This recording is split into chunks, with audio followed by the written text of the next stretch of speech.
Dun dun dun. Hello, everyone. This is Kev. This is Black Men Being Brutally Honest. Thank you for joining your weekend warrior once again. And I am on every Friday, Saturday, and Sunday nights. And of course, I understand that all of you could have chosen to be somewhere else. You could have been doing something really, really cool tonight, but instead you decided to tune in to this really cool thing. So it's showtime, folks. Let's go. All right, awesome. Yeah, give me a couple minutes. We're gonna wait for a couple people to get here and send a couple links out, and we're gonna do this. Yeah, shout out to Melanated Universe Mastercrafter. The title brought me here. Something cooking. Yes, as always. Thank you for tuning in. So, all right, drop that link. Hmm. And of course, anyone is welcome to join the panel, especially content creators, as long as you are capable of civil discourse and, mature conversation, you can come up here. All right. Just bear with me for a moment. For those of you who are watching, thanks for tuning in at this point. Just trying to get a couple links out, Yeah, it's going to be a great, interesting show, and I'm going to get started in just a second. So just stick with me. And let me just go ahead and take the time to say, yeah, I had a kind of sub boom last night because of last night's broadcast. I gained over 300 subs, and you can say that happened for whatever reason, but once they saw your boy channel, everybody was sold. So, hey, you know what? 300 subs, I trust and guarantee that those people were smart enough to be able to make that decision on their own and not because, like some other people say around here, other names are being used. I mean, hey, people appreciate the advertisement. So Black Light Revelations 2, thank you. You said you shared the video. And thank you for coming here tonight. Uh, trying to go ahead and get this link out, and we're gonna have a great one. So let's see. All right, trying to, so hopefully y'all are having a good weekend. The weekend is halfway over. I mean, really, I consider a weekend Friday, Saturday, and Sunday. Even though Friday is the last work day of the week, you don't have to work the next day, so people have a tendency to stay up pretty late and do whatever. Friday night has always been a good night. All right, so let me make sure I got that right. Blah blah blah blah blah blah blah blah blah blah. Yep, that's it. Okay, so is it is it unbelievable? Oh God. Okay. Yeah, it's the name of the show tonight is Unbelievable that black women would think that they're better than a black man. I'm going to explain myself here in just a minute, but let me type something out real quick. And I want everybody, everybody coming in, press the like. I'm already up to 20 likes. Last time I looked, that is much appreciated. Let's see, okay, just like I said, first few minutes is always rough, and then we're gonna get to rolling. All right, gonna have a little activity. To start out the broadcast. You know, I encourage everybody to be watching to be interactive in the chat, as I do consider my chat to be the greatest chat on social media. Very intelligent people, very well mannered people, and some people with strong opinions showing up. And they do get quite interesting. So, all right, I'll get this party started. All right. Okay. Thanks for joining me. As you come in, please hit that like button. All right. There you go. All right. Told you not really a word. Says use unbelievable in a sentence. Use unbelievable in a sentence. Cynical optimist. Thanks for tuning in. All right. Okay. Yeah. The reason why I brought this up is because there was a young lady that appeared on the Roger Report Live last week, and she heard something said about, I guess, hair weave. Now, for some reason, hair weave is very triggering in our community for some ungodly reason, and you know that this is and she made it her business to come up there and shame the entire panel because I guess hair weave deserves more priority than a human being.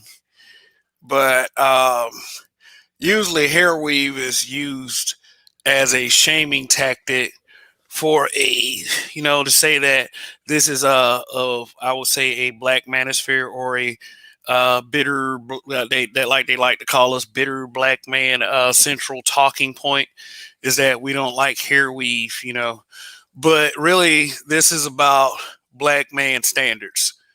um it's actually like, when we lay out a standard as to what our expectations for, granted that that our we are at the level that our expectations present. Every time we have a standard or expectation, it's like we become the enemy. In fact, in order to not respect that expectation, the black man for having an expectation like, hey, you know what?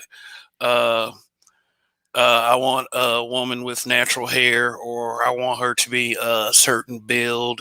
I want her to have a certain attitude, a certain level of femininity.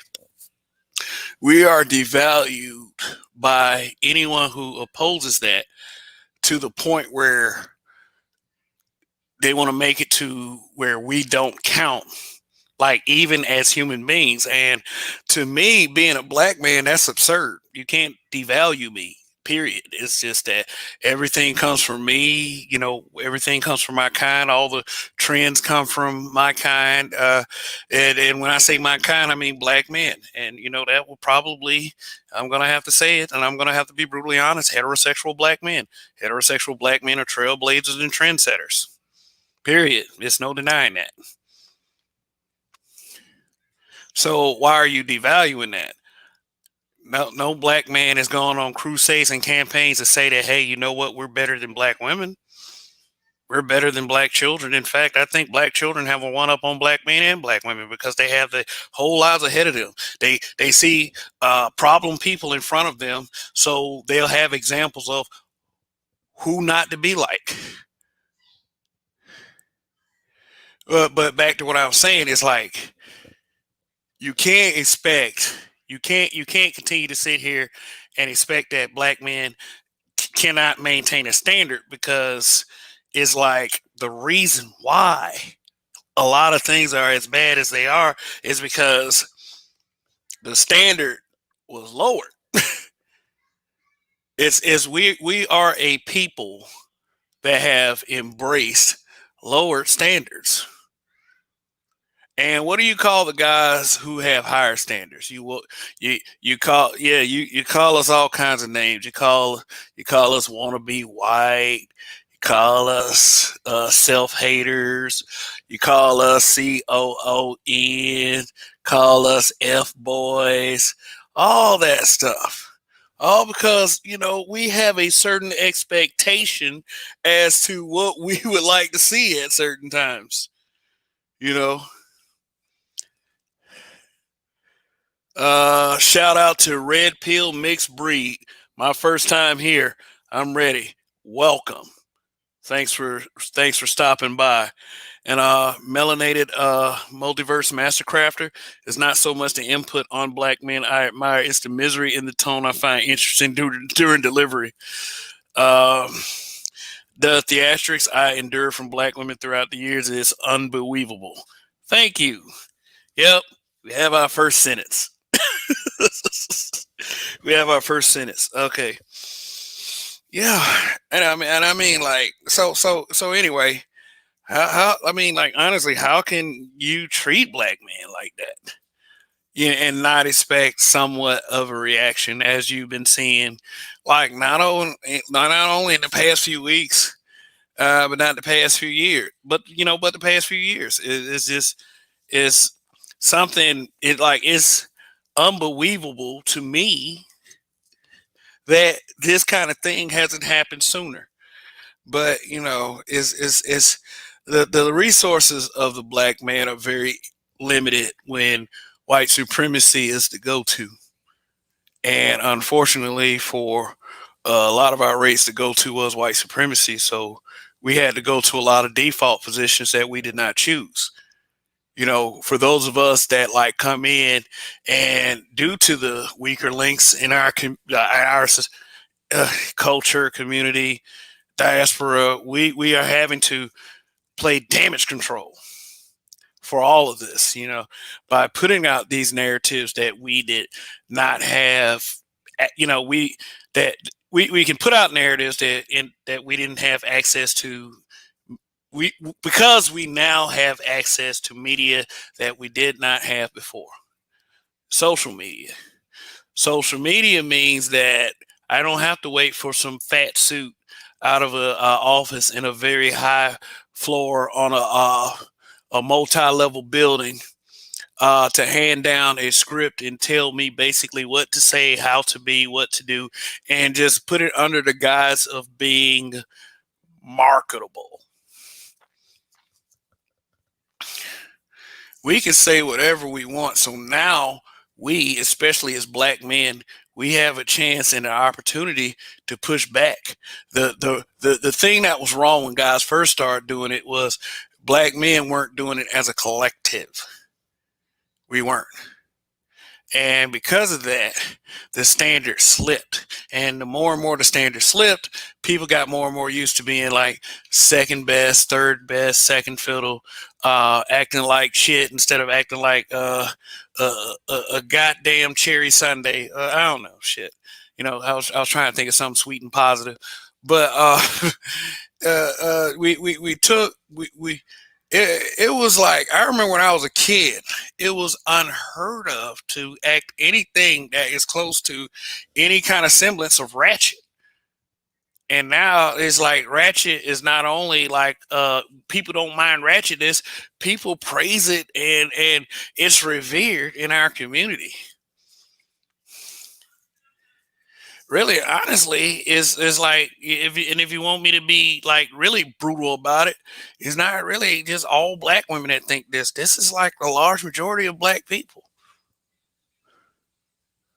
You call a black man with standards a nerd, a lame, a whack job. Like, you call us everything because you don't want to improve our image. It's like, yeah, like y'all say shit like black people aren't the only ones that do this stuff. It's like, duh, motherfucker.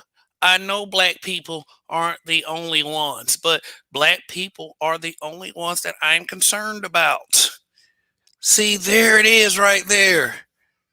Why am I concerned about what the Asian family is doing in their neck of the woods, or the Caucasian family, or the Mexican family? Yeah, and it's great, awesome.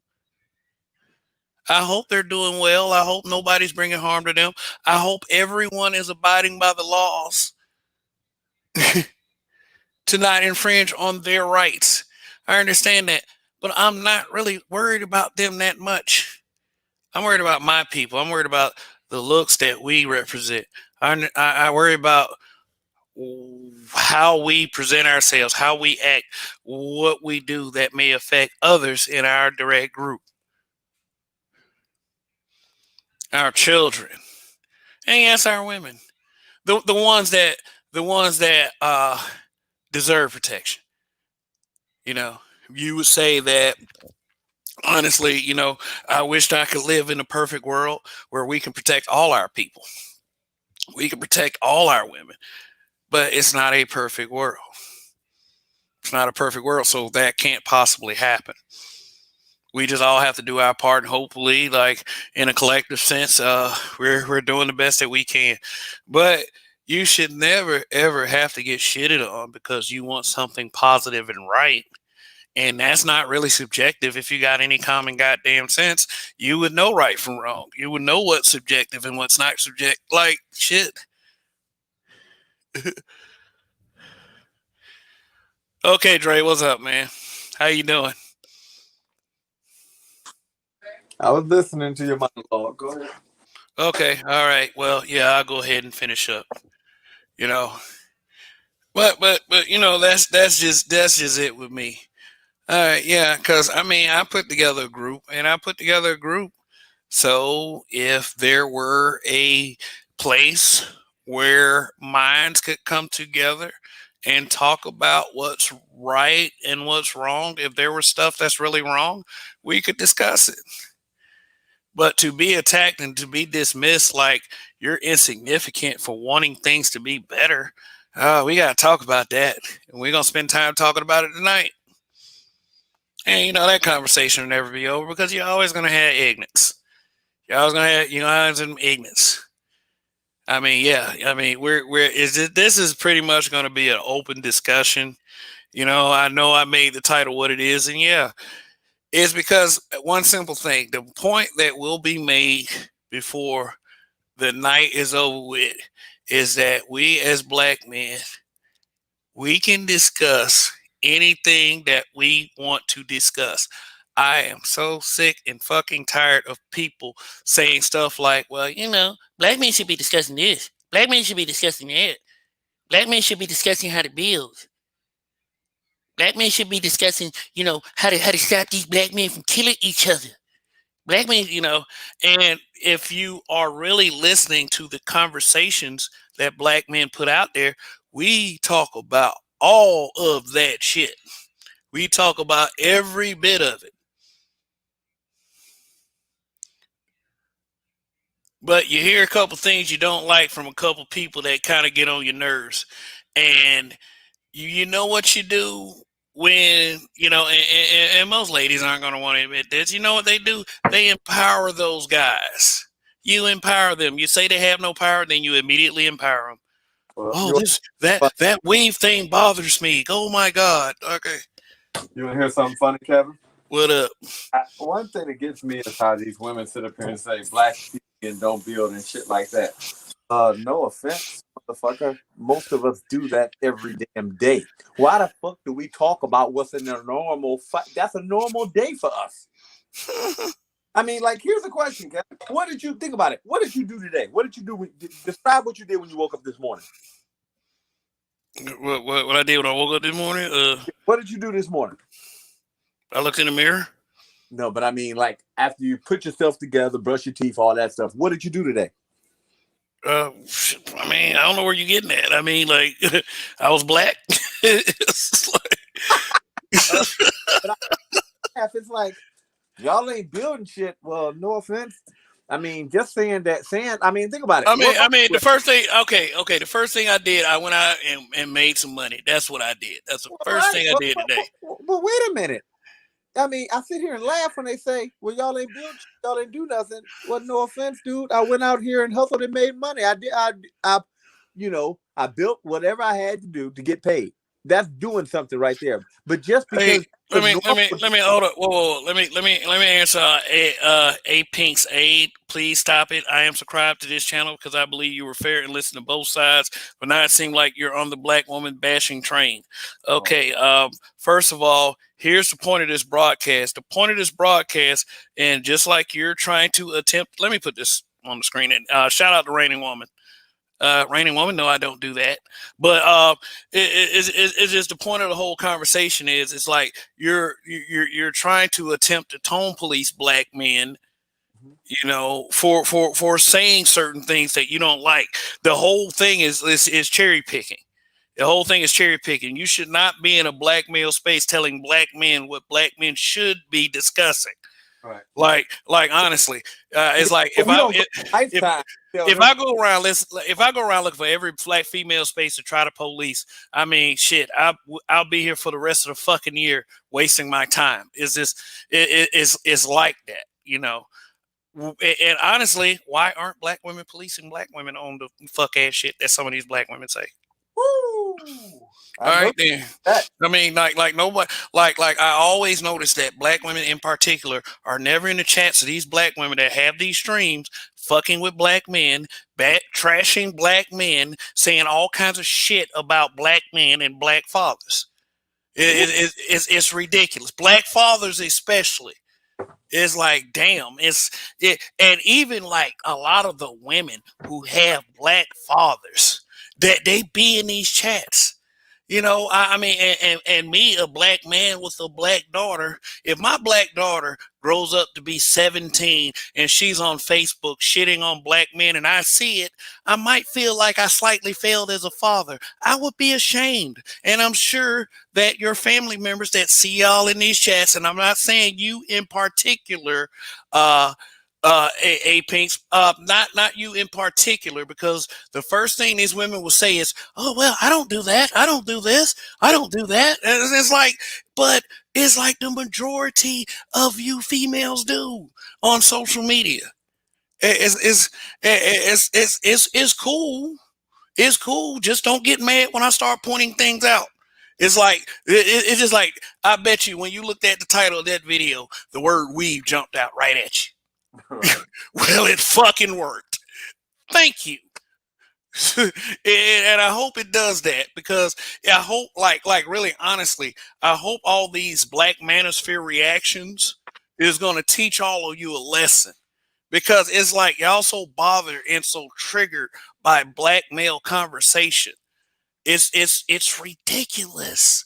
It's like, okay, if you don't like to see heavy things discussed, then you're right. I'm going to say this publicly. This may not be the space for you. It's like it's like I've unsubbed from people before, but I got to tell you, I mean, this is just about Kev. I've unsubbed from very few people.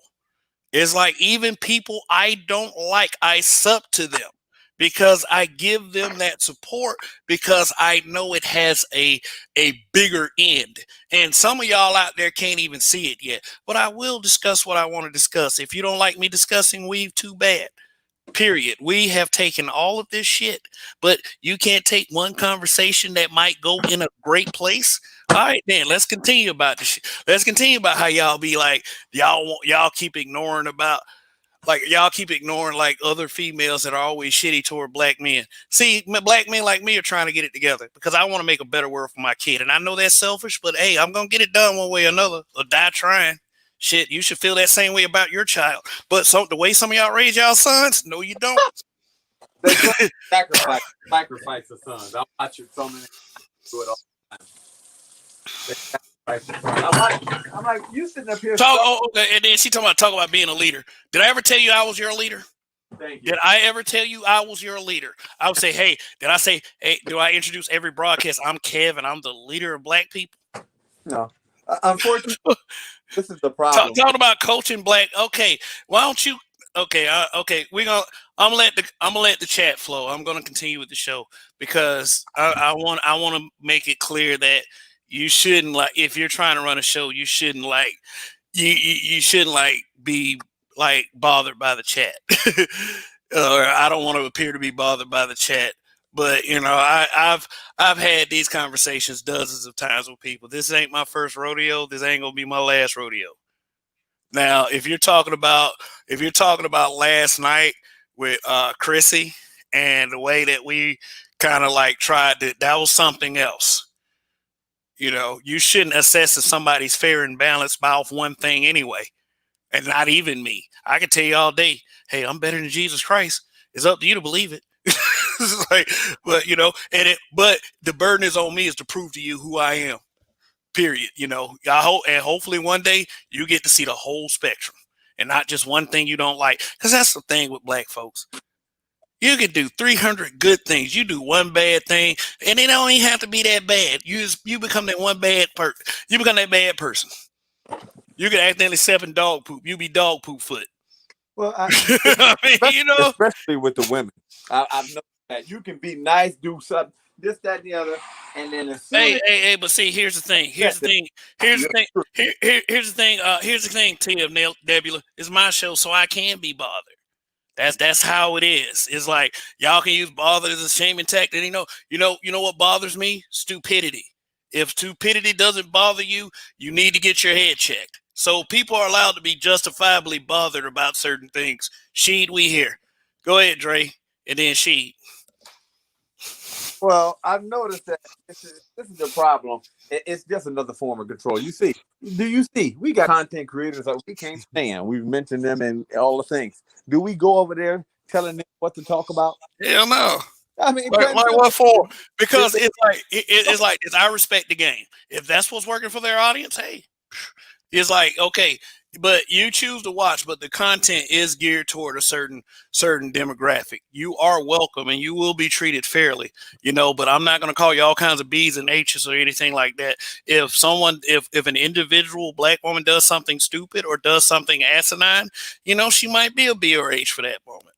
But just because I call Boom Shika down the street a B doesn't mean I'm calling Tia Nebula a B. So, I mean, but if you want to continue in life thinking that, then, I'm not going to lose any sleep. Go ahead, Dre. No, I mean, I agree with you. But, that's what gets me so much.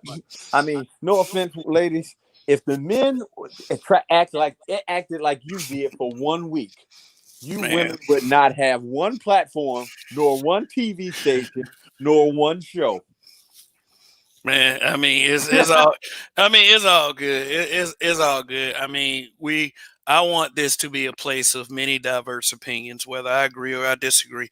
I do not expect everyone to agree with me all the time. Period. It's not fair to the audience. It's not fair to you guys.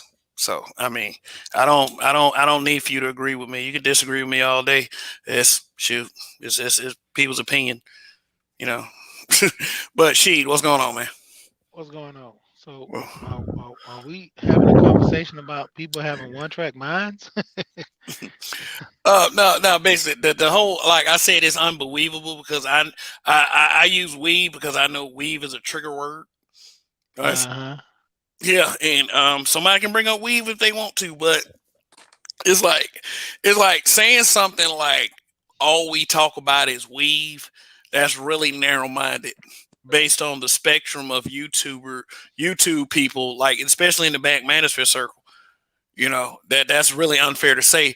And in fact, it's like the only weave, like anytime anybody ever says anything about weave is either trolling or making the point of why you want to wear blonde hair when you're a black person. Yeah. I mean, I thought it was stupid when Cisco from Drew Hill did it.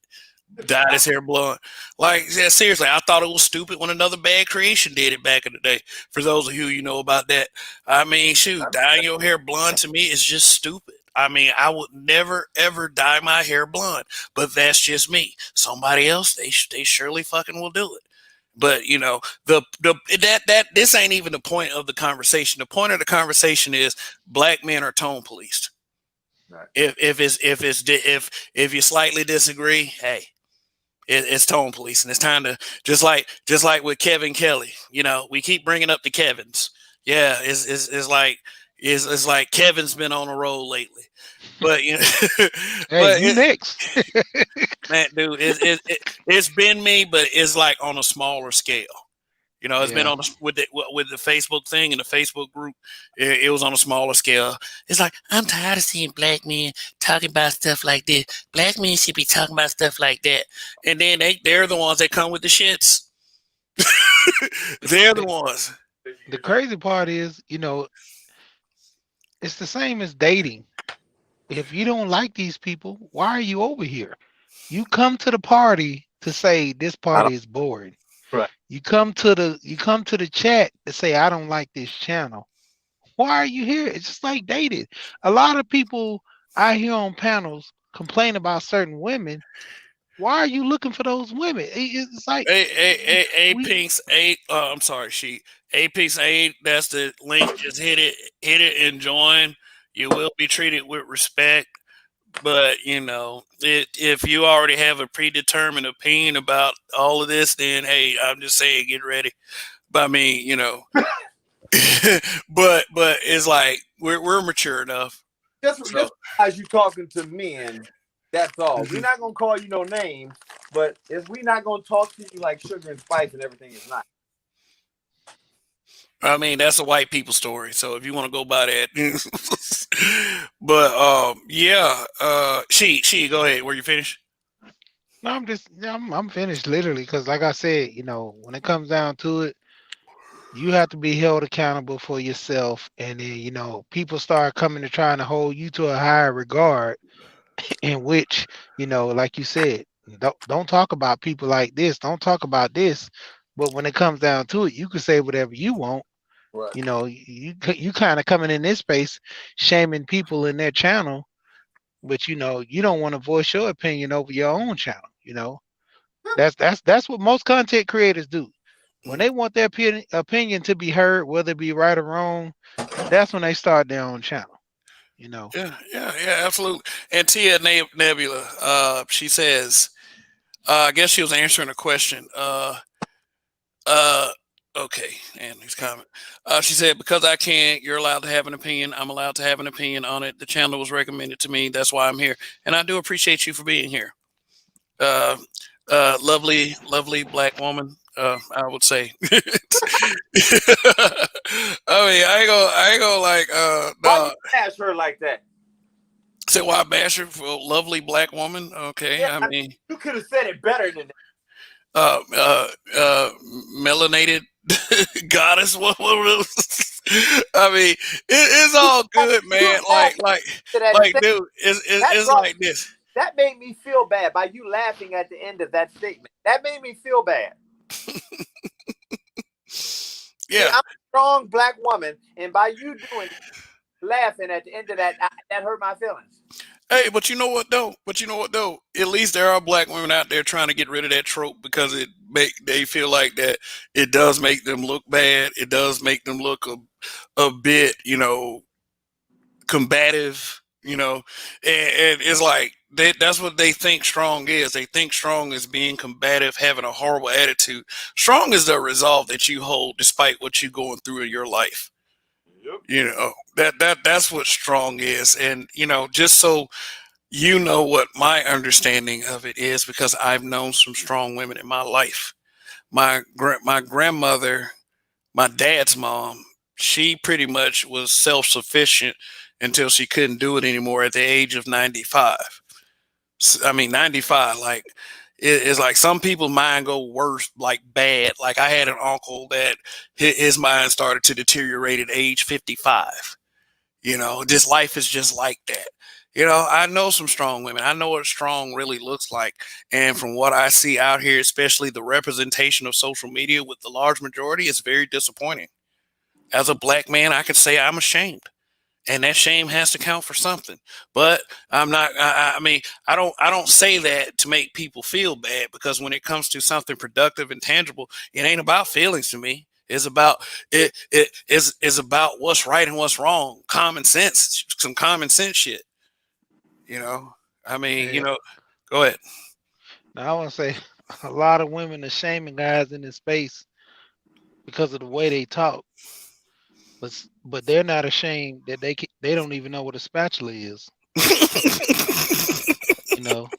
A lot of them don't What? know that Clorox is a germ killer, and you trying to use what is it, dish soap to clean off a surface has bacteria and all that put on it. I mean, just simple stuff like that. Basic, Know basic, knowing what a sponge is. basic. And before y'all start, like, before they start going in on people like, well, if you expect this and this from me, can you fix things? Yeah, I have fixed the water heater. I have fixed the stove. I have fixed the let me see, the heating unit in the attic. Like, I cut the grass, take out the trash. I do, and I mean, I don't expect no pats on the back for that. You Wait know, a minute. you Hey, know. How you fix the water heater? I don't believe that Kevin fixed the water heater. How you fix it? No. A pipe. The pipe at the top burst, so I had to get a type of pipe with a kind of material and a clamp and a clamp wrench. Uh, just, like I don't know the name of this shit. It was just recommended. It was just recommended to me by the people in Lowe's, and then I bought it, and then I looked at it for like, I don't know, 5-6 minutes, and Bullshit. and guess what? Bullshit. You're a black man. You ain't YouTube, built torch and and, soldering. nothing. yeah, and Black nah, man. I didn't You need a didn't fix torch nothing. for it. You I didn't didn't need a fix torch, nothing. but I needed some rubber cement though. That No, for some no. You didn't fix nothing. You're a black. Okay. I'm pretty sure a black woman came and reason. started your computer for you too this morning because you didn't do that either. Man, shit, I had to have yeah, I had to have before they broadcast. I was like, "Come here, honey." Right. Oh my God, no, no. But I mean, No, matter of fact, it was a white girl that did it for you. That's who really. Yeah, there you go. Hey, that's just like on that's like on Charles Channel earlier, man. I was putting the alternator in one of my pickup trucks. I was like, look, I'm gonna show y'all what I'm doing. I have to go to a funeral early a little later, but this is what I'm doing. I showed the video. I showed the alternator. I showed them, see the screws out, and I'm gonna do, I ain't have my mechanic behind me. They actually seen the tools up there while I was doing it. I'm like, I changed my own brakes. You did My not do that. wife. And come on now. You know that a black woman did that. Hey, Okay. I hey, said, I ain't gonna lie. I ain't gonna lie. I had my mechanic behind me. I yeah, was it was telling a him, woman I'm too. gonna show y'all this, and then make sure I don't drop it, so you can come and put it in later. It was a strong black woman that did it for you. Yeah, she was handy, man. It made me look good. I know, man. Good hey on man, paper but you now. know what though? Man. But you know what though? You know what was a real turn on for me growing up? Like gamer chicks that can work on computers and fix cars and shit like that. Like, that didn't intimidate me. That at all. I mean, for women who did shit like that was considered what men do, like that, not without being masculine, of course. Without being masculine, like being able to play a drum set without being masculine, things like that. A little feminine touch to certain things, stuff like that. But I don't expect a woman to be just like me. I'm just gonna go Yeah, ahead and say that I don't expect a woman to be just like me. Uh, I mean, I will say this though. I was raised with that conditioning, the conditioning that we do often talk about, but for some reason I just didn't and could not accept it even from a very young age. I heard about this. I remember when I was a little kid, my mother and my grandmother was talking about this baseball player named Dave. I think his name was Dave Winfield or something like that, and he was getting divorced and his wife was taking half, and my mother was like, she deserved half. Like, I was like, and I turned around and said, no she don't, Mom. I was like 9 years old. So it's like that was the seed right there. I think I was watching shit on TV though about how these women were turning into, like, this was even back then, turning into feminists and marching the streets and yelling and had those resting bitch faces all over the place. I mean, I was exposed to quite a bit as a child, like as far as like media feed. I used to see a lots of stuff and be aware of things that I wasn't really supposed to be aware of, hey, that's the crazy part with me growing up. My great grandma stayed in my household, and she told me, she said, "Boy, come here."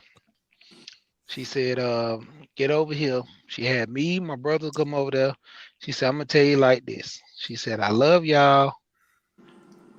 I taught all my boys how to cook, and I'm gonna have to teach y'all because ultimately, more and more with each generation, these women are not doing nothing." So she was like, "If you get a girl that looks pretty, you might have to put in a little work." And kind of what BGS talked about that. And, I kind of thought about it, she teach me how to cook and everything, but now that BGS had, hit me with them words, I kind of looked back and I was like, yeah, she did tell me that, if I meet a pretty woman, that I might have to cook sometime and, because that ultimately, if that's what I want out of life, I'm gonna have to marry a pretty girl, that don't know how to cook. But my thing was, as I got older, I'm like, shit, if she don't know how to cook and I know how to cook, what the hell I need her for? I can cook. So why I need a woman that can't cook for? If and then my special thing is, if she don't want to learn how to cook, what I need her for? You know, when it comes down to it, we was on Roger show earlier and we was talking about that. There's a certain characteristics that men want and out of a woman, certain things that women always talk about what they want out of a man. But the thing is, are we meeting each other at the same playing field? Are we playing for the same team? Well, we're going through this, you play your position, I play my position, because ultimately if a man know how to cook, he know how to clean. A woman knows how to not cook and probably know how to clean. Like, what are we dealing with this? Like, what is going to be the compromise for both of us to join together? Because Because I ultimately, that like we said about the censor, I we're will being say censored. Go that ahead, Dre. men that know how to cook and clean than it is women that know how to build. Yeah, I had a woman told me that she knew how to build, so she didn't need no man because she knew how already. I was like, well, good for you, But it's just, I Uh, mean, uh, go ahead. as we talking about building, are we talking about the Lego building or something? Because like, what building are we talking about? We We talking talking about about building blocks? No, building. it's no. Well, here's the thing, though. Their thinking narrows down to building like hammer and nail and piece of wood. That kind of building, just like they think submission is getting on their knees for a man and licking his boot and making him sandwiches and stuff and not saying a fucking thing. Well, you don't have to get down on your knees and lick boots, but sandwiches and not saying a fucking thing, that's probably cool. You know, I mean, just they twist up the meaning of every goddamn thing. Building Okay. building a relation. What are you talking about? Building a relationship, or are you talking about building a house? Because we can do that too. Build what? What are you talking about? I remember I asked that question in the group one time. When I say the group Black Men Being Brutally Honest with Everyone that is on Facebook. You may or may not know about it, but it is the group that this is what I named the channel after.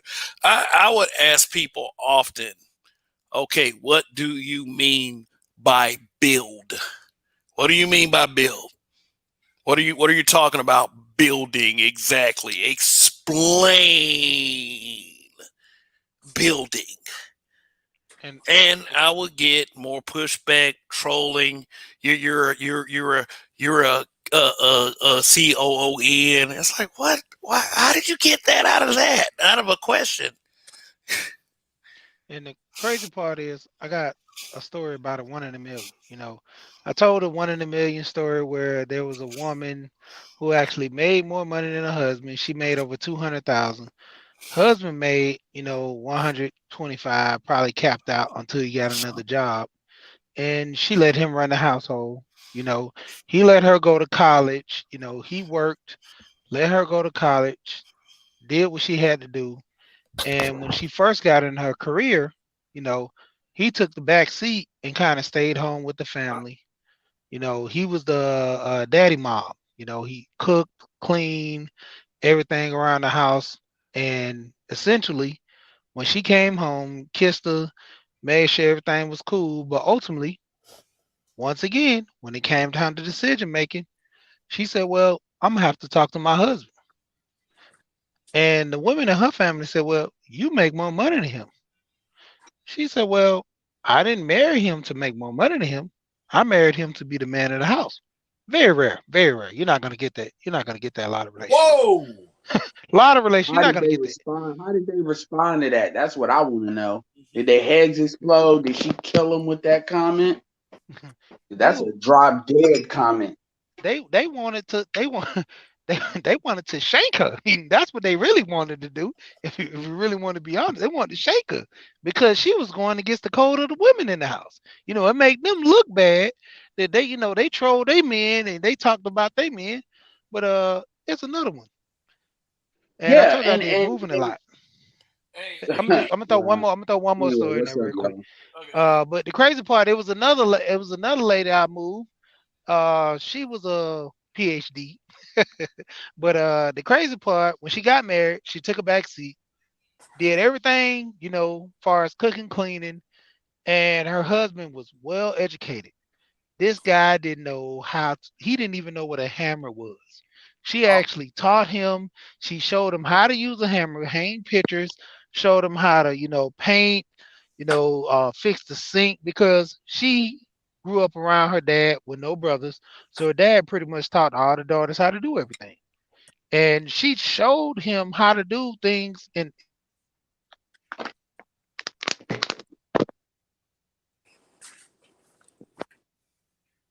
She, I think we lost you. we kind of lost you, she. Uh, we get she a chance to come back, but I'm gonna let Edward have the comment that's on the screen. I'm gonna let you get that one. Let me see. You're being Caller Chris. disingenuous. You know what people are talking about.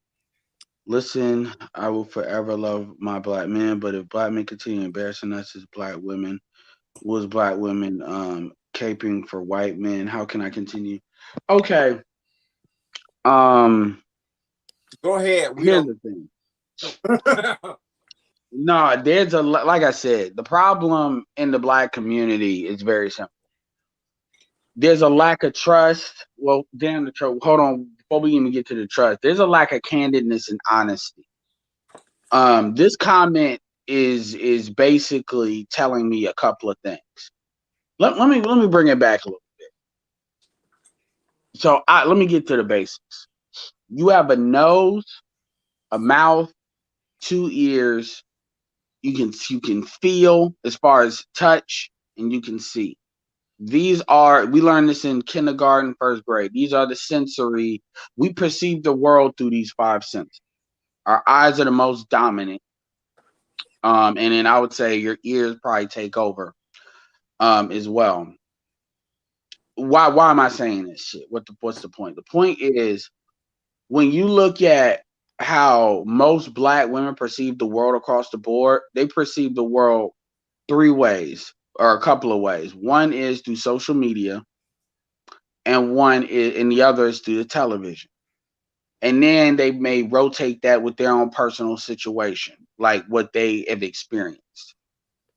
Most of the time the shit they've experienced is on some bullshit, and they don't have meaning to that shit other than what the TV and social media tells them. And then we got the pressure school system and in academia. All of that shit is feminist as fuck. So what you're dealing with pretty much for the most part is an individual that is insane. Let me give you a perfect example. One of my favorite TV shows is Scientology, The Aftermath with Leah Remini. It's on Netflix right now if you want to check it out. And it talks about people that grew up in Scientology. It talks about Scientology. But when you talk about people that grew up in Scientology versus people that converted to it, what they learn how to read, write, and count. But outside of that, they're given the history that they're told about the world.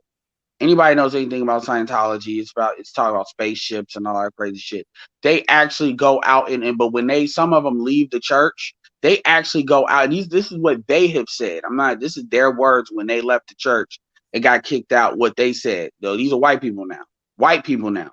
They said they didn't know nothing about the United States because legally you don't have to. There's certain things you don't have to teach people if they're growing up. They don't, because of religious freedom. They didn't know anything about the world. It was almost like they didn't know how to do basic stuff as far as doing a check or going to a bank, like even the basic stuff like that we would not even think about. They were like an alien drop on the planet.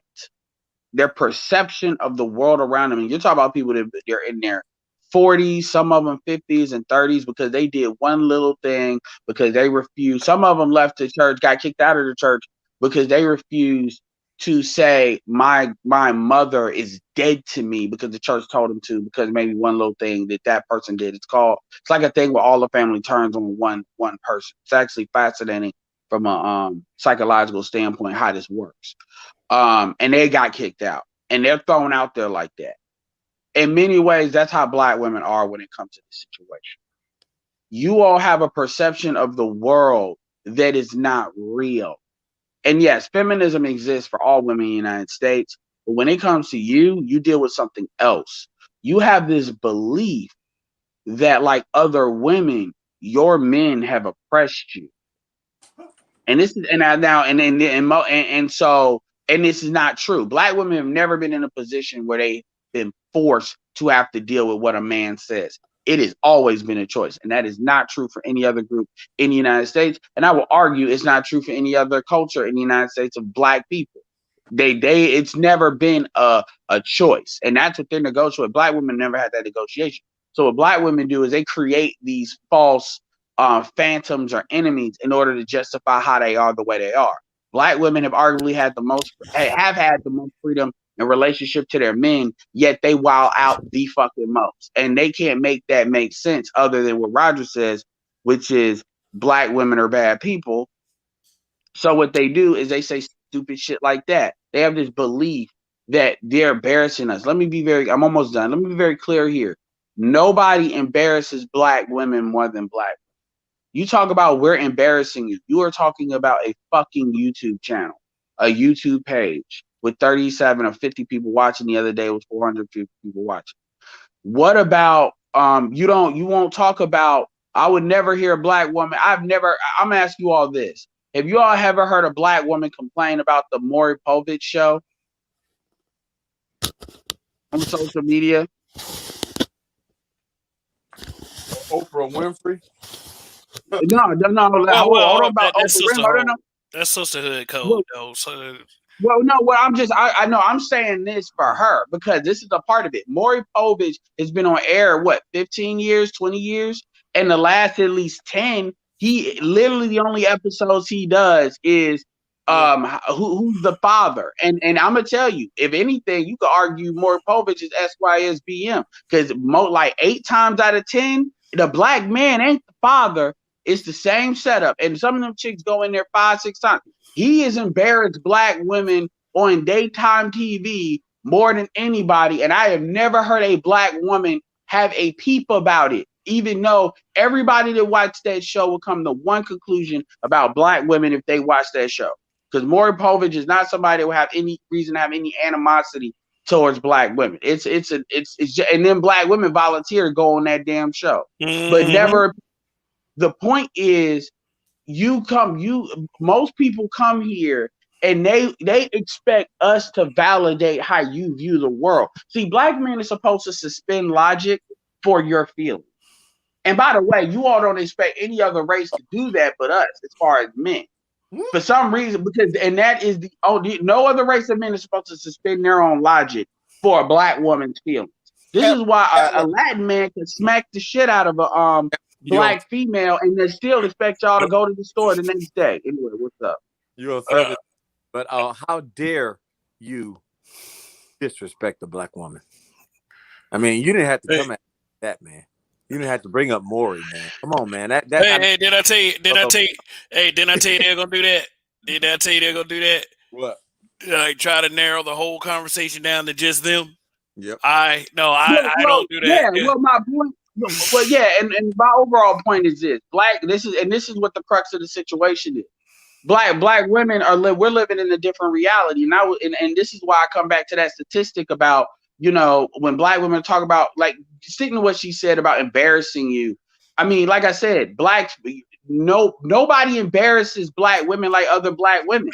Like I mean, for real. Like if you look at a Black woman's public relations, you embarrass yourselves, and you all are cool with that. You have allowed somebody like Cardi B to literally represent you, even though she doesn't look like you. Some Black women got every shit. You get what I'm saying? But you come and this is why a lot of these females won't come up, because the reality is I could just ask simple, open-ended questions, and then the shit will come out.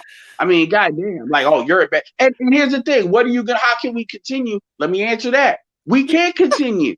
We can't. It's actually over. You just don't know it yet. These millennials, They're 22 years old at their oldest right now. They're embarrassed by you. They don't date you. In 8 years, they will be 30 years old.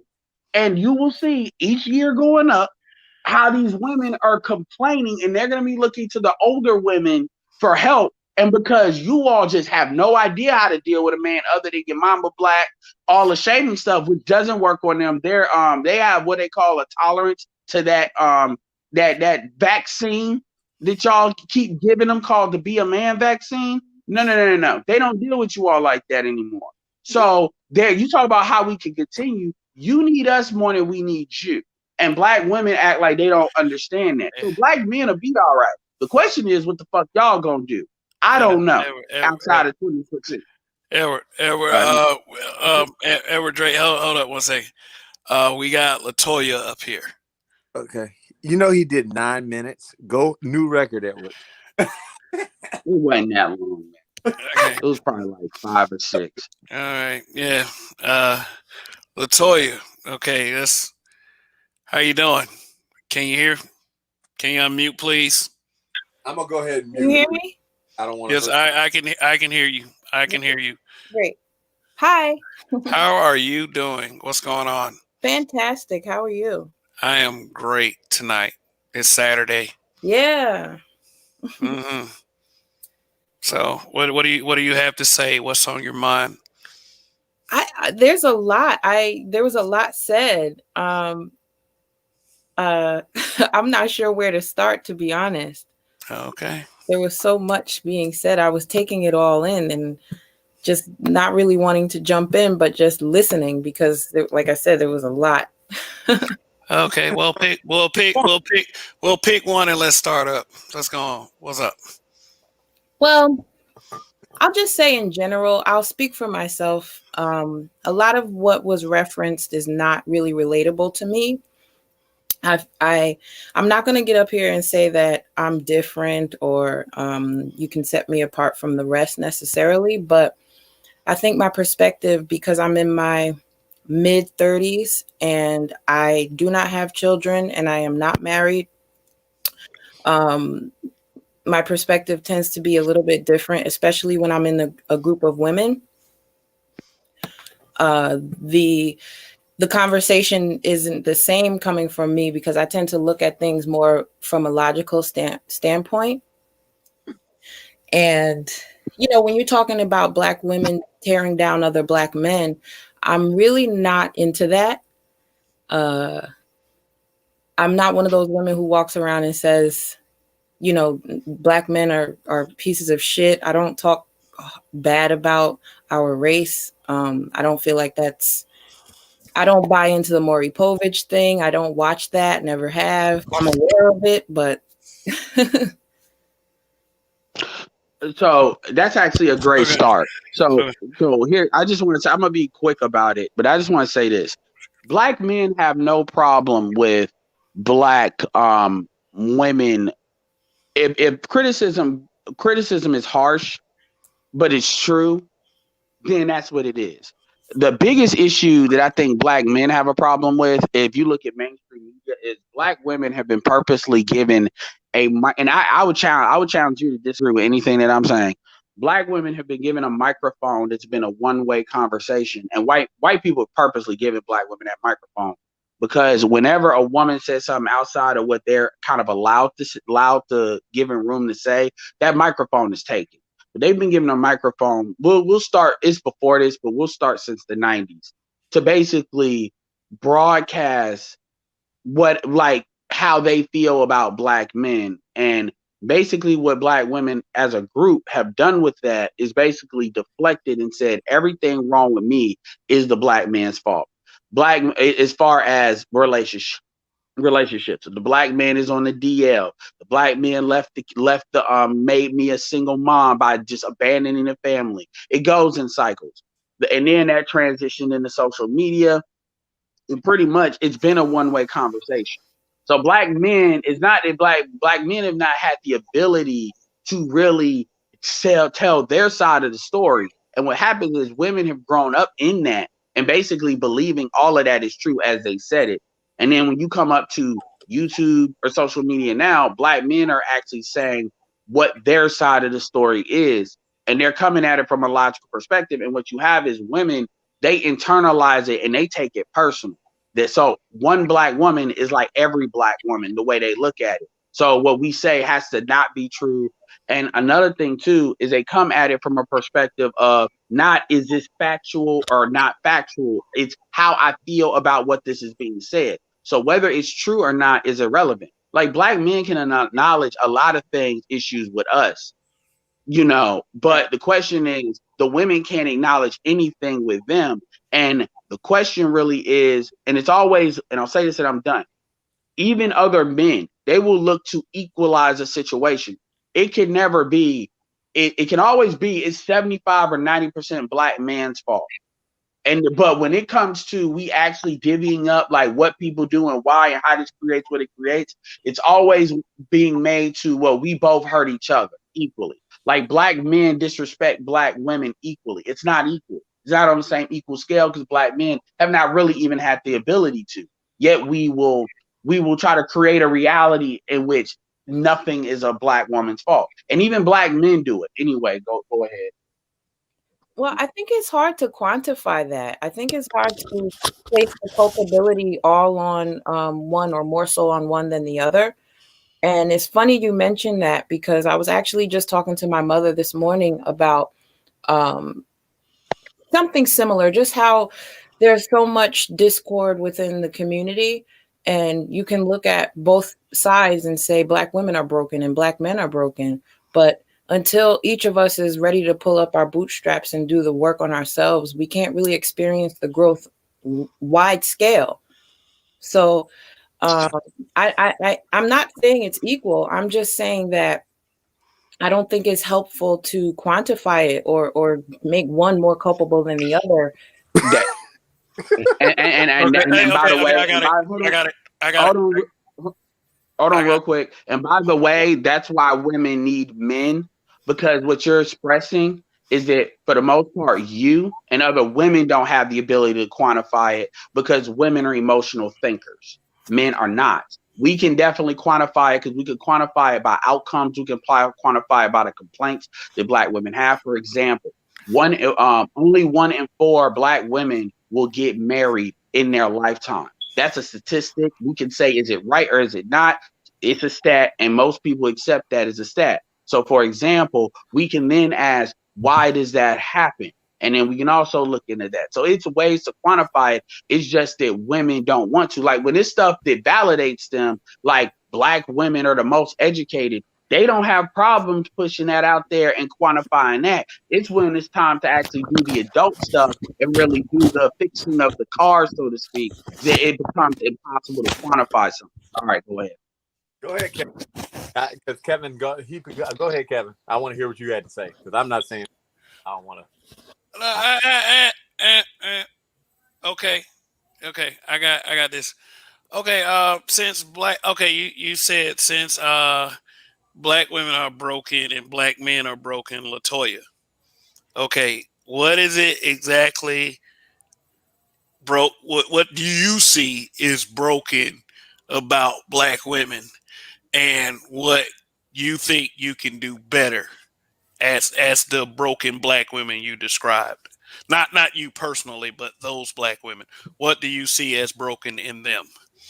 I like this question. Thank you for asking it. And I am going to make it personal, but I see that I'll say for Black women in my experience, the lack of accountability is an issue. The misplacement of anger, inability to effectively communicate. I think those are really 3 big ones. And personally, I'll bring it to myself and say, growing up, I'm a product of a teen mom. My mother had me when she was 14. And I think watching her go through life and make certain mistakes made me very, very discerning.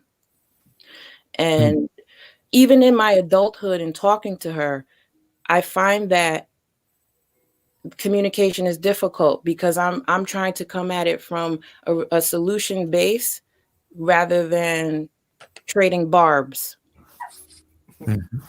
And so I think those are three big things that affect the Black community, Black females especially, or women especially.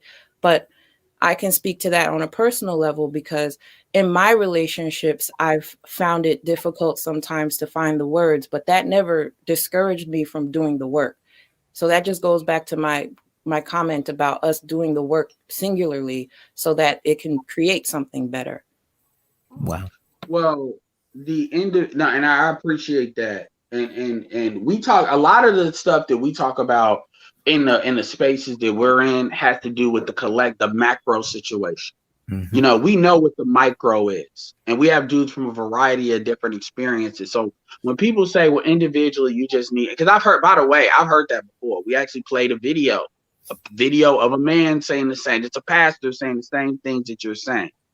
First thing, in any 12-step program, you have to acknowledge that you are the causation of your outcomes, basically. Most people will interpret that as it's your fault. Hey, Edward, before you go down this long road, she made a very good point right there. She said that she really cared, but she just had trouble finding the words. Mhm. Can you explain to us like how you have learned to like work on that? Because maybe that would help other women too. So like you said, you had trouble finding the words. How have you worked on that? And maybe other women can learn from your experience. Well, first you have to learn how to listen. I think that my ability to take feedback and listen and understand that if I'm getting similar feedback from different sources, that there's something to it. Okay. Also, being the product of an angry Black woman, I did a lot of listening to that. That's a book coming from your last. Do you have any eardrums left? I do. But it's tough because I don't say that to slight my mother. I say that because when you notice something in someone else that you don't want to repeat, you do your damnedest not to. Whoa, Latoya, I don't mean to cut you off. wait, she's on a roll. Let her go. I want to hear what he has to say. Let her go. You do realize you're breaking the law, right? Yeah. But here's the question. Wait. You said that you watched your mother. This is like but go ahead. No, but she said she watched her mother break a lot of those rules. Now, here's the question. You watch your mother break a lot of those rules. What was the key point in you that made you say, I don't want to be like that? Mostly seeing the reaction from people and how she was received. I know that her intentions weren't to be received ill, but when you're in the room after she's left and you hear what people say, it affects you. Oh, okay. And they don't even hold it with you there. Wait, no, keep going. Wait, Edward, let her go. Come on. When you're a young lady, my mom had me young. I said that already. So in a lot of situations with other students, for example, you have parents who were older, more articulate, and there. So starting from that age, and then in my adulthood and ascension into being a woman, I started to realize, okay, you catch more flies with honey than you do with vinegar. And if I listen, I can speak more intently. Wow. Keep going. Okay, hold on one second. Kevin, we need to do a break real quick. Kevin, you there? Yeah. Not yet. Judge, look, I understand what happened yesterday, but you got feedback from like 4 different dudes. Yeah, but so don't do that. She's giving some good points. Do not do that. Do what, man? Let her go. She's giving some. What you're doing is you're trying to make a spat based on what happened yesterday. Oh my gosh, dude, man, go somewhere. You reading too much into it. She's talking. Think about it. She gave examples of what happened, what she did to overcome it. Most people don't hear Okay. saying I let know I'm gonna be good, her go. but Hold I'm on. just putting that out there on the floor so we know it's out Edward, there. you're reading too much into Real quick, it, brother. yeah, real quick before you go into it, I just want to holler at you, Edward, and say thank you for talking about the grenade that got let off, because as far as the manosphere, I don't particularly have a dog in the fight. I'm a married man who has a submissive wife, and I won the lottery. But, you know, I got family that is out there that I have to cover, unfortunately. So I want to say, I hate you, you light-skinned nigga, for letting me know that, you know, I realize that my family is in a fucked up situation as far as the females. Your name is Latoya, madam? That's correct. Okay, and you said you're in your mid-30s? Yes, mid to late. We'll say that. So about 36, 37. Yeah. So in that, I noticed that you said lack of accountability, misplaced anger, and bad communication. Was that stuff that sounds like you were labeling what the brokenness of the women was? We'd like to know what the brokenness of the black men is, in your view. Yeah, I mean, I can offer my view. I don't feel apt to speak on that because I am not a man, but You're allowed to. Whoa. Hey. You're not apt to speak on that because they're men, but you said that they were broken. So there must have been a reason for that. If I am to say that someone was broken, but I didn't have a reason, I don't have any reason to speak on that just because they're said group.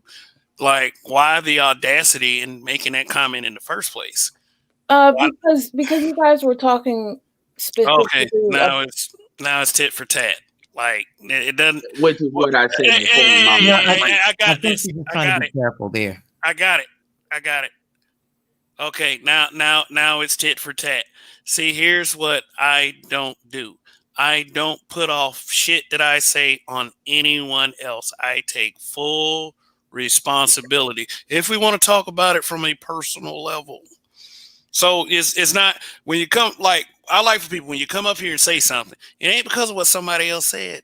I mean, if you want to respond, if you want to debate it, that's fine. But like, I think you misunderstood me. That's not what I meant. Okay, well, explain. I will always stand on what I say, and I can always back that up. It's not an issue. I just said I'm just making the point that as a woman, I understand that I can't speak for men. All I can speak for is what I have seen and experienced, and the reason why I can make the audacious statement that Black men are broken. In my experience, I've seen that some of the reasons why those relationships don't work out is because there's cracks in the foundation. That could be abuse, that could be abandonment, that could be drugs, that could be any number of things.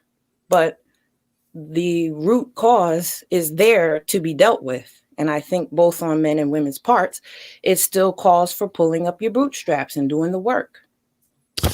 So, now, can I ask you? Go ahead.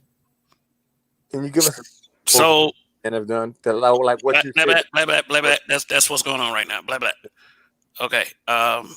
You were saying that it was that when you were talking about the women, it was personal to your experience, but you just made generalizations. You said from things that you have seen, drugs, abandonment. What was the other one? From things that you have seen. Surely you can give an example since you gave an example on the woman's side. Absolutely, I can. Yeah. So, for example, entering into relationship with a woman without securing footing for yourself first, fully understanding who you are and what you can offer as a man. A lot of times I think, the physical comes first and then everything else comes after, but maybe you're not prepared for what comes after and the big ask. I think that you said big ass.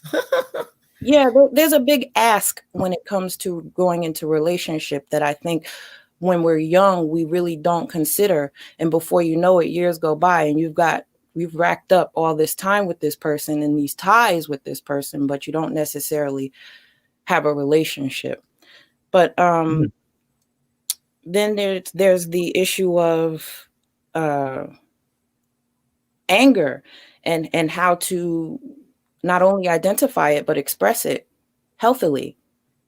Now, what do you mean by anger? Give us an example, like a. Give us an unbelievable example. Okay, so Yeah, let me stop you. Let me stop you right there. You see my point. I mean, I know you probably don't because I haven't made it clear. You're being like no. What I was saying was when you were talking about the women, you gave your own personal experiences. Now you're having talking points that we've all heard before when you're talking about the men. We need example. Was it a guy you dated? I mean, it was right own personal experience, basically. okay, no, not a guy I've dated, but guys that my mom has dated. Oh, okay. So what held up your relationships? All right, one at a time. You seem like a sensible sister. What held up your relationships in the past? It's like, did you just get sensible? What up, Rogish? What up, Rogish? By the way, Peace, y'all. I would say I've been a large portion of my growth in my 30s. So yeah, maybe I have just gotten sense. Any examples on that? I was a late bloomer. So when it comes to the things I saw my girlfriends doing, I wasn't necessarily doing. And so what they were doing? Just meaning like going out all the time, having tons of guys calling and going, flying out and doing things like that. These were not things I was doing. I was more focused on school and career. Do you think those things that they were doing was a negative for them at the time, or you just didn't participate because you was more focused on school? I just didn't participate. But you would have if school was all taken care of, right? Yeah, or maybe if I was a different person, yeah. I think a big part of it is who you are and at your core, and I've just always been a geek. So this is perfect. This is perfect. You're on the outside looking in. Then, so as a geek, and you see what your girlfriend is doing. I'll take college, school, or whatever. You know what I mean? And they're having their fun, all different guys, whatever. Would you label that as hoism? No. Why not? Why not? Because I don't like the word. So it don't matter what you like. You're looking at the behavior and you're making an assessment. That's the whole thing. Like when you first came on, you said it shouldn't be tit for tat, throwing barbs and stuff like that. Well, if you look at it from a third party perspective, almost like police detective or whatever, you have to assess clues. In this case, of the aspect of your character and action, we are assessing factors. You bullet point and stuff. So if you use it through a lens of morality, like okay. So again, you said you always been a geek. So geeks don't really go out there in the world like that. You know what I'm saying? Like they caulifly. But you was friends with some sisters who was doing that shit, right? Right. And you didn't join in with none of the reindeer games? On special occasions, yes. Oh, so why you were? Is that why you were so reluctantly not to classify them as whores? No, it's just that I think that word carries different weight with whoever you speak to. So until we can agree on what the word means, I'm just not going to call somebody that. That's all. I noticed that you handle your friends with a little bit of kid glove. Well, actually, that's why I asked.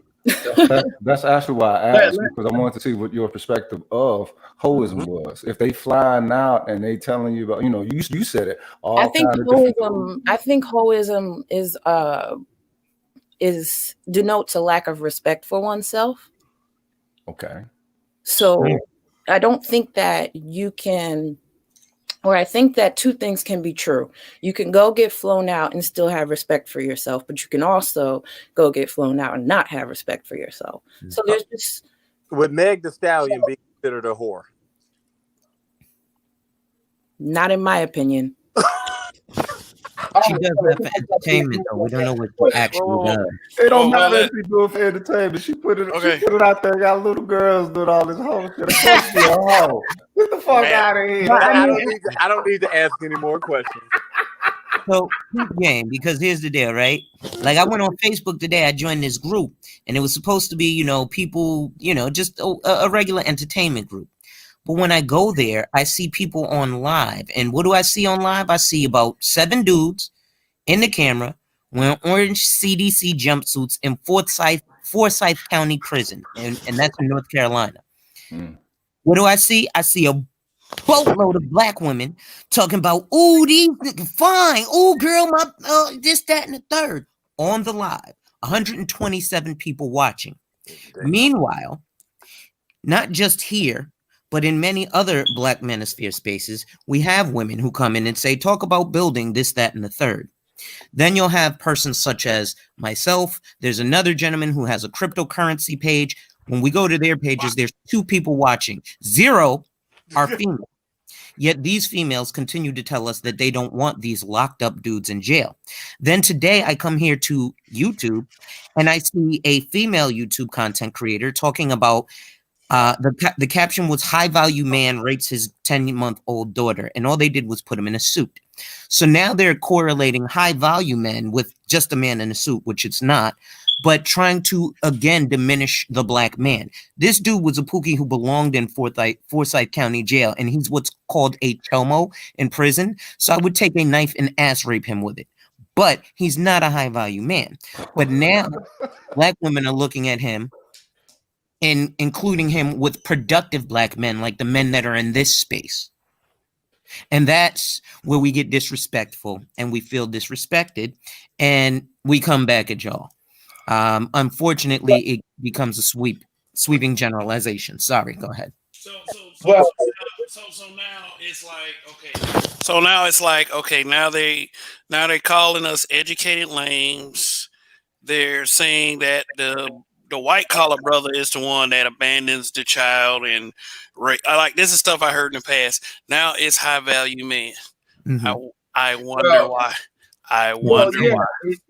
Well, and here's the thing. The issue is here's the thing. Society punishes black men and holds black men accountable. Everybody else. The black man is the most held accountable entity, irregardless of levels. The only thing that black women cannot really hold a black man accountable to is where he chooses to have who he chooses to have sex with. But so man, if it's a man wasting our time. You know, offense, we already see where this is going. You say that Meg Thee Stallion wouldn't be considered a whore. Okay, I understand. I still want to say what I want to say real quick because I'm getting to that.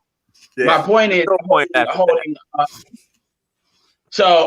basically holding that the one thing black women cannot control is what the black penis does. So if they want the black penis, like if an individual woman wants a dude, she has 0 real power to make that man do what he wants. That is pretty much as far as feminism really goes for black women, because that is the only real thing they actually cannot control within the black community, and all the complaints tend to steer away really from there. Now, as far as the whoredom question, the thing about it is men are more logical than women, yes, but a woman is supposed to be more logical than a boy. A woman is supposed to be able to access her logic more than what a child can. Like real talk. So when we sit here and start, even though you can have different word meanings for a lot of different things, we can also go to the dictionary and say this means this. And I find from the situation you come from. And I said this before when I did that video, 1 + 1 = 2, except when you ask black people and everybody thought it was an IQ thing. What it meant was when it comes to emotions, any words or things that create emotions, women put up walls and they refuse to go past those walls. And then they call that like an ism. When in the reality of the situation, that's a you problem, and now it's really a collective problem. At the end of the day, I've asked women even the question, how many different penises does one have to deal with in a calendar? In fact, I said, I'm gonna ask you this question. This is what I'm curious. Let me not go along with it. If a woman doesn't know the father of her child, like, because I've asked this when it comes to the workplace, we'll give you that a woman can have sex with as many men that she wants to, and still has respect for herself, that she's not a hoe. I'll give you that, but I'll ask you this one question in order to give you that. Are you ready? I'm ready. Okay. Would it be appropriate for me to call a woman a whore if I ask her who is the father of her child and she doesn't know? Yes, but it's also up to So her that's to your accept that. okay. But what? I said, But okay, so that's your floor. Okay, at least we got a floor there. So you're saying that, I'm not saying call her to her face, but if a man says this woman's a whore and you ask why would you call her that, I'd be like, if she don't know the father of the children. For you, she's jumped on too many penises at that point that she's off the train. Okay, at least we got a floor for you. We could work on that from there, but at least we got where your floor is, and it's not just, okay, it don't matter what they feel as long as they got respect for themselves in every situation. That don't mean that. We got a floor. I heard some women tell me no. I also didn't say that as long as she has respect for herself, she can be a whore. I'm saying that the term itself does not have one singular definition. You can talk to everybody in this room right now and get a different definition of whore and go somewhere else and get 5 more. So unfortunately, that's how you've been interacting with too many women, because that's how women, y'all have a very, like, y'all change the definition how you see fit. A guy who fucks a lot of females is a whore. A girl who fucks a lot of men is a whore. A girl who don't know who baby daddy is because you done fucked a lot of men, you're a whore. See how you sit up here and say it, like, basically, oh, Meg the Stallion is not a whore. I mean, there already talks about she's been in bed with like 3 dudes in less than a month. Even I if she don't ain't been know in bed that. with nobody, she puts. I don't know that. So I don't put her take own license stuff to out call there. call someone that. Okay, all right, guys. BGS, what's going on? Hey, what's going on? I was saying, Meg the Stallion calls herself a whore. Self-proclaimed. It shouldn't even that shouldn't even been a question. Would you call Meg the Stallion a whore? Yes, because she calls herself a whore. That's the whole video, was them calling themselves whores. There's some holes in this house. BGS, are you a whore? Am I a whore? I was what? Yeah. I was at one time. Oh, okay. See, okay, all right. See, I'm not a saint. I was just making sure. That was just a litmus test right here. I was just showing that. I have daughters, and basically the older generation of the females, they poo something like that. And if the young lady had been around a older generation and she had said that, they would have something to say. I got a question for you, BJ. Say, knowing me, would you classify me as a whore? Nah, I don't know what you're doing currently, but yes, I probably would. Hey, Trey. All right. And you have, and no offense, BGS, by you and by that standard, and you knowing all that stuff, I must have been one. So, and I will go ahead and give you that, because it looks like a duck, sounds like a duck. It might be a duck. Can I ask you a question? Can I ask you a question, sister, about an aspect of, you see the brotherhood, the brothers having an aspect of accountability. Why isn't the sisterhood that strong with an accountability or an integrity? Like in the aspect you said, that could be different variations of whole or whatever. But all the cats that come into space can reach a consistency, or can reach a consistency out of many on an aspect of what a whole actually is.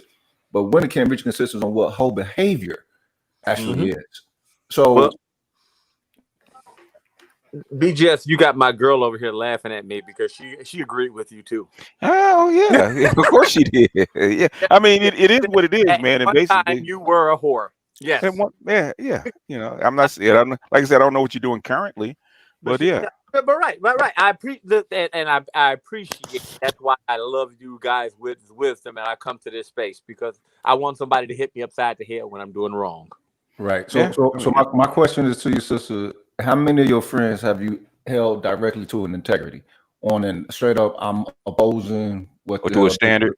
To a standard? To a standard. All of them. All of them, all the women in my life, not just my friends. What's the standard that you hold them to? Just calling things out when they're wrong, you know, like whatever it is in the moment. I think, to answer your question, I think too many women serve as each other's amen corner when it's more difficult to actually call them to the carpet and say, listen, I don't think you handled that well, or how do you think you could have handled that better, or whatever the case may be. I mean that is when you compare it against a standard. I'm asking you, what standard do you hold them to? What standard do you hold for yourself? Like there's certain things that I hold people as people to a standard. Okay, if I remember I was just tell a story if I can, Kev, if you allow it. What's going on? No, I'm going to tell a short story. I just want to make sure it's okay. Go ahead. Okay.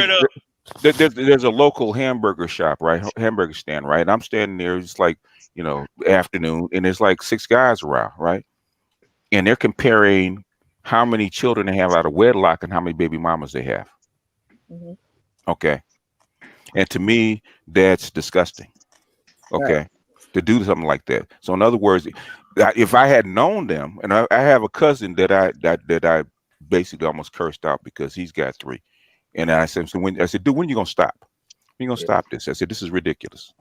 Yeah. In other words, that's a standard that I hold, because I would not have. I think one guy, he had 7 baby mamas. He had like 20 some odd kids, right? This is absolutely insane, right? Yes, they got 5 to And 8. in the lowest count, he had 4 and 11. So that was lowest. Okay. So I'm saying is that's a standard.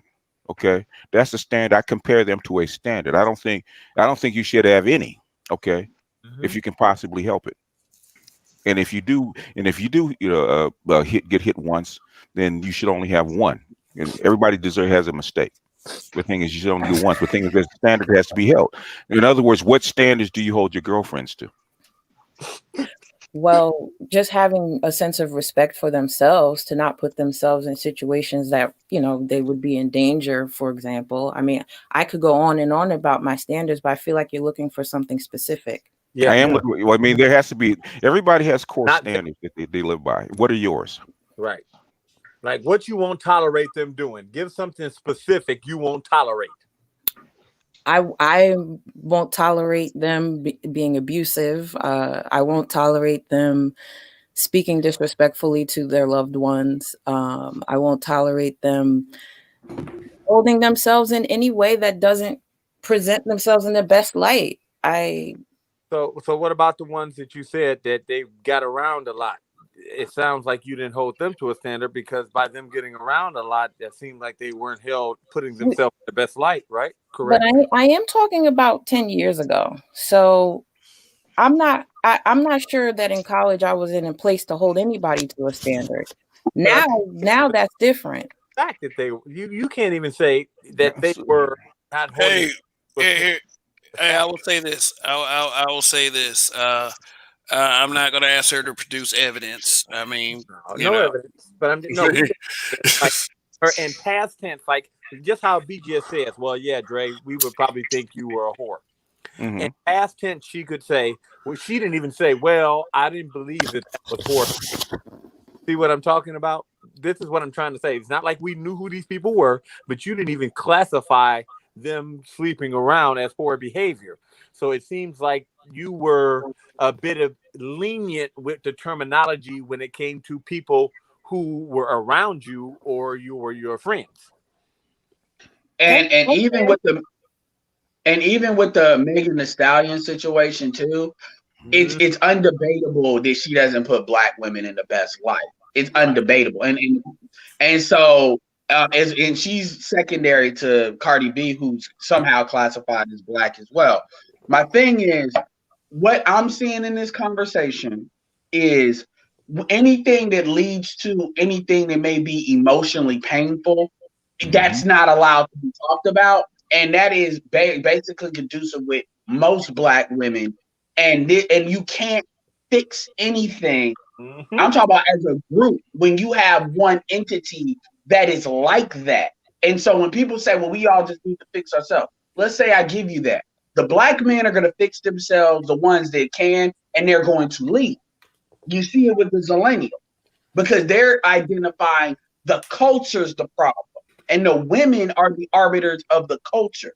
This is going to sound a little bit derogatory, but I got to say it. It's kind of like you look at culture and women almost like a virus, whether it's good or bad. And the virus is passed down to the kids because they're the first teacher. And let's assume the virus is bad. They're going to say, okay, this person has bad culture. So whether you call it colorism or whatever, they're going to identify that this is what I need to stay away from if I want to not duplicate that. That's what they're doing. Yeah, so women don't understand that. And when we talk about online, we're talking about all an experience for us, whether women are there or not. But when women show up, we are talking about this collective culture that's the problem. And women just outright refuse to talk about that. It manifests in different ways, but it always comes back to don't pass go. You know, I mean, I think this whole thing started is because she doesn't like how we approach women or approach the topic, or even though we're not directly talking to them, right? Is that the thing? I always ask, okay, say that you wanted to correct a female behavior, okay, and you needed to do it, okay, effectively. How would you do it? I never said I didn't like how you guys were talking about women. I'm personally not into labeling folks, especially when I don't know them. But why not? Why not? What purpose does it serve?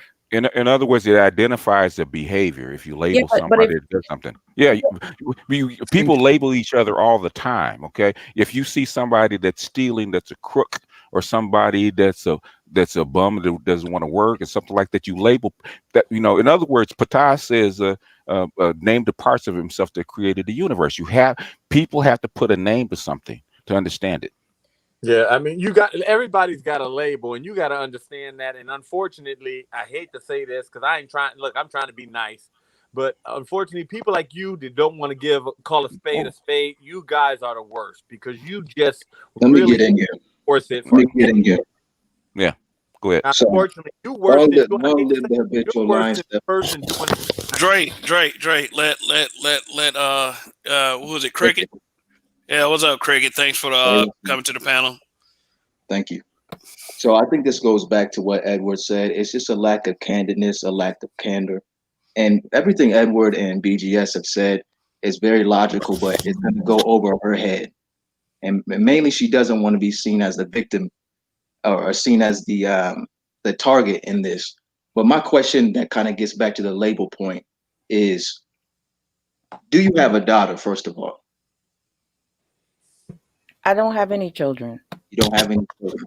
If you were to have a daughter, what would you be guiding her to do as far as building a relationship with men and having stability in life, especially with your past of having a mother who had you at 14?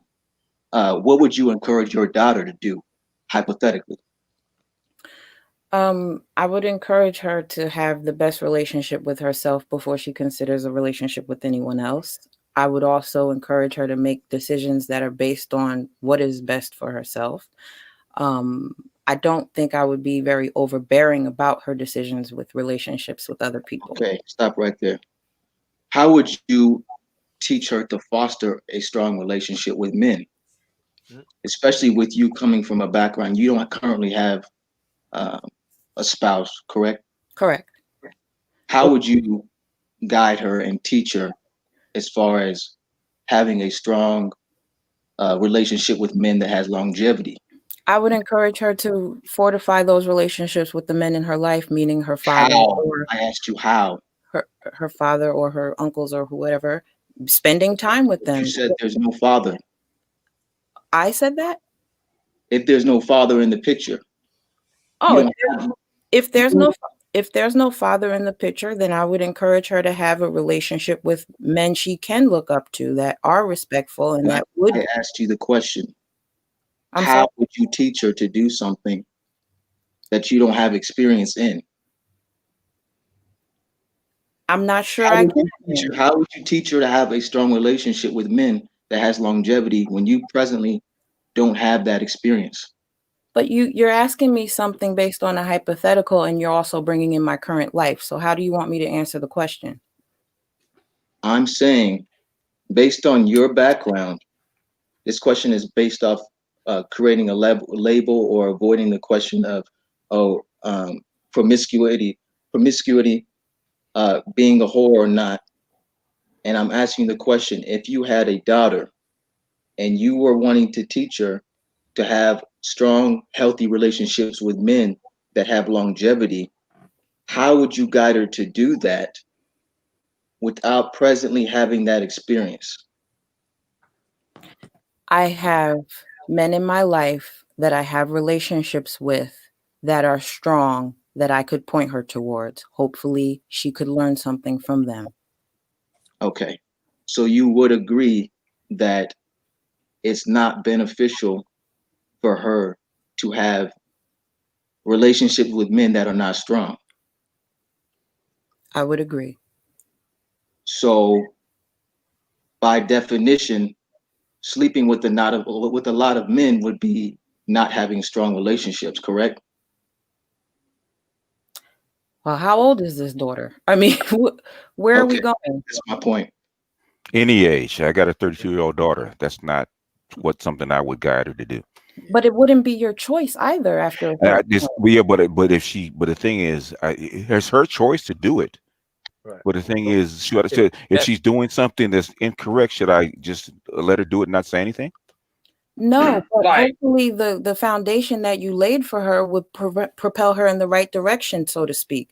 However, there's a point in life where you have to you can't take responsibility for what she's doing. That's not the question that I asked. Should I stand back? My daughter's doing something incorrect and against what I taught her, stand back and allow her to do it and not say anything? No, you should tell her how you feel. Absolutely. Yes, that's what I'm saying. Absolutely. So I got a question in the aspect of being a wife. What is being a wife to you? Because you said you're not married. That's not a question that I can answer because I don't believe in marriage. Oh, okay. Why? Okay. Well, that answers a lot. Well, I'm sure it does. I'm sure it does. Why? Well, okay. So oh no, I'm glad you said that. So you don't believe in marriage. And look, I'm not married. There's a lot of us not married on this panel. So this is not about to go the way with that.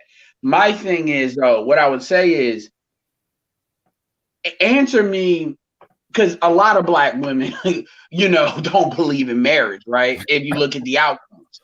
So my question is, look at the complaint that Black women get. No, because this is one of the things with the manosphere. The manosphere exists as a way of handling the complaints that have been always thrown at Black men by Black women to basically dodge their own accountability. So my question is, because we feel marriage benefits women a lot more than it benefits men. In fact, there's a lot of men that don't believe in marriage in this space. What I'm saying is, so you know what? Let me start here. Why can you explain to us, as there's a lot of people in here that's not married, only a couple that is on this panel, why do you not believe in marriage? I'm curious. Do you realize, Edward, that was the question we asked first before you talked to that 3-minute diatribe? Like my girlfriend is sitting here laughing because she's sitting here laughing. Like, but she didn't because she wants to hear the answer to this question. She's sitting here laughing. I did not have positive examples of marriage growing up. That's basically it. Okay, but do you think you can change everything? I mean, no. Correct? No. Have you ever been in a relationship with a woman? No. No, because the thing is, you come off kind of rigid, and I know, I do, but this. You did say you was a geek. That's why I said that, because I get accused of being but you guys didn't ask the follow-up question. Yeah. If you don't believe in marriage and it has to be, and you believe in some kind of mateship pairing, what do you believe in? Right. I believe that you can have partnership with someone and that you're a good motherfucker, BGS. No. What I'm saying is, okay, when you say partnership, you can partnership and sleep with do a pump and dump. In other words, you keep her for 3 days, you go on to the next one, and that's a limited partnership. When you say partnership, what does that mean? But isn't the It means what two people describe it to mean for them.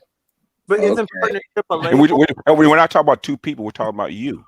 Yes, but we're talking about partnership. I cannot partner with myself. No. In other words, what is your dispute? You don't believe in marriage. You believe in partnership. What does that mean to you?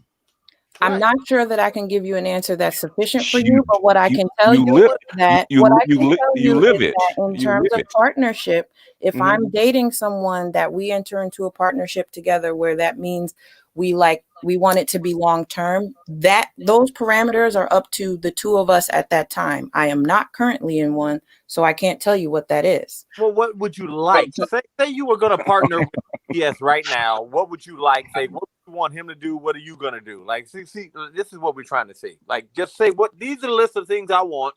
This is what I want BGS to do. This is what I'm going to do. So me and BGS can be together. Go ahead. You guys are asking me to answer a question without You've been in partnerships with somebody before. At least you're not a virgin. With all due respect, I've given you all the chance to say things without being cut off. Hey, I got this. Listen up. Let's stop making arguments up. We're not Let's making hey, guy. Come on. Like, let's do this one at a time, okay? Like, shit. Go ahead, Latoya. So all I'm saying is that in my mind, because I have not seen marriages work out and I don't believe in them, what I do believe is that two human beings who rock with each other can decide we want to rock with each other long term. And this is how it's going to look. This is what I want from you, and this is what you want from me. Do you agree? Cool, let's go on that. Now, if me and BGS had that conversation and there was mutual attraction there, then we could go on and on about that. But I don't know BGS from a can of paint. So I can't sit here and say to you, I like the way he speaks and he's very well read. And this is what our partnership entails. We go to the library sometimes and we see each other 5 days a week and we live in separate houses. How do you want me to answer it? No, I think, sweetie, what you're saying is like this, like say your perfect ideal scenario. Say, just put your perfect ideal scenario out there. That's all we're saying. We're not saying that might be kind of right expensive, though. No, we're trying to find out. In other words, there isn't anything. Okay, right. We're trying to find out what she has a core belief. But the thing is, we're trying to find out what that is, or at least an aspect of what that is. And what we're getting is this, which is what's wrong with the current situation as far as people right now, because there is no structure. There is no structure for this. Right? How are you going to build something without a structure? People can say, here's the thing: when black men are talking, we already know that black women are not used. Damn black women. Nobody in the country is used to black men saying what it is, how calling a spade, how they see it unapologetically. You can see how people reacted to Ice Cube, see how people reacted to Snoop Dogg. I mean, you see how people reacted even to Kevin off that True restaurant situation. Anytime a black man is firm as to what he believes, everybody has been trained, regardless of black women or race, to have a negative reaction to that based on how the country has been trained to view black men. But when you flip that and you start to ask, now we're going to come back to the black community, and it's not just you. These are conversations we've had with other black men that will kind of come against what we're saying too, and they can't answer the question either. Like they can't answer it because and my thing is, you can be against, I'm not saying you personally, I'm just saying somebody can be against what we say or how we say it. But if we then ask, okay, well, how would you go about doing it or doing this? And then people can't ask, we call the question, so why are people really against it? So when people, because it's not even like people have an alternative. So for instance, when black men in this space say they're against marriage, they say they're against marriage because of the laws, because our women blow the shit up, and 80% rate of marriages that are activated. It costs us money. We don't really value. It's not really valued. And you got people who are married on this thing, and we say, what's the alternative? Some people say pump and dump. Some people say things like mixed out is right. We have things we argue for, but it doesn't become. I don't know. The moment, and I'll say this, like, do y'all hear that? You borging, cuz. You're borging a little bit. You're borging, buddy.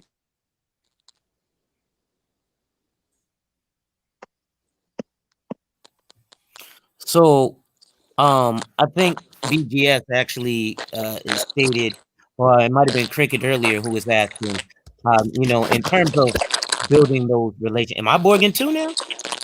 Now Yeah. somebody's mic is crackling in the background. Who's it is?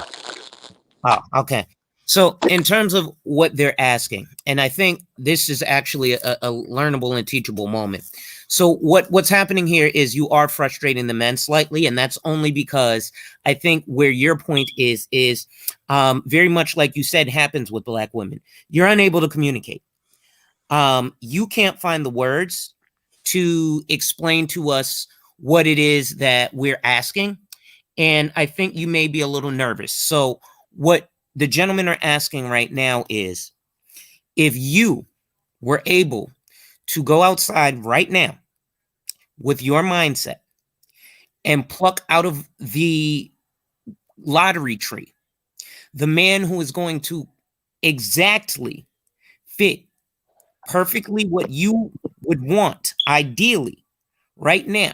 For example, a bunch of men might say, listen, I want to go pluck Janet Jackson off the tree. So we're asking the same thing of you. Okay. It would be someone who is hardworking and maybe entrepreneurial, someone who is willing to understand that life is a journey and learn and teach. Okay, not to cut you off. Yeah. That's a little less specific, and that tends to be what we get when we, like, for example, there are people who say, well, what's your ideal man? Oh, someone who this. No. Just like most women say, you got to be 6 foot tall, 6 figures, drive a 6 Series BMW. So no, none of that matters to me. I'm core values. I'm trying to be as honest as possible with you guys, and I'm trying to answer the questions. And I think what you said was very true. I don't have the words, and I'm willing to admit that. I think this is a teachable moment for myself, and I do appreciate all of your candor, even the comments. I appreciate it all. But when it comes to narrowing it down to a prototype, I cannot do that. Okay. That's clear. And I appreciate your candidness because we were just on the panel, with Roger. You don't know Roger, but Roger stuff. And if we would ask most Black men, you can get a major order woman, just put this thing in here, outside of how they look, go. Most of them can't tell you. 90 BGS said what, like 95% of or 90% of Black men can't even tell you because they weren't trained to know what to expect of a woman because we are raised, well, I call it a gynocracy. And that's another question I want to ask. So you're not alone in that. And that's another quick question I want to ask you too, just to switch this up a little bit. Do you believe, because we got into the individual, and I want to bring this back to the collective. Do you believe the Black community is a patriarchy, matriarchy, gynocracy, or something else that I haven't mentioned? What is a gynocracy? A gynocracy is similar like a matriarchy, but not really. A gynocracy is basically the women run it 100%, pretty much. It's a distorted matriarchy. The women are the ones that say, the women are the ones that set the tone, and everything flows through the women. That is what the matriarchy. Look at how the Jews are, and that's kind of what a matriarchy is. Not really, but that's like a close. Ooh. So, yes, your Black churches are generally matriarchies too. Okay. Even in that, where most of the men have the power positions, but at the end of the day, the body of the church is very much rotating women. And just like, and so that's so my question is, and then it got out of ran. Wow. Threw the lady. Somebody mute up. Yeah, what happened? Something just happened. But do you think the Black community is a patriarchy, matriarchy, gynocracy, or something else? Ooh, I might say it would have to be something else. Because I don't think it's a patriarchy. It's not a patriarchy. I mean, it would probably be close to a patriarchy, but I don't think that accurately covers it. So I did ask you a follow-up question. Name me something that Black women have to, that Black men can compel Black women to do as a collective group. Name something that Black men can compel women to do. Black women. Black women to do as a group. Because if it's a patriarchy, that means that Black men must run it in some way. I just want to know what way that is. Well, I think in an ideal situation, the Black man would lead and the Black woman would follow. So no, that's an ideal situation. Hold on, that's an ideal situation, but that's still a choice. Yeah, what's your choice? That's what people are trying to figure out, man. That would be my choice. That would be my choice. Well, I'm just saying, yeah, the thing about it is with patriarchies, you know, women are compelled to do things based on a contract that's written on both parties as a group. You know, so I just want to know, what is that? Not an ideal, because if it's an ideal, then that's clearly a woman has to opt into that. That's not a patriarchy. Here's a question for you, ma'am. Do you live life like day by day, or do you like plan for the future? Because I could see like your answers seem so vague and whatever. It's like, well, whatever happens, or whatever this, that. I mean, some people live day by day, enjoy the moment. You hear Black women say that too often now. But wait, she might. I mean, is that how you live your life, day by day, enjoy the moment? I would say yes, for the most part. Okay. I mean, you got every right to, your life. You got every right to do that. I mean, nothing wrong with that. Hey, I give you kudos for saying. Yeah, that was a good point, Greg. But I noticed that she never she never had, and there's nothing wrong with that, because I ain't even gonna lie. People like that are more free because they're not bound by the terms. It's like those people who are minimalists and they live in a bus and they travel around the world.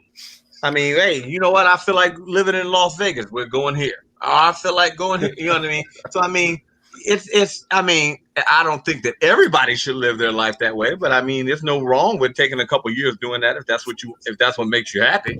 Could I ask you a question, sister, about the whole aspect of labeling? Like labeling things gives distinction, and it gives specific, I think, healthy boundaries, borders. You know what I'm saying? Placements. That way you do have structures. BGS was speaking of. So have you always been a person that didn't get down with labels, or did that recently come in? And I want to say that I agree with you, and I didn't get to flesh this out when we were speaking about it earlier, but when I said it, I initially started the statement by saying that labeling people who don't have anything to do with me, right, it doesn't matter. That's what I was driving home. It's that if there's somebody on the outside of my sphere, it doesn't matter what I label them or what their label is, but what matters is who's in my sphere. So yes, I do believe in labels, and I do believe that they have a place. I see. I can kind of understand. I'm kind of like that myself. Like, if the person ain't in your circle, you don't give a fuck. Right. That's all I was saying. I mean, I understand where you're coming from. No, absolutely. But and people tend to come into this space because they're listening. They kind of, sleepwalk into the space, which is fine because it's YouTube. And then they give meaning to what we're saying. Like some of the stuff that some of these channels, not this channel, but some of these channels in this space, like BGS, the stuff goes back 5-4 years with many, many hours of interaction with women. He has obviously daughters and stuff like that. So the thing, and so I get it. That's not your fault. That just is what it is. But I think people give meaning to what we say based on an emotional response to it, which is fine. But and the things are moving in the Black community, irregardless of how people feel about it. And the thing about it, what usually happens is when the shit hits the fan, people look for a bailout. When all this stuff that happened along the way, Black people like to pretend that things happen. I mean, look, to be fair, I'm not even thinking about you. I'll give you an example. One of the ways that I think this stuff is going to take men out of the equation, if you look at what the Black women's power is, and if you ask, well, why don't Black women for the most part support other women when it comes to business like hair and nail? Because this is stuff that will rotate their own economy, even independent of the men. And it's interesting how you will always hear Black women start to sound eerily like how we do when it comes to, they'll start labeling Black women in. They don't got good customer service. They're always late. They don't do business well. It's amazing how instantly that trigger gets switches as to why they go to non-Black, nail salons and hair, even though they get disrespected. And I've even heard other Black women bring that up, and then they start to still get the same kind of pushback on that. So as an adult, we have to rise out of that and then ask us, I feel this way. Why do I feel this way? And is this feeling actually correct to compare to the situation that I'm thinking to? And what you see is a lot of Black women and Black men, quite frankly, they can't do that. So when I ask the question about the matriarchy, patriarchy, and gynocracy, we all know it's not a patriarchy because we all know the women don't have to do what the men say at any kind of level. Yet, when you listen to mainstream media and you listen to any conversation that Black people have, it's always seen as women are rebelling against men, as if men ever had an ability to make a woman do anything in this community in the first place. And I just find that absence of reality frustrating sometimes, but fascinating in other ways, how everybody goes along with that, including a lot of men, unless it's directly asked. Wait a second before you go into your next thingamajig, because I'm about to cut out. Hey, how about okay, Dre, you go. Yeah, and I'm about to cut I out. I got to get in the shower, man. I got all this dust from towel. But what I've seen is like I noticed people in the chat. Oh, you being nice today? No, what I seen is my analyzation of her. She seemed like a person that always stayed to herself, and if you ain't in her mix, she don't care about you. I've been that way for a couple years myself. Kind of still got those habits. Like when I put a person down, I put you down. My girl will even tell you when we go at it, it's like when I put you down, it's like you don't even exist anymore. And I've seen people like that. So I kind of understand because I've done it to people. And I've sensed that that's what she was, that type of person. She kind of loner. If you in my circle, you here. But if you ain't here, you ain't shit stopping. I mean, I guess give you kudos right there for taking the questions without getting an attitude. A lot of women can even learn from you on that. And that's all I have to say. I appreciate that. You hit it on the nail on the head. Yeah, from one small circle person to another. I've had people in my circle for like 10, 15 years. And once I put you off, you're gone. I mean, like my girlfriend said, "Wow, y'all were friends before we even met." And you just put them down and walked away like they weren't there. I'm Never knew you. Yep. All right, yeah, have fun now.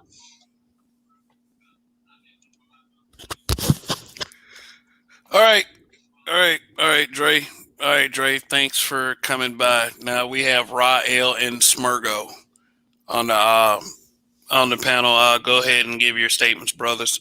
Rael, then Smurgo. Peace, Kev. Peace to the panel and chat.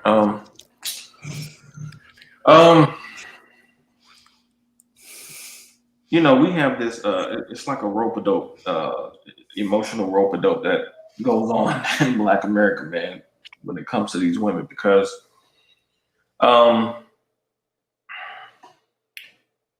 if you ask these women, does your job have a standard of behavior? They would say yes. They all got a employee handbook, rule set, training that they were supposed to take part in to understand the codes and the culture of the particular company that they work for. I remember years ago, Dad's girlfriend said that if you can go to work, and, this was really poignant for her to actually say at the time. If you can go to work and deal with the stuff that you deal with from, people on your job, your bosses and stuff like that, and not cuss them out, go off on them and things like that. He was like, you should be able to carry that same level of discipline in your relationship too. And so, but when it comes to Black men holding these women accountable for their behavior, the not having a standard thing, quibbling between, what did this mean, this definition mean? To me, all of that is just really a way of not actually adhering to a standard that says Black men are actually worth being respected. The ultimate end game is basically saying that Black men don't deserve basic, to me, which is basic human respect. If anybody saw or listened to Kevin's Clubhouse meeting, it was this Black chick who came on there. I think her name was Rochelle. She's a journalist or something. People were saying that she was a journalist. And this woman was coming in there. Kevin was very even keel, tone, voice, very respectful. He didn't spaz out on anybody. And this woman came up in there like guns blazing. You know what I'm saying? I mean, ready for war. And, you know, he eventually had to remove, you know, this female from the conversation because in her mind, he wasn't worthy of respect. And I'm pretty sure he probably had this woman probably about 15, 20 years, you know, being that he's in his 50s, seemed like she may be in her 30s. And so I used to be in a relationship with this one chick. And I told her one day, I was like, you want a commitment without a commitment. You know, you want me to put 100% in and go all out. I was like, but you want to just, you know, be halfway and not really go all in. And then you don't understand why we have the issues that we have in our relationship. And so as long as these women will quibble about definition of terms, we know what respect is. Like I mean, this is 2020. We've been at this humanity thing for millions of years. We know what basic respect is. We're not sitting here silly dudes that just, you know, don't know, you know, when a woman is being passive aggressive and saying things disrespectfully. We know what a hoe is. The first thing out of a woman's mouth when a woman gets a man that she wanted towards another female is, oh, she probably a hoe anyway. These women will call another woman hoe way before men will. You know what I'm saying? And so this idea that you don't know, you know what a hoe is very problematic. Because I know what a thug is. I know what a thug is. And I have no problem if it's a Black man and he fit the description. I have no problem calling him a thug because I'm not associating myself. I don't have friends in my circle that are thugs because I do not want to be associated with those caliber of men.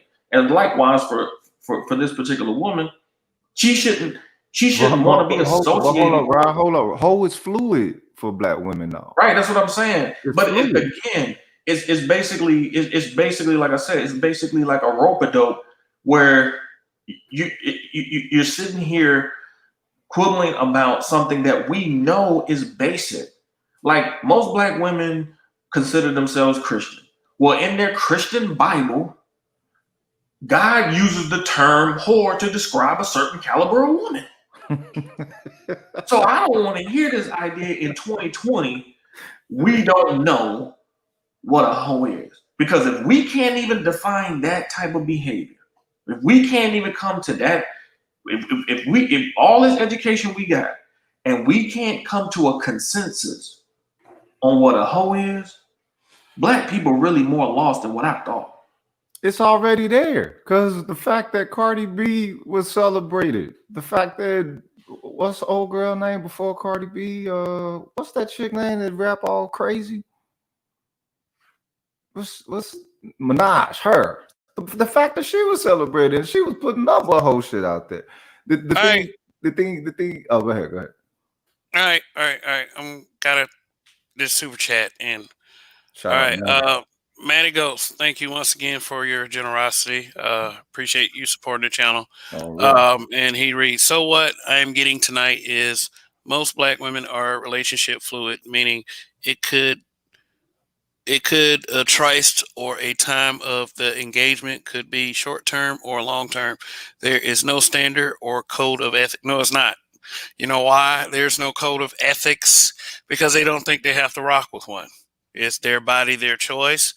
Therefore, fuck it and fuck anything they want and act like you're angels and Well, that and and also there are no rites of passages. I mean, all of this sums up to there not being a rite of passage for one to understand themselves, their role, and the aspect of the establishment of a code, standards, principles, and then longevity with that, so that eventually it'll become legacy.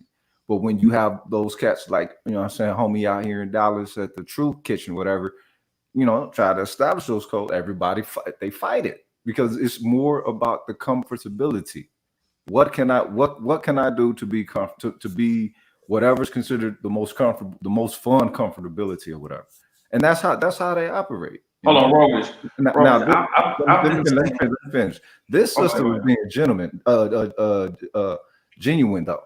She's being genuine. You in her responses, she was open, and actually open to slight adjustments of context and everything. That's not usual. So what I'm saying, you're an anomaly, Latoya. But what I'm saying, glad to have you here. Let me say this, Robles. When I was in my teens in the 90s, because see, I was in Atlanta during the height of Freaknik. Okay, so these game and things have gotten worse since then. So I'm not under the any notion of not knowing what whole culture is, because I saw it up close and personal during the early mid 90s before Freaknik got shut down. And even in the 90s when I was in my teens, and I learned this very early during that time. One of the thing that annoyed me the most, even back then in my teenage years, was seeing Black women do things they knew was wrong. They knew was wrong, and being unwilling to be accountable for. Because most men, it's not about bashing you for being wrong. It's saying, okay, you know what, that was my bad, my fault. You know what, I'll do better next time. If Black women came to Black men in relationships and say, I own that. That's my bad right there. I'll do better next time. I should have been better at that. A lot of relationships could actually last just for them owning up. But when they show that they're not willing to own up to their behavior, even when they know it's wrong, they know they're wrong. Right. Basically, let me correct something. As far as her being genuine, she was genuine with everything but the age, though. She still had that same Black woman bullshit when it comes to that age. Not one to accept reality when it comes to that shit. Which ain't a good. Hold on, let me finish that. and if see, the thing is that I was saying that in my teens. I'm in my 40s, and I'm still saying they don't want to be held accountable for their behavior. That is, I'm talking about damn near 30 years later. Well, 25. The similar things that I was saying in my teens. 25 years later, and Black women still have a hard time. If me and you playing basketball, and I mess up on a play, we teammates, we trying to win, and I mess up, I'll be like, yo. You might get on me like, damn man, why you do, man? Well, you should have did this. My bad, dog. That's my bad. And then we gonna pump each other up like, all right, man, just do better next time. Right. But I'm gonna hold myself accountable because I'm like, we on the same team. We trying to win. You're supposed to be, if they're in a relationship with a guy, they're supposed to have a teammate mentality. You want the relationship to do well. So in order for the relationship to do well, if you do something wrong, man, you gotta own up to it. What these women are basically saying is, well, I'm going to do wrong. Not only am I going to do wrong, you better not say nothing about me doing wrong. How dare you judge me? Okay, but this is the thing. Is it wrong or is it them? See, this is the thing. If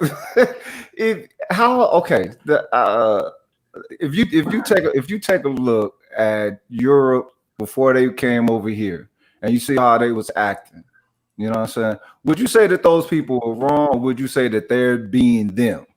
if you see the level of savagery, the level of I'm saying ill morale, couldn't read, illiteracy, all that shit, right? You're like, you know what? That's just them. And how long they been like this?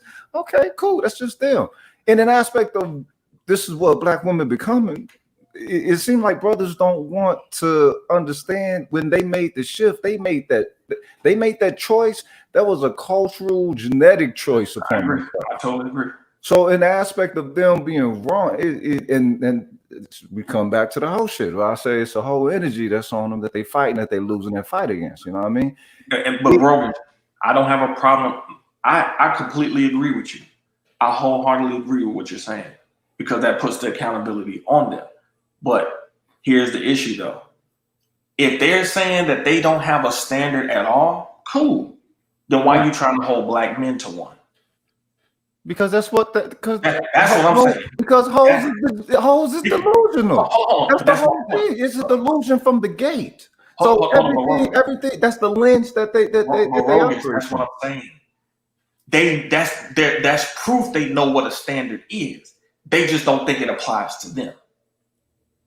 See, they'll sit up here and say, well, I didn't have a dad and I don't, because that's another way. Saying they didn't have a dad is another way of putting the responsibility on another Black man. No. If you could take your butt to work and not twerk at work, you could take your butt to this Black man's restaurant and not twerk at the restaurant. You see what I'm saying? Don't sit here and say, well, they played a certain song and such and such and such and such. No, because you're not talking at work. But hold up, man. Pilgrims got respect. Pilgrims are the epitome of what it means for success and respect within this nation. All right, and then and just in an aspect of not just Black women respecting Black men. Have you ever had to put a non-Black, non-Pilgrim person in pocket? Like some Hindu motherfucker that jump out of pocket, and if they do, how do they jump out of pocket? They jump out of pocket the same way as everybody else. So that's some general programming shit on an aspect not respecting brothers. Yes, there is a cultural dynamic to it as well, but you have to take into consideration that which is cultural and that which is just the overall matrix programming of, you know what I'm saying, fuck this dude who can compete at the same level as everybody else. You know what I'm saying? Fuck this dude who got all this shine and all this swag, all this character, you know what I'm saying, all this skill, this high skill set and expertise. You know what I mean? What I would say about culture, I think I told this story before on Roger's channel. My homeboy, he was going. This was years ago, and he was going to basically, smoke some weed with this chick, Somalian chick. Okay. One second. Got a super chat from the Haitian. This is for Pastor Rael. Preach. Okay, Rael. Go ahead. Peace. He basically, he was going to smoke some weed with her. We started talking some scripture type stuff. So she heard me going in. She said, "Man, we didn't even think men like y'all was into this type of stuff." I said, "Yeah, don't believe everything you see on TV." I said, "A lot of that stuff on TV that you see, as far as these women are acting, a lot of us don't support that at all." And she just sat back stumped. And from that moment, she just was just looking at me and just peeping my aura. Man, just those few comments that I was making, because she know her culture as a Somalian chick. Her hearing me speak was like hearing her fathers and her uncles and her brothers speak. She completely did a 180 and got up out of there. She was like, "Yeah, I gotta go." He was like, "Man, I thought you was staying, man. Why you ain't staying?" She was like, "No, I gotta go get my daughter. I gotta go get my daughter." Like she immediately got in line from a completely different culture. But the cultural standard that she was held to was the same type of cultural standard that my great-grandparents raised our family to be on. Ms. Latoya, let me ask you something. And I wanna try and guide this back to the disrespect that Black men get. Do you have female friends who are single mothers of sons? Yes. Have you seen how they talk to their sons? Yes. generally, when they talk to their sons, is it usually in a condescending or rough way? Not my friends, no. I've Okay, seen that happen, but not with my friends. okay, that's understandable. But you have seen Black women do things like, "Oh, you stupid motherfucker," blah blah blah blah Yes. blah, to their sons. I grew up around it. Seeing that, as a young Black man, what, in your opinion, would you expect that young man to hold value towards as a Black woman who he's going to basically see his mother, just like I'm assuming when you see Black men, and a lot of Black women see Black men, they automatically think abandonment because whatever the situation, their father wasn't in their life. Mhm. Is that safe to say? Yes, it is. Okay. So in terms of accountability, when there are these single mothers, is it safe to say that the womanhood or the gynocracy or the sisterhood, whatever you want to call it, would have the intelligence or the intellect or the wherewithal or care to step in and say, hey, you're screwing up a young Black boy who's going to grow up and then disrespect my daughter? Oh, hell no. Right. Okay. Do you personally or know someone personally who does step in like that? Yes, and I am that person a lot of times. And I just want to speak a little bit to the point of accountability that came up a little bit ago. Okay. I know I said earlier that I think a problem that women have is being in each other's amen corner instead of calling each other to the carpet. I believe in leading by example. Although I don't have children, I am a corporate manager and I have direct reports. And one of my direct reports literally just today sent me a message thanking me for teaching her the importance of accountability. I'm not saying that to toot my horn. I'm saying that to say that I think that as women, if we don't lead by example in terms of how we deal with other women and seeing that, then we're doomed. Because if I can't be a walking, living example of holding myself accountable for when I fuck up or for when I don't do the right thing, then I can't expect the people around me to walk in that same light. Understood. Now, you said that you work in corporate America, and this is another huge issue in Black America. Now, my wife, she's a higher up in her position as well. She has a very strong, powerful position. She's management, she has subordinates, etc. Similar to you. However, she submits to me when she comes home. Okay, she's a very submissive wife. She just clipped my fingernails because I said I need a manicure. Shout out to you. You said shout out to me? Yes. So now let me ask you this, because I noticed when you were saying, personally for a man, and I'm not looking at you personally, but women in your position that I see a lot of.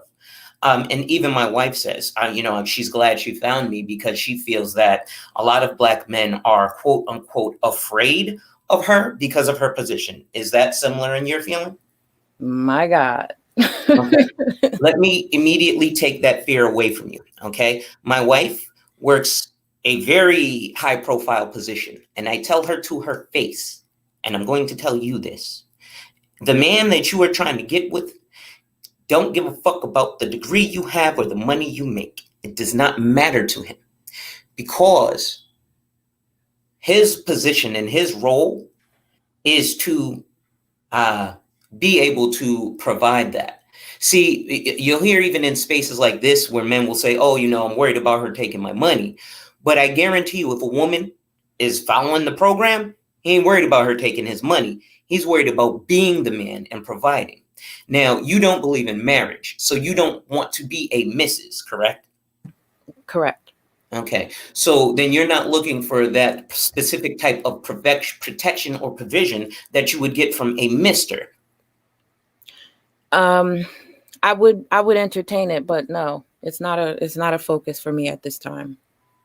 Okay, but you would entertain it. Yes. Okay. Now, in summation, when I hear women say, you know, I'd entertain it, or, you know, if it happens, that means you'd like it to happen.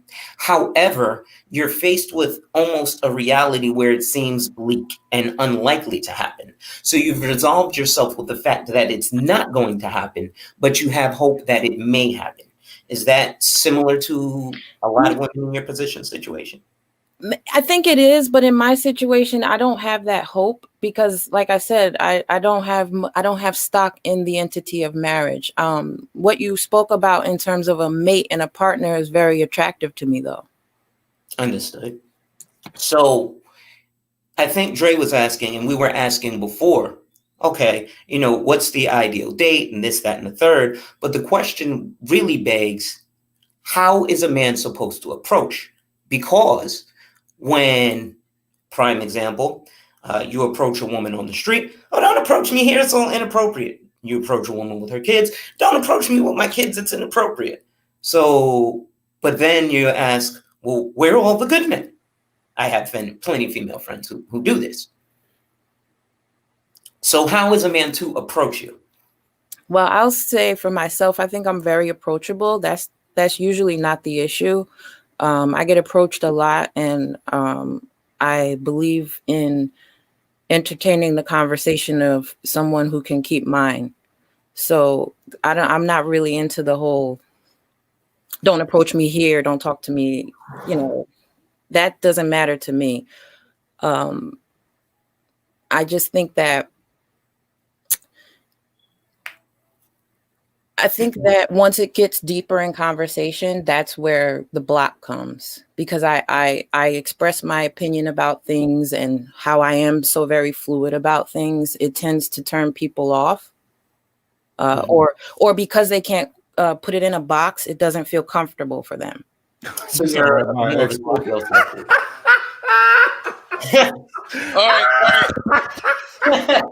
right. Let me get this super chat in. All right, do y'all see this screen when I put up the super chat? Like, yeah, y'all just okay then. All right, then that means I want to read it. All right, Maddie Ghost, thank you once again. Appreciate it. It's like a prostitute that had 50 Johns a week for 5 years, and after 6, they stop prostituting, get a relationship. If it doesn't work out, she becomes a prostitute again, and instead of 50 Johns, it's 100 Johns a week. There needs to be fluidity. Wow. You know what? It was interesting. Oh man. Rogish, you want to follow up on that one? that gender fluid, that fluidity stuff is basically that born again virgin stuff we used to hear in the 1980s and 90s. Yeah. So hold on, break bread. What you mean, born virgin? What you mean? Born again virgin. Well, yeah, there was this thing that women used to try to pull. It even made it to like mainstream talk shows about women who basically was out there, you know, hoeing for years, and then they gave themselves to God, and now they're born again virgin and all this other type of nonsense. Which God did they give themselves to that forgave hoeing? Yeah. I mean, they literally the very Bible and the laws that they have been breaking for years. Yeah, they will come back and try to use the same type of concepts to justify in their mind this new way that they think that they are to say to other men that I'm worthy of you marrying now because I've gotten my life back with God, and you know I'm holy now. That's interesting because think about what that shows. That shows that there was an understanding to have a code, even if it was, you know what I'm saying, on some loose shit. That was shit, my point. To fight towards establishing something, to give borders, take away the fluidity actually, and you know what I'm saying, add a little bit more stability. So Latoya, what is it about fluidity that you like? What not fluidity, but what is it about, you know what I'm saying? You use boxes. My ex-wife, she said shit like that, like a box thing, labels and all that shit, right? So So the thing is, what is structure to you then?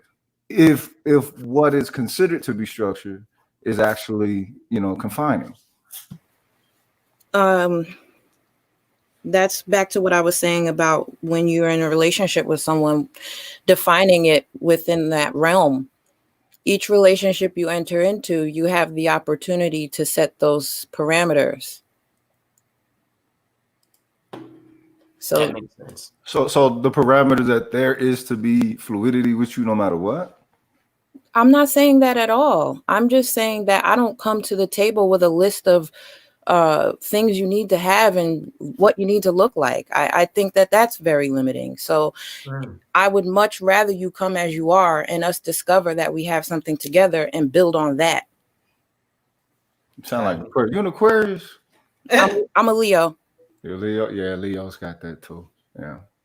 So that's, and you know what? The fact that y'all brought up the whole intimidation with somebody's professional shit, I never heard that shit. So people was intimidated when they holler because of your job. Because what the hell is that? Any of y'all ever not holler at a chick because of a job and made you feel like, oh, yo, no, we don't holler at a chick because of his job. But like I was saying, so her and my wife are both in positions of power. So what happens is, I thought that mean in the house. It don't, but you got to get to the house first, bro.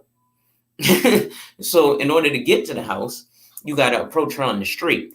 Like, for example, I told Roger, how I met my wife. We met online, but I was unemployed at the time, and he was explaining that Black women tend to look for men in compromised positions, which is why dudes was up there, talking about why chicks was looking at dudes in jail because they know they can control that, right? So when my wife already told me, had I approached her on the street looking the way that I look online, she wouldn't have paid me any attention because I had a bandana on and I was a completely different person than I look like now, or than I even carry myself now. So I was in a compromised position. But what she's saying is that dudes that are in that position won't even have the balls to approach her because they'll see, damn, she carries herself a certain way because and we already always see, everybody, I'm a boss bitch. I make 6 figures. So automatically you don't think, well, damn, I got to go approach this broad and she ain't going to want to hear nothing from me because I'm only making, $57,000 a year and she's making 75. So now she's going to look down on me. So I ain't even going to deal with that because then she's going to talk down to me. She talked down to Kevin Samuels, who made a lot of money. So we're the man need to make the same money as you, or what? That's so true. It's like they talk themselves out of it before they get anywhere close. There you go. Keep it going. Keep it going. Shit. Keep it a Google. So you definitely don't have that issue. So financially, right? I know you don't have a list, but everybody had, like, for example, I think where an issue lies is that women come to men for a come up in the Black community, right? And they'll come to us for a come up. No problem. Nobody has a problem with that. But a prime example, my wife and I, her consistent salary is obviously more than my 100% commission. So I make $0 an hour. But last month, I made $1,000 an hour because I made enough sales to do so. Friends and family female of hers will say, oh, he's not good enough for you. So then we also have to compete with that as a Black man in a relationship with a Black woman. So financially, is there a floor where men, if you ain't making at least, 50,000, then we can't further the conversation? No, because you know what? I'm the first person in my family to go to college and graduate and to experience the level of success that I have. And so I understand what it means to not be here. And so, no, I don't have a standard as far as that goes, but I do have a standard in terms of you need to be responsible. Okay. Responsible to So you're just you're okay with an average guy, a regular guy. Absolutely. And I think Edward said it earlier. The problem is most black women want to be Kim Kardashian, and most black men want to be Kanye West. Now hold up. Now if you would take, you know what I'm saying, a square cat, you understand a square cat that interacts with you is going to want to lock it down. You know what I'm saying? You obviously a good chick, so it's like the fact that you would be against that, and the fact that you would be open for a man who's on some, you know, generality type of good shit like that, it's kind of hot. You know what I mean? But you say you're not looking to be married, but in the aspect of relationship, that's different, right? So you just take the relationships, and if the shit move on further, it's like, well, you know what I'm saying, because you don't want that, and you're probably gonna be fucking with a square more than likely or whatever. Most likely. And it's okay, and a square is going to want the traditional shit. You know what I'm saying? So, and you're not for that though. Interesting. Interesting. All right, guys. All right. Another super chat. Okay. On the screen. Maddie goes, thank you once again. I'm out here surfing, dude. Yeah. I'm out here surfing, dude. The waves are so fluid, bro. Is where you're at. All right. Already gnarly, cuz. All right. What? Maddie, you a rider, nigga. You're a straight up rider, cuz, for real. Hey, yeah. Matter of fact, for that one, you get the crib whistle. Already. I can't even do it that loud no more. Hold up. Yeah, I got dry mouth. I can't. I just was smoking. So Go get you some kombucha, dog. You be all right, man. All right. We're at 2:38. Probably gonna end it at 3 tonight. So yeah. Thanks everyone for participating, and let's what exactly, let me ask y'all a question. What exactly is this conversation about? I think the conversation is about the understanding that you got expectancies, you know what I'm saying? Things and an expectancy. This is what I define an expectancy as: something that's supposed to be the next logical, rational result for the earlier condition. And in the aspect of, you know, talking about, you know, community, family, relationship, it really seems like when it comes to that which is solidified and that which would actually go to promote a healthy union, longevity and legacy for a growing, developing people, it seems like the black man got the perspective that helps out more than anything. And the black woman's perspective, it's not saying that it don't help out, but it seems like it's going to be a much longer travel, a much harder journey, and not necessarily unnecessary things, but things that can get nebulous along the path. So it's you know, and to me that results back into an aspect of direction, that, you know, the protector, what they say, provider, protector, whatever, and director, guidance. Obviously, it shows what guidance or what direction that the community is supposed to be on in order to get to where everybody say we're supposed to be. Okay. True Alpha MD, thank you for the super chat. Fellas, I'm black man, and I've had chicks pay me minimum $500 just for them to sleep with me. I come correct. I am as hard as they come, and I have zero problems with female. I do not tolerate BS. How in the fuck did you get them to pay you $500? Like, but I mean, like, I'm not saying I don't believe you, because I actually do. I actually do. Like, wow. Wow, brother, you get the gold star from me for that one. Like, seriously. But you said in the comments earlier that you have settled down since then. So, you know, cool for your participation. Thanks for engaging in the chat. I really appreciate everyone that's in the chat, and I appreciate all the super chats too. So all right. This conversation really wasn't about anything.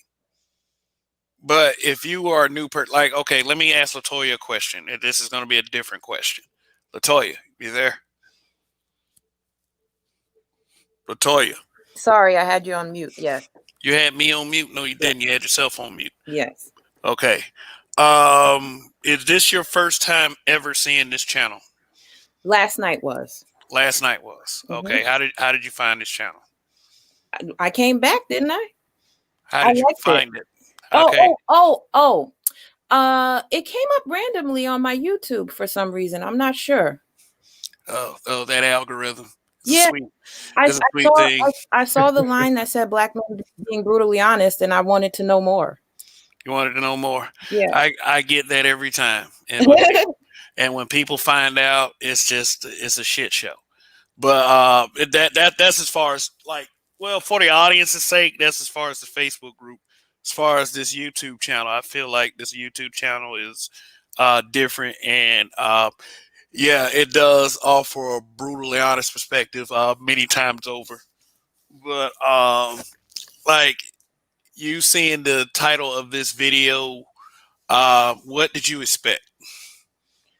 I thought you were going to be talking about hair and maybe like superficial reasons why black women think they're better than black men. The second one, I was trying to get closer to that. Okay. I wasn't going to spend a whole 2-3 hours talking about fucking hair weave. Okay. That was not, that was to attract the attention of people who are triggered by such, because the whole point was like how black men get tone police for the things that we say, even if it's about, you know, I can understand one conversation about hair weave. I can understand 1 or 2 conversations about accountability, you know, and such, and people getting triggered by that, which I feel like it's totally unreasonable. I can understand if it's a conversation that's been had 1 million fucking times and people just don't seem to get tired of it. I can understand that as well. Now, you were not one of these super aggressive females like I see quite often with other YouTube channels, you know. But here's what I don't want to see. Quite refreshing. Go ahead. I said quite refreshing too. Yeah. But here's what I don't want to see, because I've heard this has happened quite a bit. I don't want to see what Rogers refers to as a pilgrim. And the way we see these conversations go, we don't have the same energy for those people when they come up on the panels as we do for each other. That, I mean, I know that's kind of out of left field. I know it is, but I grew up in a place where a lot of our people were told like at a certain time period that we had to look down at the ground and not really look someone in the eye, and just say it, a white person. Look a white person at one point in time in history. I was always taught, whenever I, met with one of the white males, that I always looked them in the eye. Yep. And I always gave them a firm handshake and said, well, and was very firm and direct with my words, very assertive. Yep. It bothers them to their core. What? Yes, it does. What? So, where'd you go to school? Where'd you go to school? Yeah. I've had someone call me intense for doing it. Yeah, I mean, I've had someone said that I had to shrink myself in front of people. I said, I told that person, am I the fucking Lucky Charms elf? What are you talking about? Why do I have to shrink myself in order for you to feel comfortable? I can't help if I have these guns, motherfucker. Shit, these guns aren't here for a mass shooting. Like your little teenage little gremlins are, but that's beside the point. The point is this: okay, we got black women, and understandably, so it's like, okay, that, and I'm not talking about accountability and all the fuck shit that y'all do out there. I'm not talking about that. I'm talking about the tone policing part. You got black women telling black men, "Oh, you should be talking about building.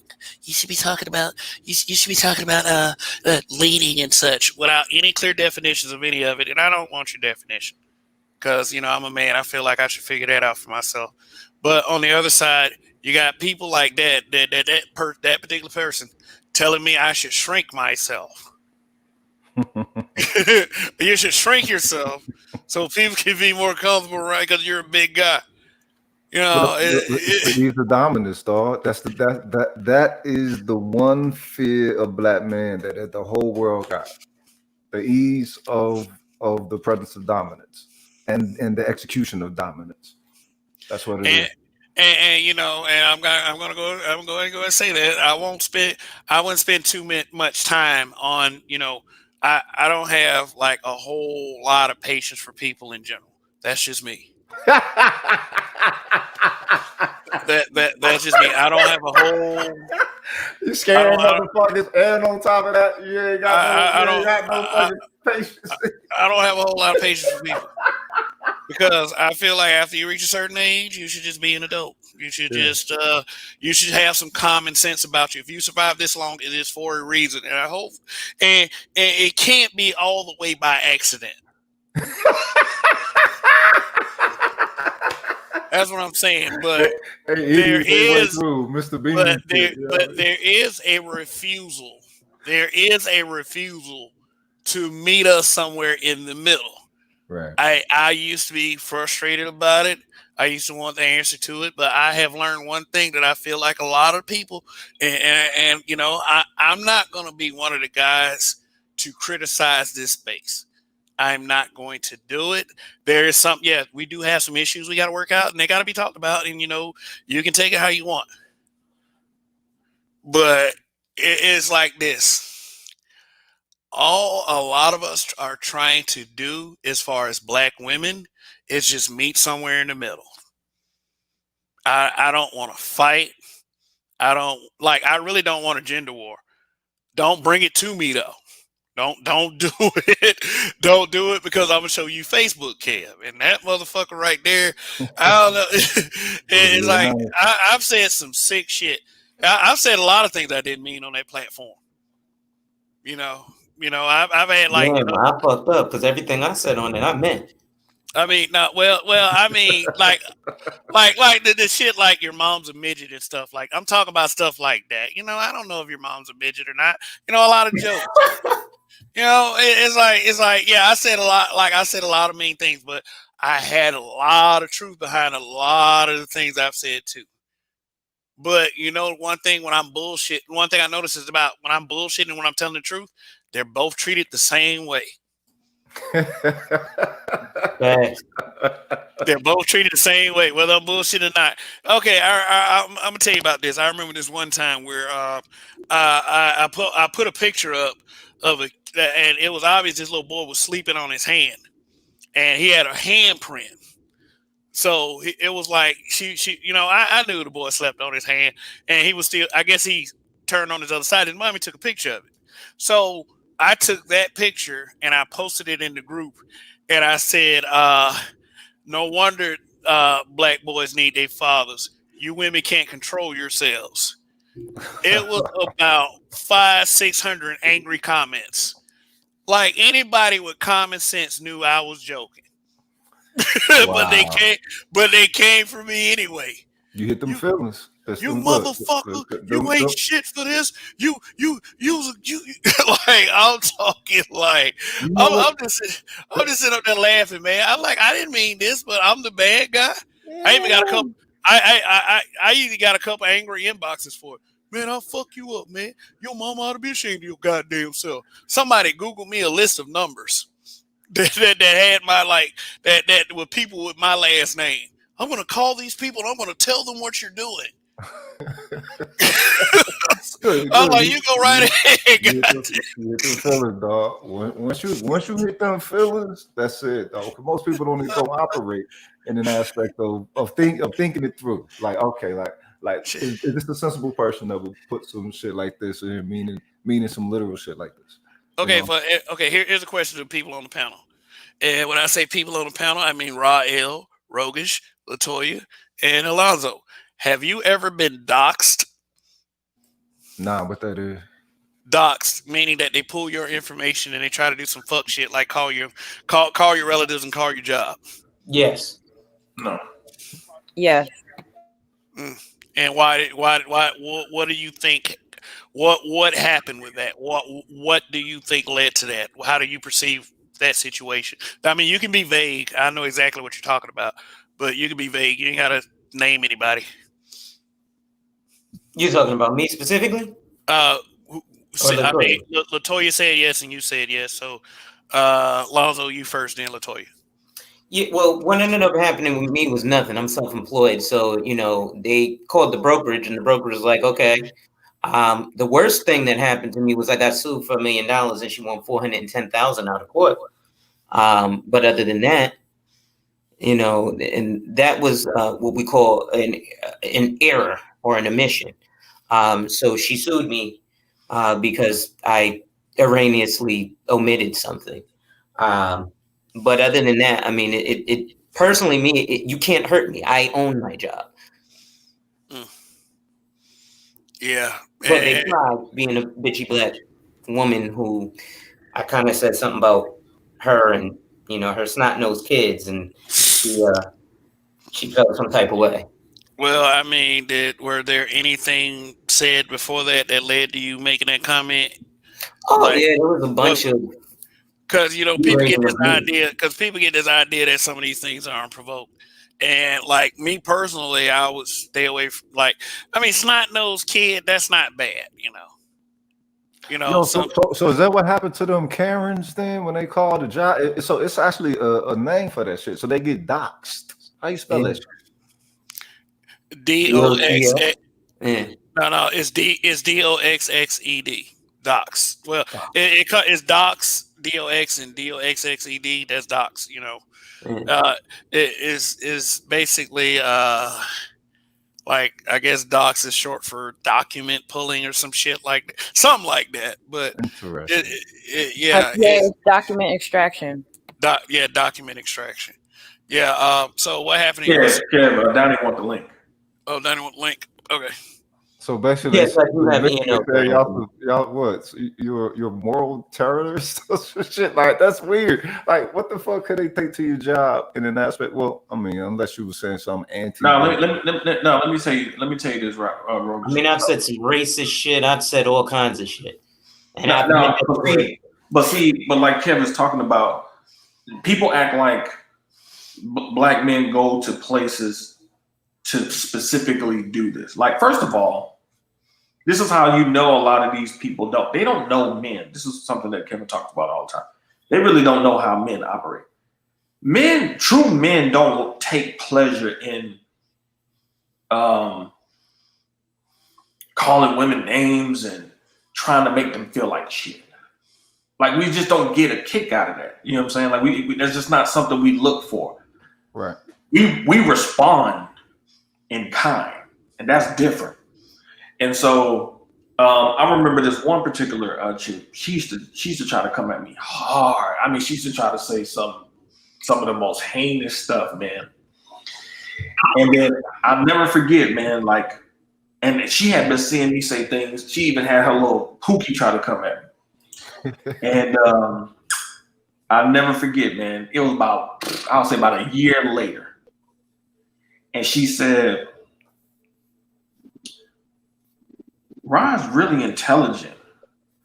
I just don't like the fact that he tries to make it seem like it's all black women. I mean, after all the shit she said to me, which let me know deep down, she knew all the things that I was saying was right. She just didn't want to come to terms with it. You know what I'm saying? Like, if we ask a lot of these women a question, hey, if you had a daughter, would you want your daughter behaving like you? Of course, they would say no. So what are we talking about then?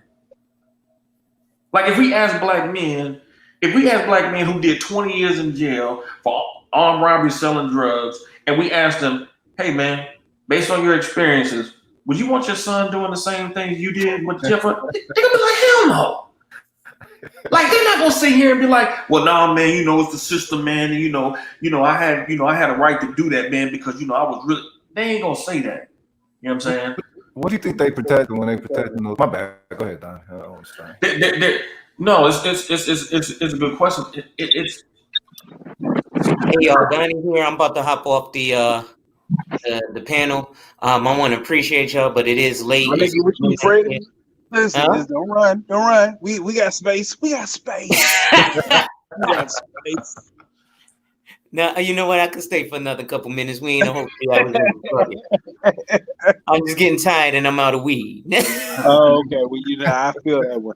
No, I really hopped on because when I was listening, I don't know if I was behind or not. Kev was talking about being doxxed and Facebook and everything else.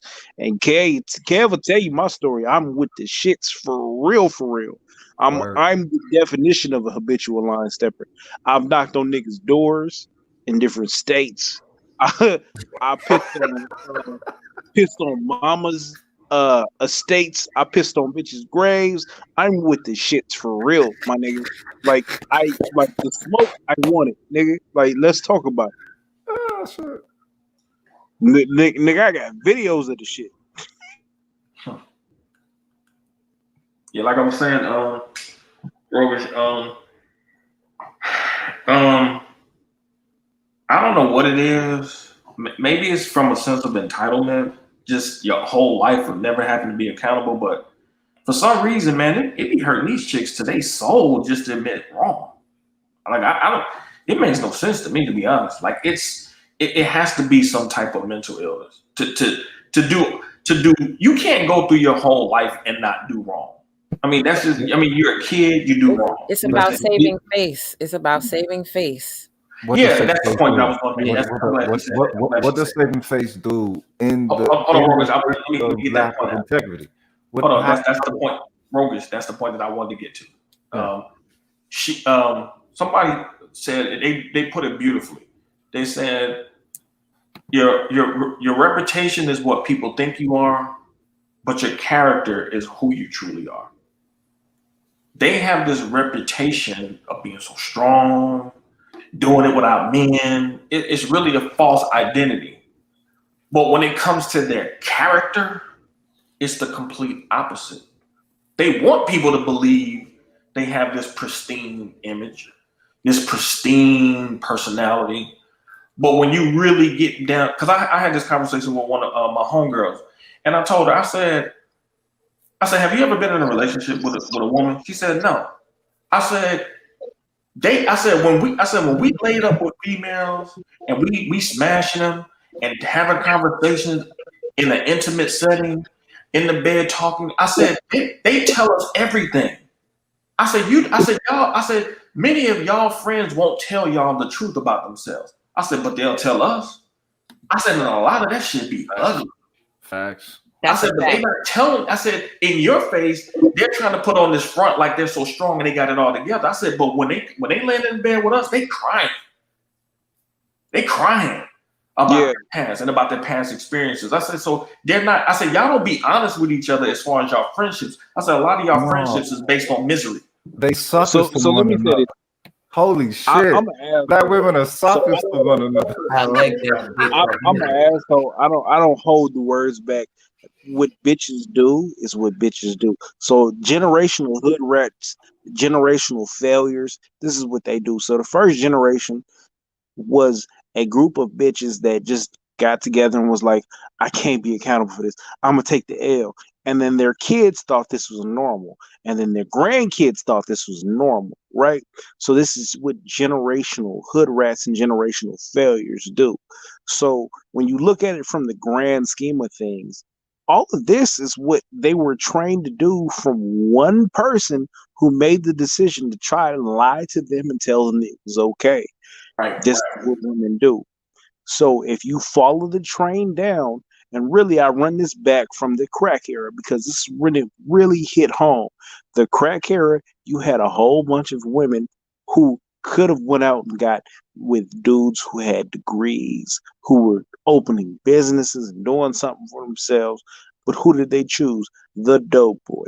The dope boy was making what? Thousands, if not millions of dollars a day in the hood for selling crack cocaine, right? And he would spend this money because he couldn't spend it all legitimately on his woman. He would buy that woman clothes, this, that, and the third, and she felt like she was balling. So this is the era where the shit really took off. So now you have a whole era of women who have gotten cars, houses, rent paid, etc., and they're doing great. And this is what it was. And then Joe Biden came along and said, "What? You niggas ain't shit. We locking you niggas up." and all you niggas got to go to jail and suffer for this shit, right? So everybody went downhill. So all of a sudden, these women who were doing great and feeling great because they had a dude who was spending money on them went downhill. And then they passed this shit on to their kid and via proxy the grandkid. And the money is not flowing like it was in the crack era. So now you have a whole bunch of bitches that are fucking for the hope of doing what their great grandma did, what their grandma did. And it's a losing situation they're on. It like realistically, If that's the catalyst for it, there is no resolution to it then, because that's just overtly toxic to the point to where you probably need to amputate some shit in an aspect of, you know what I mean? But that's where we are. You understand? So you said we need to amputate some shit. Amputate. That is cut the fucking limb off. Imagine you tell a motherfucker you gotta cut his leg off. Like, yeah, hey, listen, Rogish, we love you. You could survive this, but we gotta cut your leg off. Do you know, nigga? What? Nigga, what? Come again and say what? We gotta cut your leg off? What the fuck do you mean? Do you mean like you gotta cut off like a toenail? Like, no, nigga, we gotta cut the whole leg below the knee off. Nigga, that's a big sacrifice. And there's a whole lot of bitches out here that are moving with that mentality, and it's infected so many more. So understand, this shit hit in the 80s. Motherfuckers born, Sukihana was born in the 90s? This bitch is on OnlyFans talking about she retired after gagging on the dick. Yeah. This a pussy hoe from Florida? Yeah, no, she's from Maryland or from like DC. So Latoya, what do you think? What do you think is gained from the saving face that of whatever, you know, like as opposed to tackling the situation? There is no saving face. No. I want to get her perspective because, you know, so she's a sister and they sisterhood and everything. So it's like what's gained from the saving face as opposed to tackling reality? Nothing. No, it has to be something. There isn't anything because such an effort put towards for it. But you have to. I'm gonna go metaphorically here for a second because when you think of saving face, yes, it means something. But even if you look at what the words are, your face. Why do you need to save your face? Because you have a facade. The facade is more important than what's behind it. So you're trying to save it. So it really was never about taking accountability in the first place. Who is this nigga? Oh shit! God damn, nigga, dick is a little hard. Hold on, hey, my woman listening to this shit. Hold on, hey, baby, listen, hey, baby, I love you still, but nigga, she said some real shit. Hold on. Keep going. Black women have a really bad habit of taking care of what it looks like on the outside and not doing the inner work. So I'm going to save face because in the moment, if I save face, I can walk away and still feel like I have my dignity. But when I get home, all that shit's going to fall down. But the save face have to be granted. The saving face is permitted, or would you say it's now an automated aspect of y'all character, not necessarily one that y'all know consciously that you're doing when one of your sisters bring you some bullshit? I think a lot of women live in delusion. Right. So if you're living in the constant fog, what is reality anyway? So Go ahead. so she really said some deep shit, and this may be a problem of mine, or maybe this is the way I see it. I don't have a PhD like Dr. Dunbar or Dr. Tia Son Johnson. However, my thing is I relate everything to slavery, right? So when you look back at it as a slavery aspect, this is a coping mechanism for these women to survive. And this is the best way they did it. So everything she just said, if you relate that to slavery, it makes so much fucking sense. Yep. Nigga, you gay. So imagine a woman saying nigga, you gay to a person who just got raped by a slave master or a slave master associate who came down and tied him down. That means a whole fucking lot. He didn't have any choice in the matter. They tied him down. Nigga, you gay. He was raped, but he's gay. Imagine how that destroys a man's psyche. Oh, nigga, you this, that, and the third. Or if some shit pop off, who does she run to? She runs to the police. The police back in the days of slavery was who? Slave catchers, the Master's Associates, the Massa. So all of this shit correlates to that dynamic. So what she just told you all relates back to slavery.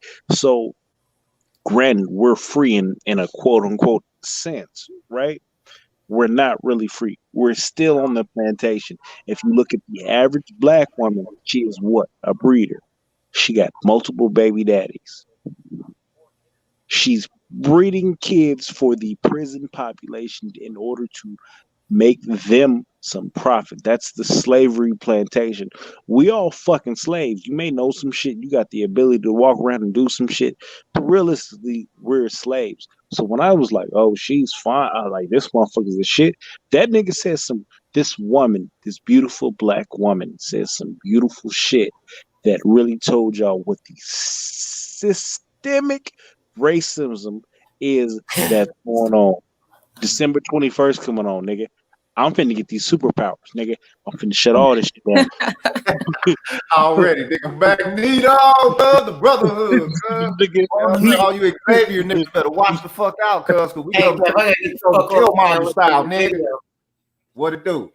God damn, that woman is twerking. Yeah, who is this big bitch? Nigga, the Terminator over here. Hey, let me get over this, man. I'm a holler, y'all. I'm gonna go bar hopping. Already. Enjoy your night. No doubt. But is it understood what I'm saying, or am I just talking crazy? Because realistically, understood. The thing is, if you look at it from the correct lens and don't let none of the societal labels of the illusion, you know what I'm saying, permit to define the reality, then it actually is that through the cultural lens. That's exactly what we're looking at. We ain't looking at nothing change. Look, supervisor. Go back to Philly. Right? They used to say overseer, now they say supervisor. But what does the damn supervisor do if you break that shit down? Super as superficial wound, that which is above. Visor vision.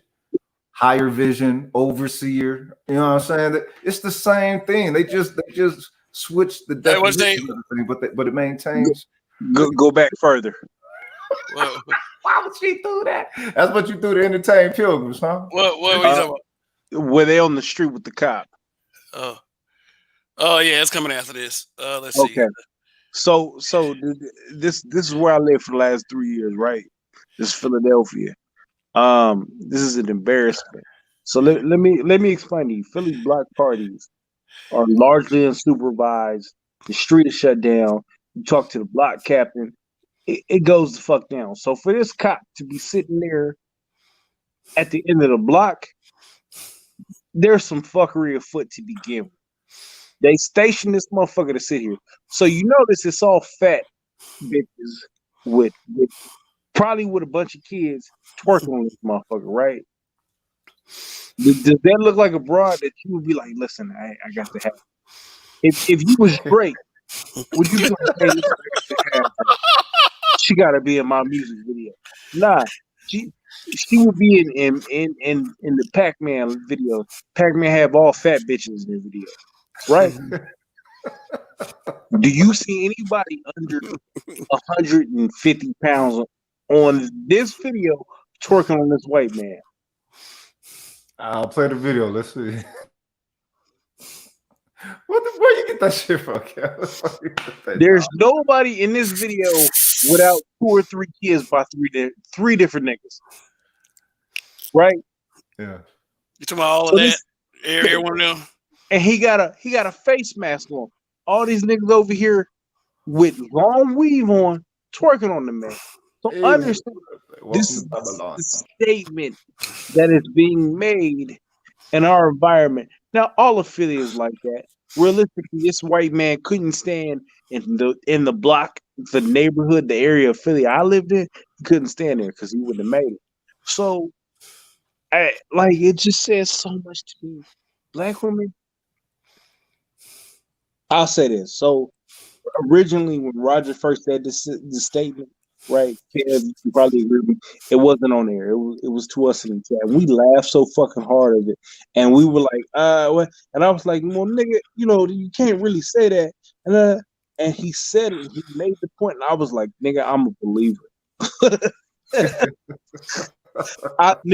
I'm a believer. Black women are not good people. And then this shit comes out, right? Black women are not good people, nigga. That's a hill that I will fucking die on. Because that bitch, I can guarantee you, has at least 2 baby daddies. Not 1 or 3. I don't even know that bitch. No. I'm gonna say at least 2 baby daddies. And she's twerking on this way. Okay, but the thing is, they feel that they're getting some power. So there is 0 power. No. To them, look. You can't say it's no power in an aspect of when you see how vast this shit is with them, and how much they congratulate one another over the goddamn country. Then pretty much gave up to they hoes the same way that they did Element OP motherfuckers like 2 years ago and shit. You know what I mean? It's like they're a whole new social class unto themselves with this shit. It's all the sisterhood of failure. I realized it years ago, and I just didn't really want to believe it, right? But the dynamic is these bitches want to fail, so they have to fail. And they're comfortable with it. So it's the dynamic of white supremacy. If that is what they're supposed to be doing. The thing is, this whole shit is on such a large scale. It can't just be the motherfucking programming itself. It can't just be motherfucking media that got them doing that shit. It has to be something within. No. We're beyond media. There has to be something within. We're beyond media. This is why I trace everything back to slavery.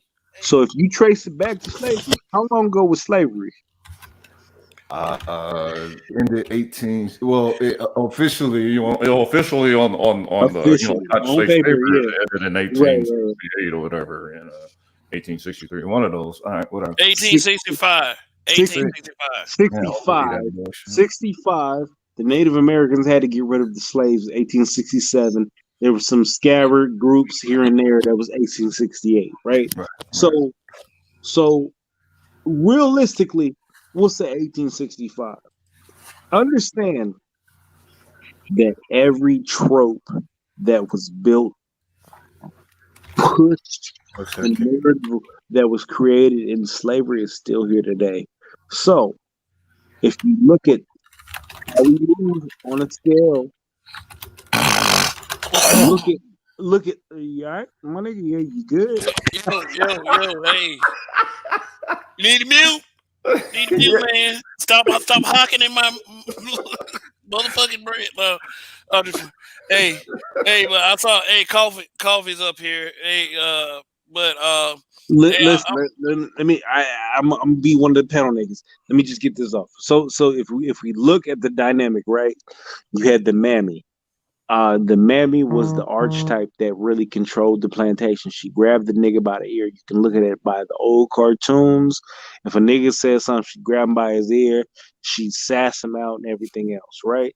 That was the dynamic that we had. Look at how you have the dynamic now. The color purple, niggas ain't shit. These black men ain't shit. Oh, please get these black men together. Everything else, has anything changed? Nah, nah, nope. That's all I wanted to say. And the thing, but see, this is the thing, though. Okay, so let's say it's the system fueling it, then, because if we're saying racism, if we're saying slavery, we're talking the system of this society, right? Nope. I'm not saying this society. I'm saying this shit is passed on from black women down to other black women, and it's expanded. I thought for a long time that this was a fringe, and I still feel like it was a fringe part of the society. And then at a certain point, it expanded because the fringe society got traction and grew with the color purple era of bitches who was running around talking about black men ain't shit, and that was the 1980s era, crack era. Do you let me ask you a question? Do you think, in your heart of hearts, do you think that the collective of black women are? Do you think black women collectively are against slavery as a concept? Good question. Do I think they're against slavery? Do you think they're against slavery as a concept? And when I ask that question, I mean being in it. Oh, being in it. Yeah. They're against being in it. Yeah. Nope. Wrong. No, they're not. Okay. Well. Okay. So we're talking figuratively. We're not talking like actual change. You know what I'm saying? Them breeding motherfuckers throwing them No, out. that's the most, when we think of slavery, that's because that's. No, because that's where Donnie came from. I thought perhaps maybe that's the concept of slavery. I'm talking about the concept of being in chattel slavery, in the institution of slavery. Do you think they're against it? Yeah, I would assume yes. I would assume anybody yes, but expand. What you mean? Okay, let me read something to you. These are some excerpts from slave narratives, mostly by women who experienced slavery.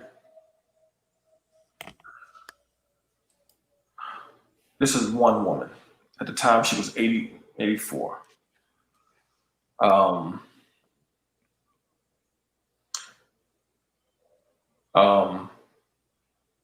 Let's just read a couple. Before 2 years had passed after the surrender, there was 2 out of every 3 slaves who wished they was back with their masters. The master's kindness to the nigger after the war is the cause of the nigger having things today. There was a lot of love between master and slave, and there is few of us, note the word few, and there is few of us that don't love the white folks today. Slavery was better for us than things is now, in some cases. Niggas did.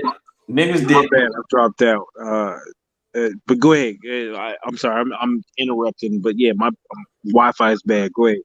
Niggas then didn't have no responsibility. Just work, obey, and eat. Here's another one. Yeah, that's cool shit. Go ahead. The rest of the family was all fine folks and good to me. Yeah, cool shit. Go ahead. Let me finish. But I love Miss Ella better than anyone or anything else in the world. She was the best friend I ever had. If I ever wanted for anything, I just asked her and she gave it to me or got it for me somehow. Now, the last one, this is one I really want to read. Well, she continued to say, I didn't live to see 3 generations of my white folks come and go, and they're the finest folks on earth. This is the one I want right here. Which slave narrative are you reading? I'm sorry. I'll tell you. Let me finish. So I was just I don't want to really cut. I just want to know where you're going with this broken slave talk. What's give me a chance because I asked him a question, and that's why I brought this up.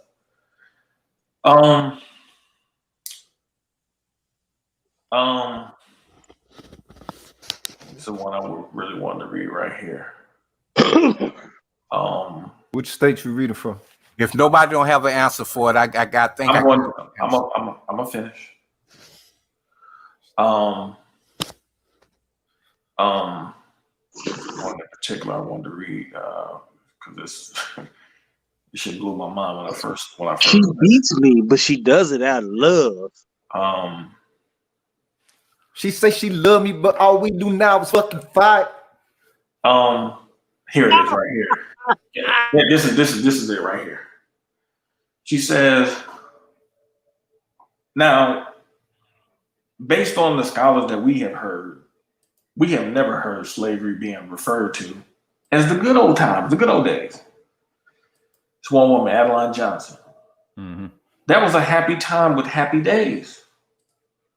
I'll be satisfied to see my savior that my old master worshiped and my husband preached about. God damn. I wants to be in heaven with all my white folks just to wait on them and love them. God and serve them. Sort of like I did in slavery time. God damn. That will be enough heaven for Adeline. So what if you leave it a Bad Wench manifesto? I'm lost as fuck. All right, where are we going with this? God damn, that hurt. Now, Ask the question again. This was from some slave narratives. It was a 19-volume collection called "The American Slave: A Composite Autobiography." What state? I don't know. I don't know what the states were because it was different people. So it was just a composite. It was a composite. It was an imaginary thing. It was a composite. It was a composite of people who actually had been in slavery. My point is that, see, we're a whole lot of years removed from the slave experience. And no, we're not. Let me finish, dude. Can I please finish, man? I'm trying to make a point. You asked me to make a point. Once you make yours, I want to talk too. Let me make the point. Okay. We're removed in terms of years. Now, I have consistently said that the slave experience is still here. That has been one of my primary points in a lot of these conversations. And because people, it's easy to say in 2020, man, I wouldn't put up with that shit. Man, if I was on the plantation, I would have did this. Yeah, it's easy to say that shit now. And see, my point is that when you hear it from the horse's mouth, see, I don't want to hear it from Michael Eric Dyson. I don't want to hear it from Al Sharpton. I don't want to hear it from these people who want to put their own interpretation on it. I want to hear it from the people who actually experienced it. Yeah. I want to hear it from their mouth. And when them niggas say that slavery is the good old times, I have to take a step back and be like, maybe our approach to this shit because we look at, slavery is so bad. But according to these people who was in it, it was damn good for them. And that's why I asked the question. That's why I asked the question. Now, when you look at the family dynamic in Black America, does it not mirror the same dysfunctional family dynamic on the slave plantation? So this is the same statement that I made earlier, right? The reason I made the statement is because it is what Edward would call a gynocracy. The majority of these situations that have run down the line, these slave mentalities, the bad wench mentality, is just that, a bad wench mentality. It's a gynocracy. It is a female feminine aspect. Any male mentality that has been bred into the slave, they get rid of it. So the dynamic of a strong Black male who is not tolerating the bullshit has been bred out, right? So this is seen when you look at shit. I've been drinking, nigga. Kev, where you at? Nate Parker made a movie, and it was what? Nat Turner, sorry. Right. Listen, I'm on one. But yeah, this is the dynamic. You have a lot of the term bedwench was popularized because you have a lot of black women. Look at Django, right? So Django was a story of a former slave who came in and was going to fuck over his master and do everything else. When they got to I think it was the Cleopatra Club, you had the black female slave who was there and comfortable in her position because she knew it wasn't going to get better with any nigga she got with. So she treated Django in a certain manner that was ill befitting somebody in her same position, right? So at a certain point in time, black women were fucked up. They were slaves and they got accustomed to being slaves. And Let they me get in understood after you, bro. Yeah, perfectly fine. They got accustomed to being in a position of, I could fuck master, even though I don't really want to do it. He was a man of power. He was a man of this, and it became attractive to them. And they understood that fucking master could get them into certain positions, and fucking master could get their kids into the house. And their house was a better place than being on the plantation picking cotton. And the master, even you can look this at every spot that there was slavery. You have the French, you have the Spanish. They treated their kids with a little bit more respect than the Americans did. The Americans really, they tried to play the I don't give a fuck role. We had the house nigga, we had the slave nigga, or the field nigga. But realistically, there was a difference in dynamic between master's kids that was brought up from rape that were still black and everything else. You think so? Would you say? You think so? Oh no, that at this point it's proven. That's There's so many of master's kids that have been mulatto, au fait, whatever you want to call it. They've been treated differently. That's just what it is. Now some of them try to be on the track with black women were like, oh, it's not gonna get better. And some of them knew like it's not gonna get better. And they tried to escape. But they knew when they were different, they got to that point. You can look at white people in the late 50s. Oh, you're a quadroon. Come in and say, what? Imagine being called a quadroon today. Sean King is running around here trying to pretend he's half black. That's a white man. That's a white man, right? But imagine being a quadroon today. You're a quarter black, and that is whole new way for me in a high. Listen, it's a whole thing to it. But my whole point is being mixed with white made you better. And black women knew that and they understood that. And that is passed on through generations to now. So they treat black men with a certain level of disrespect because they have a certain respect for white men. As in what Roger says, the average black woman is a white supremacist. Do black women prefer slavery? Yes or no? What'd you say? I wanted to get at that. What'd he say? Do black women prefer slavery? Yes or no? I would say yes. The majority of black women are enslaved and they prefer slavery and being under white man's leadership. Yes.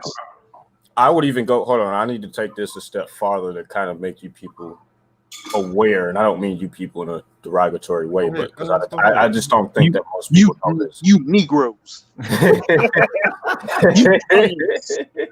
Oh, no. Yo, and after that, I want to get in so I can answer the man question. All right? For sure. Sorry, man.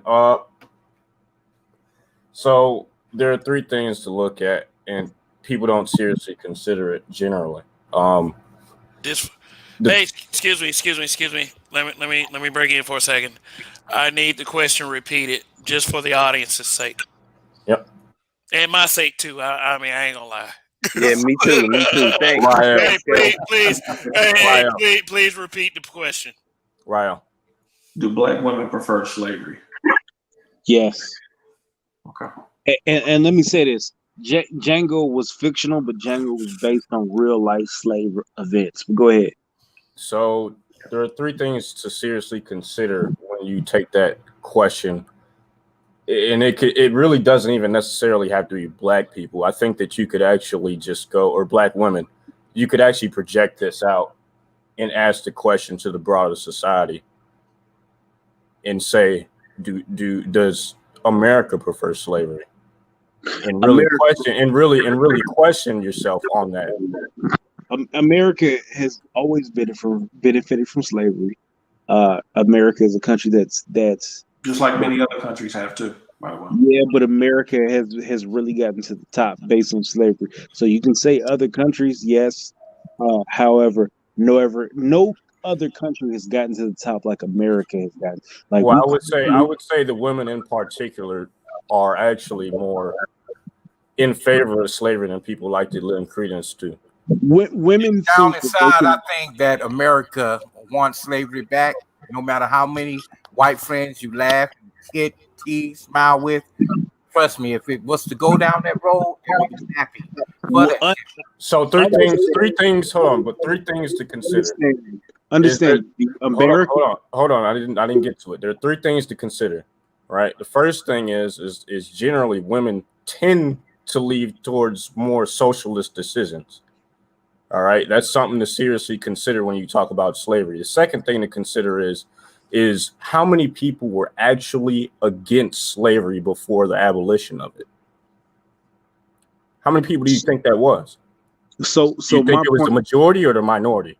So my point was before the whole dynamic of slavery, we're going to outcast slavery. Slavery was going to be permanent, right?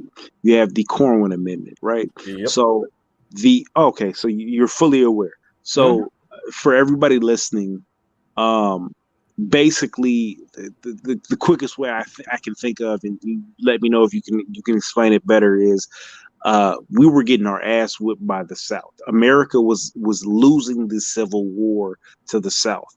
And the way that they said we can win this war is by releasing these slaves and letting them be free. So every time that the North gained ground, the South could kind of take that ground, and the slaves could win and everything else.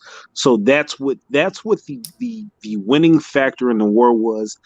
Had they said you couldn't be free, they would not have won that war. So my thing is if they did not say the slaves could be free, they could not have won that war. The Corwin Amendment was going to make slavery basically permanent from here on out, or from there on out, should I say? All right, now what I want to add to that is I just want to answer the question point blank. I'm not going to go into a history class, but I want to say that yes, women of today, some of them that are not woke. Some of them that are woke, they might, be a little bit more advanced. You may get the Erykah Badu chick. They don't believe in that shit. But Erykah Badu is not woke. She's just a hoe. Erykah Badu is not woke. Exactly. She is definitely a white supremacist, bro. She's not married. But go ahead. I'm sorry. I feel that, but the shit she speaks, But I will tell you this. I do believe that most women still have the slave mentality. They submit to white people. They ain't gonna submit to no black man, but they're gonna submit to white people. They on a job, they're gonna hush up. They're gonna go into the break room when they see the other white women or white men in the break room. They're gonna be like, shh, quiet, ain't gonna say much, whispering. Oh, hi, the same way as when a white person walk past you and they feel a certain way and they say, oh, I'm sorry. What the fuck you sorry for? That's guilty. Being guilty. But to answer that question, I really think that most women, when it comes to that dollar, money wins out every time. So they're going to shut up when it comes to their job. You get what I'm saying? You actually jumped me. That was actually the third point I was going to, is that bro, society, you've been taking a long time, though. I've been waiting. I haven't even. I spoke for like. Hold on now. I spoke for like literally 2 minutes. I haven't made an opening statement. You had three questions. All right. Everybody silent right now. Okay. All right, we're grown ass men. Can we talk one at a fucking time? Like, can we accomplish that one? Like, you haven't been very bad with this tonight, but y'all get bad with this on other nights. We need to learn how to talk one at a time. So, Coffee, go right ahead. Then PK, and then Kev. I appreciate that, bro. You know, because I And know then I know how to shut up and listen to the panel. You know, I agree with brothers like Rod. You know, because you know I get his point. I get where he's coming from. But anyway, I really do think that you have women that are in that slave drive mentality today because of from being a nurse all the way down to being a nanny. You know, I got aunts that could not, even though they went to college to be nurses way back in the fucking 40s, you know, they had to be a nanny and a nurse and everything to raise white people kids in order to be heard as a nurse. And Well, yeah, even, we've been doing that shit from yeah, slavery. yeah, and even in Atlanta, Georgia, back in the day when it was a black hospital and a white hospital, Grady. yeah, Grady. Yep. Grady Hospital. And Hugh Spalding. Hugh Spalding was the black hospital, and Grady Hospital was the white hospital. And you had to be more of a house nigga type nurse in order to work inside of the white hospital, and you had to be lighter. So most of the nurses who were had not earned that privilege, they worked in the black hospital, and they were more like they waited, you know, to be recognized. They would get paid. They would get paid by the cash. bed wenches and the boule bitches. Yeah, and it was getting paid by cash. So if they ran out of cash that week, they say, "All right, niggas, y'all got to come back and line up next week for your paycheck." So they didn't get paid like how people are getting paid now, like the nurses are now. But the point I'm making is, from if you've seen the movie Imitation of Life, when the chick that played the mammy, you know, and she was the good maid, she was like, "Oh no, I just want to stay here and take care of you, Mrs." You know, she was afraid to go beyond what she's been comfortable. You know, you got some black men that are that way too, because they ain't gonna fuck up their job. So would y'all say that the majority of black people are descended from that type of black woman?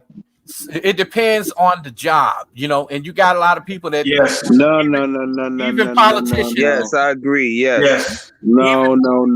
Even politicians. The job is not going to make a difference. Hold on. I feel it, but even politicians. It's the content of your character, and I, because I don't want to put it on the job, because you're making it too easy with the job, right? It's the content of your character. So maybe, possibly, it is the content of your character that gets you a job. But since we are talking about women, he asked about the women, that's fine. But I did incorporate the men too, because you do have some brothers that have that slave drive mentality. You know what I'm saying? Straight up. They've been giving it to them. They're gonna keep quiet on that job, because I'm gonna tell you, I used to be a correction officer. I used to be a Roland Martin type niggas. You have Jared Moffett, who I don't know if Roland Martin is all the way back in that time, but Roland if Martin, you give him some money, Uncle Joe, oh my God, I believe that. Hey man, can I finish off my point? Yeah, let Coffee finish. Let Coffee finish. Then. Okay, so the point is I'm making, like I said before, you know, you have seen that type woman that obey the white society, you know, all the way from Dionne Warwick. You know, she played the game to get what she wanted to be. Shirley Bassey, she played the game to get what she wanted to be. She was a black Spanish woman, but when she became popular, she appealed to the white society in order to get that notoriety. So they would do that and play that up the ladder. Yeah, you got women even today that are that way. You know, even in office, and black politicians in Atlanta. You know what I'm saying? When they get around the white folks, they do that shit. They'll say, "Hey, come vote for me." But when they get around the white folks, they're gonna do everything they can to keep their job and be a public. Sellouts are. Yeah. So that's all I want to say. So my thing is, yeah, we know who sellouts are. We know who Jesse Jackson is. We know who Jared Moffett is, who I've had a personal interaction with, and to this day, nigga, if you hear this, nigga, I'm at your neck, my nigga. I'm at your neck, my nigga. You had the perm, Your shit sweated out, you ball it out because of me, nigga. I'm at your neck, Jared fucking mop it, nigga. And there's other people in that category. Yeah, we know that there are coons. We know that there are sellouts. We know there are motherfuckers who will do anything to tell black people they are doing things for them and then sell them the fuck out down the road. My point is this: it comes from slavery. And if you look at it in the way that they move and the way they behave, it is very feminine. And that's true. I used to be a correction officer, and the guys I work with, man, they see these black dudes just getting the shit beat out of them by white officers. That's mad, had a bad day, come in, bad attitude. They know that wasn't in the training, and they'll go right there and beat the shit out the black inmates, and the white boy and the black dude that's with him ain't gonna say shit because he don't want to lose his job. But I ain't with that quit pro quo shit. That's why I quit. I stopped working in law enforcement due to that. So there was a movie that came out years ago. It's called Spook Who Sat by the But Door. hold on. I know you want to go, but you got to let Bianca in because we've been waiting for a hot minute. Oh, I'm sorry, my bad. I mean, we got Bianca and PK Angel. So Bianca, I did say PK Angel first, then Bianca. So I ain't even heard Bianca talk yet, so I mean, I feel like he should go. Oh, okay. Well, thank you for being considerate. I'll take it as such. Bianca, go ahead, speak, brother. Hey, what's going on, fellas? Peace, man. Cuz. Great topic, and I think all you brothers are making some solid points. And to delve into the point, yeah, man, I think it's a construct of just what we've been set to deal with as far as like the brainwashing and the conditioning. You know what I'm saying? She's been the black woman. I hate to say, she's been brought here to be the concubine of the white man. So, as far as like how Roger puts it, it's well said. It's like, she's a part of this white supremacy system because, that's what she's been brought up basically to be. So that, that's just my 2 cents. But yeah, I think y'all hitting on some great points, man. Keep going in, man. Boom. All right. There goes the dynamite, nigga. Yeah, so he's 100% right. He actually hit the nail on the head. The idea and the way that this was structured, and you talking about how this slavery did get carried over into the modern age. The way that this was structured was so that black women would be the safeguards of white supremacy, and it has worked out and has been effective thus far. Yeah, they keep getting pushed in position. No matter how you look at it, black women keep getting pushed back into position of being the attack dog of white supremacists. Oh no, you guys are terrible. Well, what are we gonna do? Here come white women.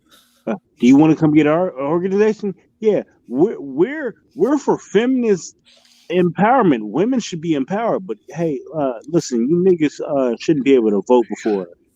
Oh, okay. All right, cool. So now they're attacking black men on behalf of white women. Black women were the chess piece on the board that they used to essentially make it so that black men would be the permanent underclass in this country. That's all. Correct. That's all it ever was. Right. And it's alive and well for sure because you could go to any store. This bitch may be the lowest thing on the totem pole. You can go at Macy's or anywhere, and she see a brother like you and I walk in, she gonna greet him a different way. Well, here's the funny thing: white men in mass, believe it or not, know this. Okay, that's why they don't actually have much respect for black women. That's why they don't. Is because they know in mass that they are what's holding black men back. Okay, guys, I'm gonna play a little game with y'all. I'm gonna be devil's advocate. You're gonna keep speaking, okay? Answer me accordingly. All right. First question I have: have you guys ever had any positive experiences with any black woman? Who are these black women that you speak of? I don't see them. I haven't seen any, I don't know, this week. at least. Who are these black women? Now, this is just devil's advocate, Kevin. Now, So there you was a know my black woman who principles. sucked my Y'all know dick, my and it was principles. great. She swallowed, and I'm talking about. She was from Atlanta. She was a redhead, so she had like red nipples and red like. Oh my god! Whew, whew. All right. So to It answer was that fire. honestly, from my point of view, my mother and my grandmother. Outside of that, no other black woman in my life personally. Hey, see. PK loves his black mother. He loves his black grandmother. Do the rest of you guys love your mother and your black grandmother? And I Is feel your that I love my mom to death because she was there. My father was there too. But moms have always been that wife that I would want my wife to be. You get what I'm saying? She was, a strong woman in her position, in her space, but never wanted to take over the man's role. Mom's is real quiet. I go to the house, she men talking, she don't even come. And like if we have she's in the house with the women. If we having a cookout, she's not out there with the men. uh she's always been, just that she was a school teacher for 30 years, so it's like, the old school teacher with the ball on the head with the damn glasses on the eyes, like she was That's that, what's and a up. Christian. Yeah, and okay? All right. Okay. Oh, I'm sorry, Rogish. no, go ahead. Let's hear it. All right, Rogish. Hey, what about sisters? Any of y'all got sisters, like black sisters? I've got two of them, and they're horrible people. They're horrible people.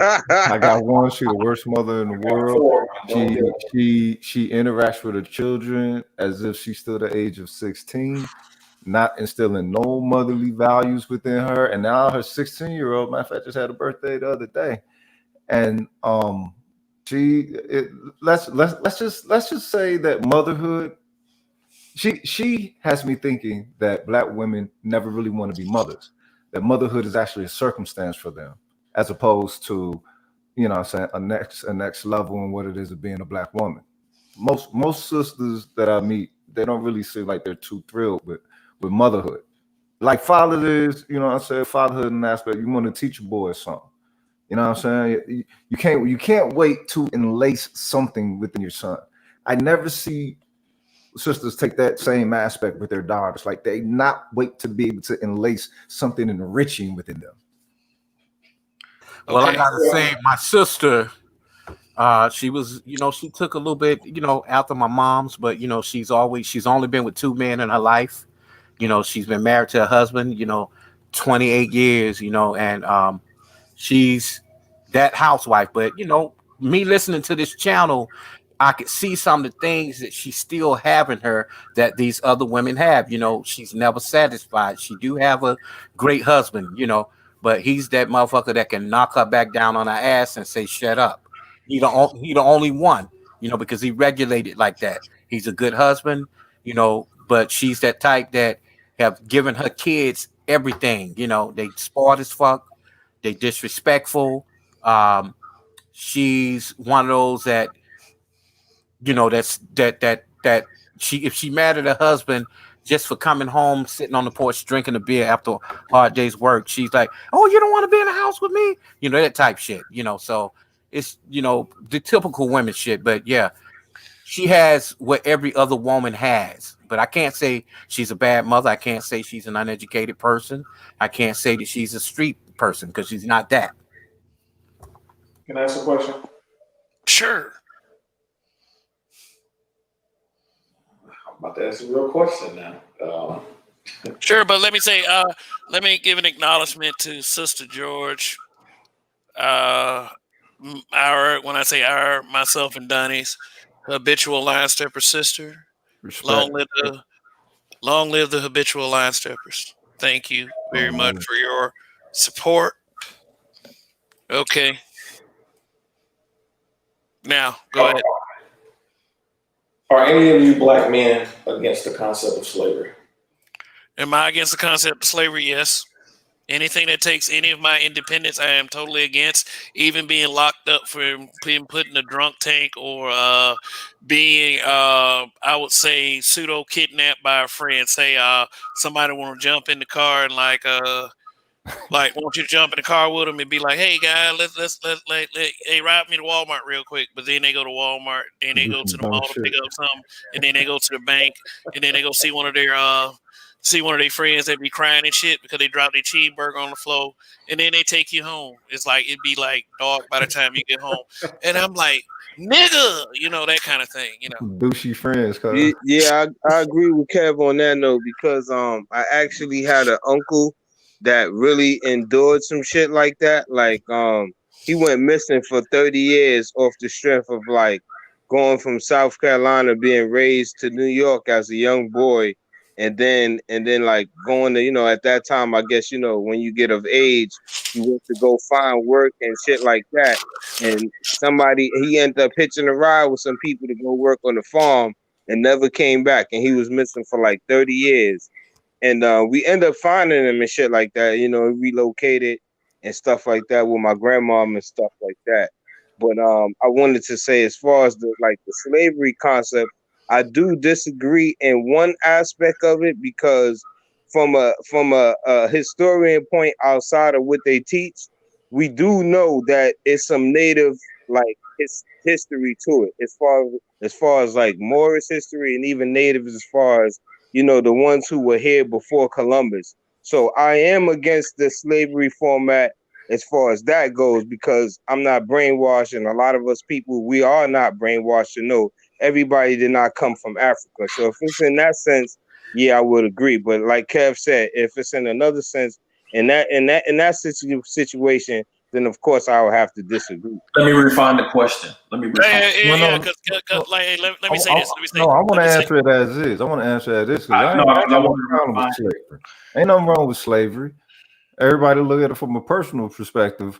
But what do you do when you conquer another land? Are you going to take those? Yeah, I was about to make that point. Yeah. That was a super tricky technical question. I gave the knee jerk reaction. No, but that was real though, because it's like like I said, my uncle really endured that. Like, he passed away like I think it was last year, but he really was missing for 30 years on the farm. Like, and it's like the people who own the farm end up passing away, but we heard the story backline. The shit was in the newspaper and everything when he relocated. And these people like had him against his will. It was like, you're not going home. Like, this is what you do. You're working on this farm forever. So if it's in that type of slavery, of course, but the way how they perceive it and paint the picture is not slavery how they made it. It's not what it seems. There's a lot of meat on this bone, man. And you know what, man? You do have people that are that way too, because there's a brother out in Georgia didn't even know that he was free. I mean, this is in 2019. Older man, his family owned all of that fucking land, and the white people gypped him out of it, had him still working on it. Just say, hey, you can stay here. You have free room and board, and you can eat. Just work for us. See, this is why I ain't against slavery, because I'm on some motherfucking revenge. I ain't talking about bleeding them motherfuckers or nothing like that. But in an aspect of them motherfuckers having to work off that goddamn debt, you goddamn right. Because when all this shit get burnt to the motherfucking ground, somebody gonna have to rebuild this shit. So we're gonna be the one directing the rebuilding, and they gonna be the motherfucking labor. And everybody else who don't lay the fuck down is getting burnt up like with all the bullshit, or they gonna be the motherfucking labor. Ain't nothing wrong with slavery. Shit, you just supposed to conquer your slave. You ain't supposed to take away their fucking humanity and breed them. This is the point I'm trying to get to. Okay, so that's why I brought that reading those excerpts. There's two kinds of slaves. And a movie that really encapsulates this dichotomy is Roots. When Kunta Kinte, when he was played by, I think it's LeVar Burton, his wife asked him, "Why do you keep running away?" And his response to her was, "Because I know what it's like to be free." Right. Now, you had two different types of people. The physical condition was, yeah, they were slaves. But like I said, there's two types of slave. There's a slave by physical condition, and then there's a slave in a mindset.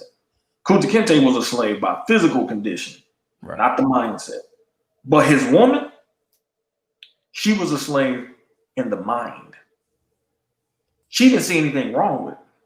The fact that your wife is asking you why you trying to get away from slavery means she has accepted it. She's comfortable in it. And so that's why I posed the question, because now you have this people's responses because of what has been fed. Because a lot of Black people don't know history. Black people don't know about the Black people who conquered other people. Right. You know what I'm saying? So they automatically think they have a monopoly on slavery. First of all, why the fuck would you want to have a monopoly on slavery? Why? Like, why would you want that to be solely your experience when you have a whole complete different kind of history if you choose to embrace that history? There's a movie, it's a Brazilian movie.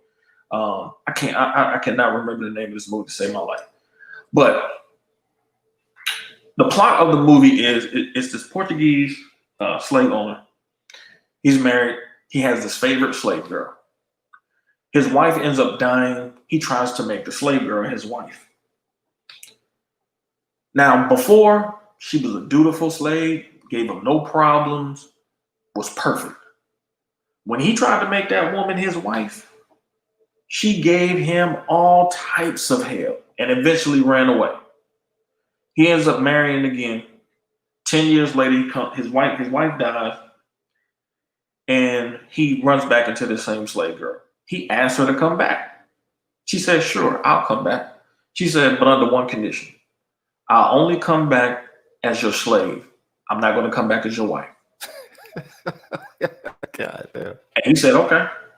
And she came back. See, we put modern sensibility on this idea of slavery. First of all, slavery has historically been a very common practice amongst humans, including intra-group, you know what I'm saying, within group types, same people, same phenotypes, and intra-groups, you know, between different types of groups.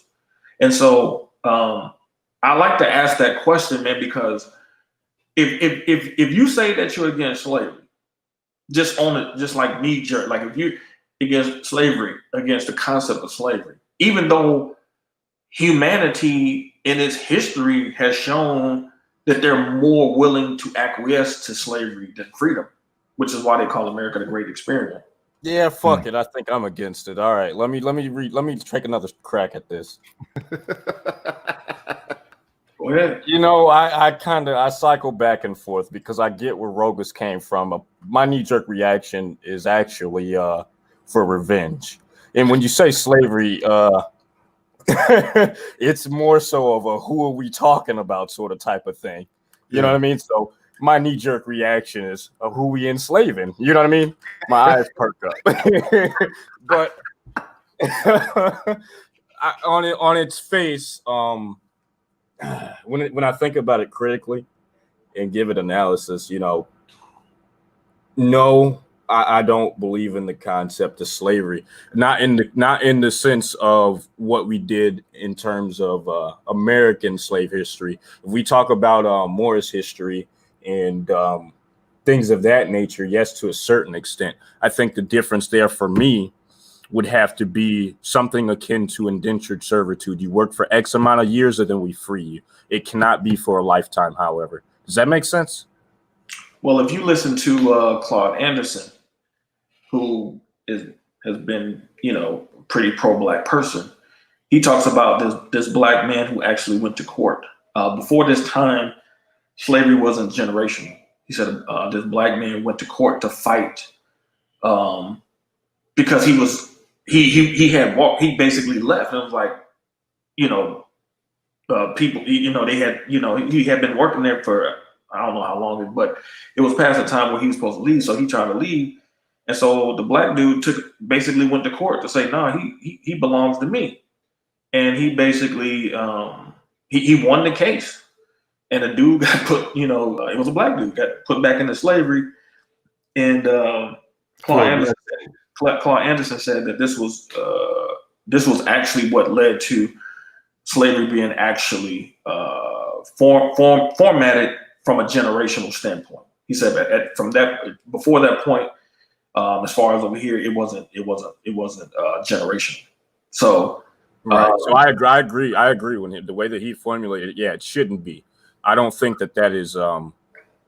There's no form of morality in intergenerational slavery. There isn't.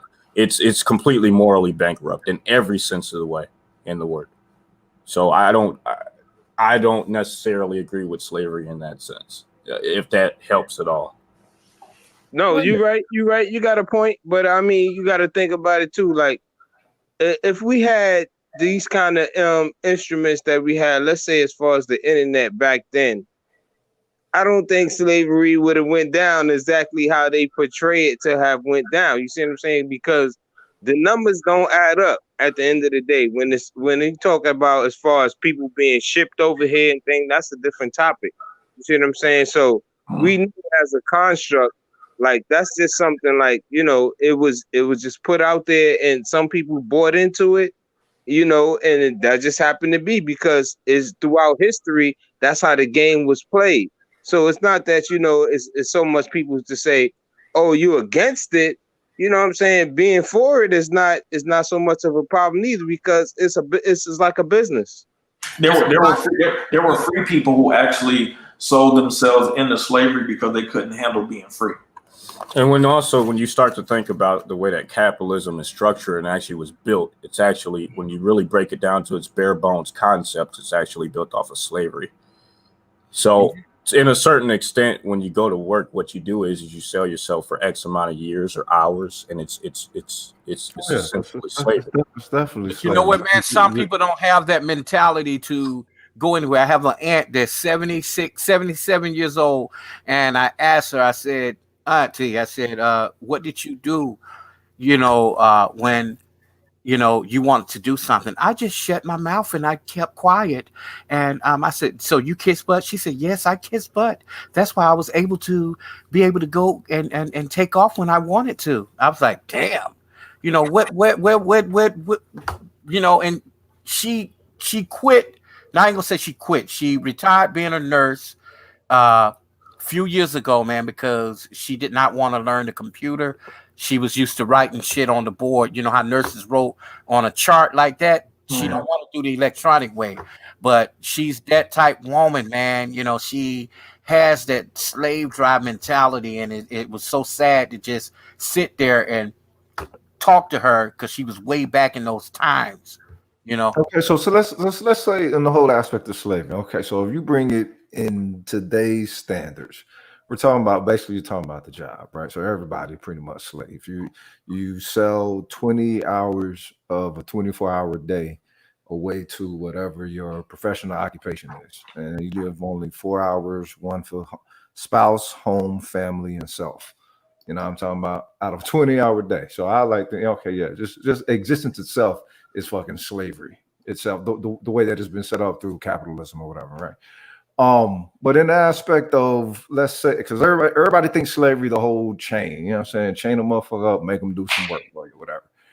It's just a different type of chain. It's reality, but it's still motherfucking slavery. It might not be a physical chain, but it's a different type of linking. It's a different type of defaulted force attachment. I agree. I don't disagree. Yeah, that doesn't mean I don't have an issue with it, but I understand it, and I understand the reality of this world we live in. So I agree.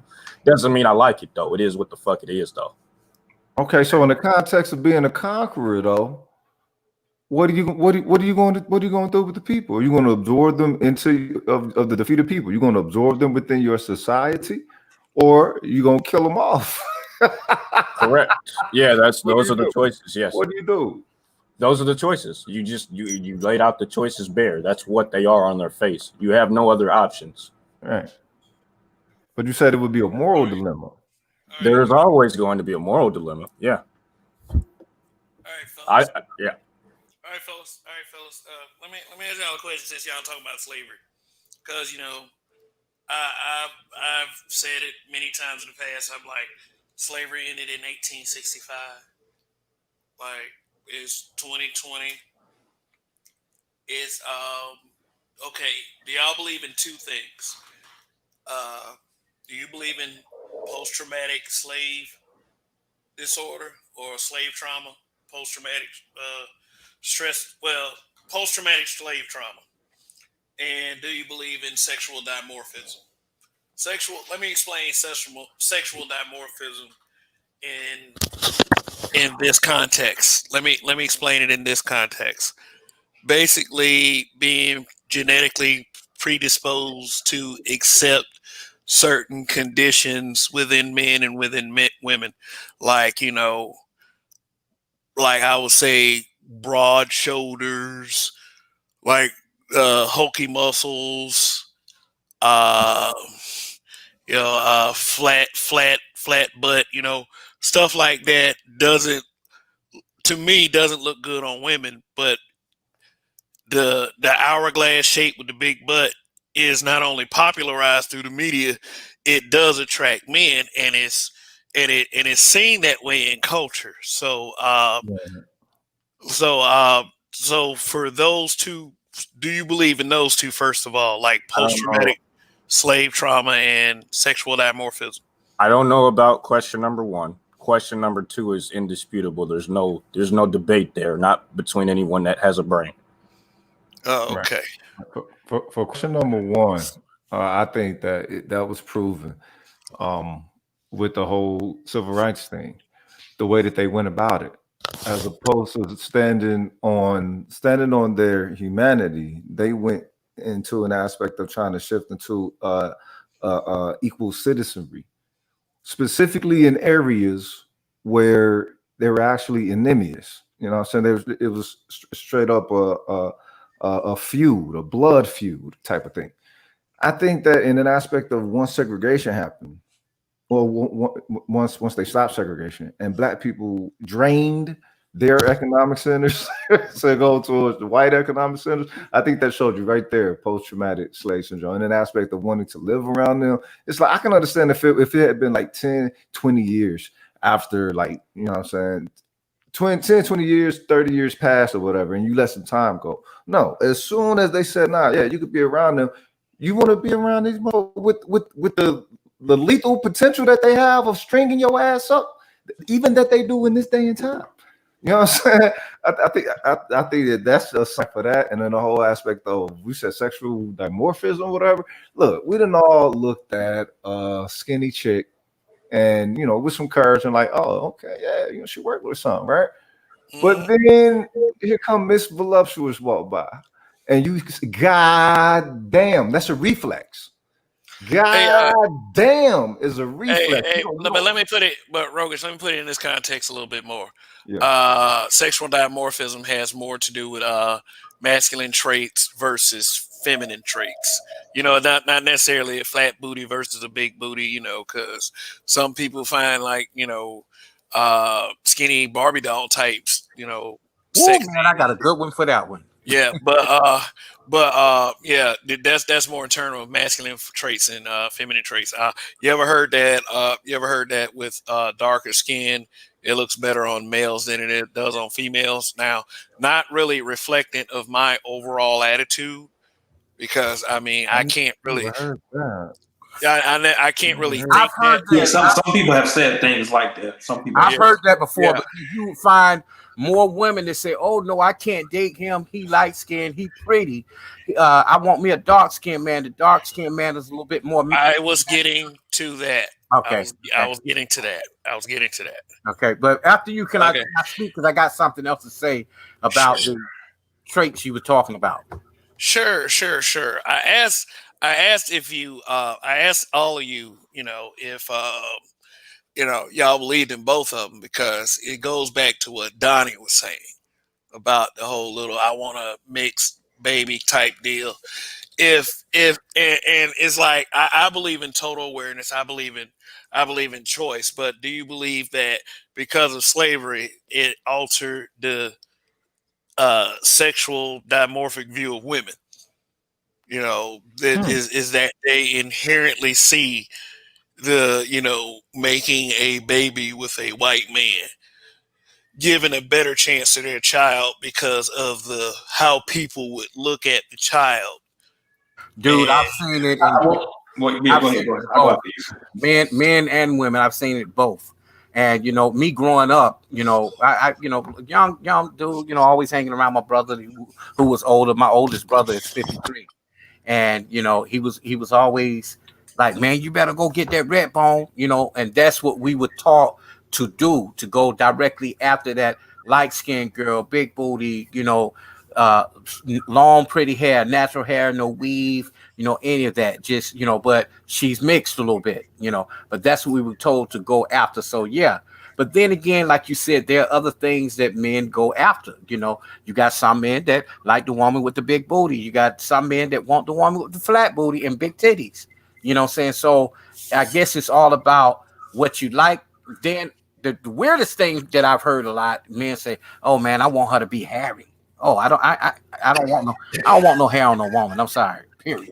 Wait, where? What the fuck? Harry, where? Hey, but you know what though? Hairy on the legs and shit, and oh fuck no, cuz. Hey, you know what though? Bird burger in the pussy. You do have personal preference that separates. You do have personal preference that separates us. I would say that.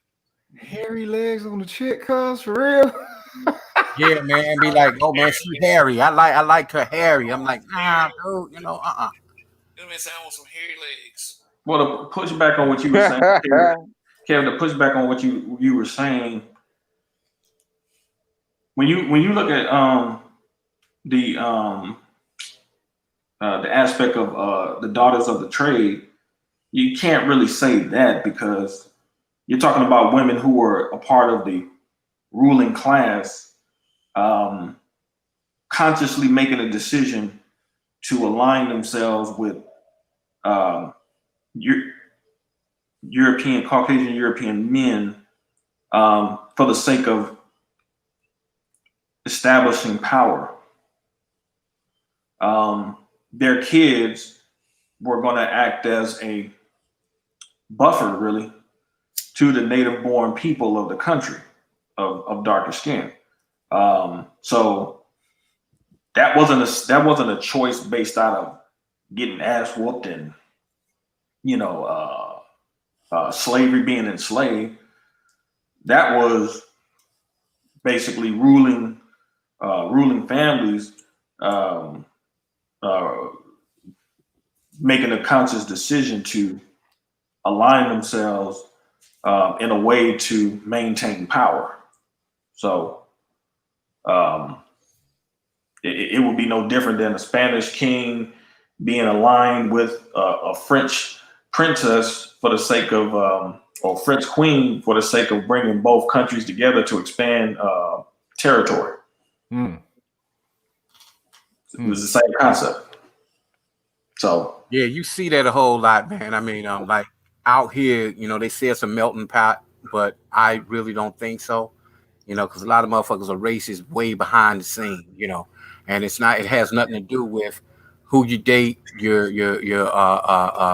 racial preference of who you date, but you got a lot of even black brothers out here.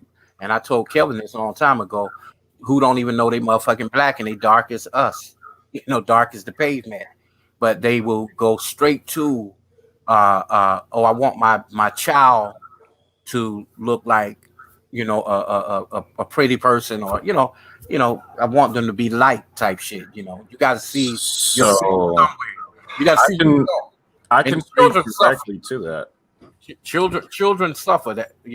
With that. You could be who you want to be. They're not asked to be here, but when you do that kind of shit, that's a feminine trait to me. Really, it is. It is. I agree with that. Want my kids to be pretty and shit. I can speak directly to that. Not in terms of the prettiness, because I can't speak to that shit. But as far as mixed people in general, I mean, there's statistics on this in the U.S. Census Bureau. It's done every couple years or whenever the fuck they do it. Approximately anywhere in between 3 to about 5% of the U.S. population is biracial. Most people don't mix, not here in America. Is it something that is on the uptick? Yes. Over time, is it naturally going to occur? Yes. But when it comes to personal preference and what people choose to do, generally people aren't mixing. They're not out here actually doing that. That isn't a real thing that's happening in mass. What's the percentage you said?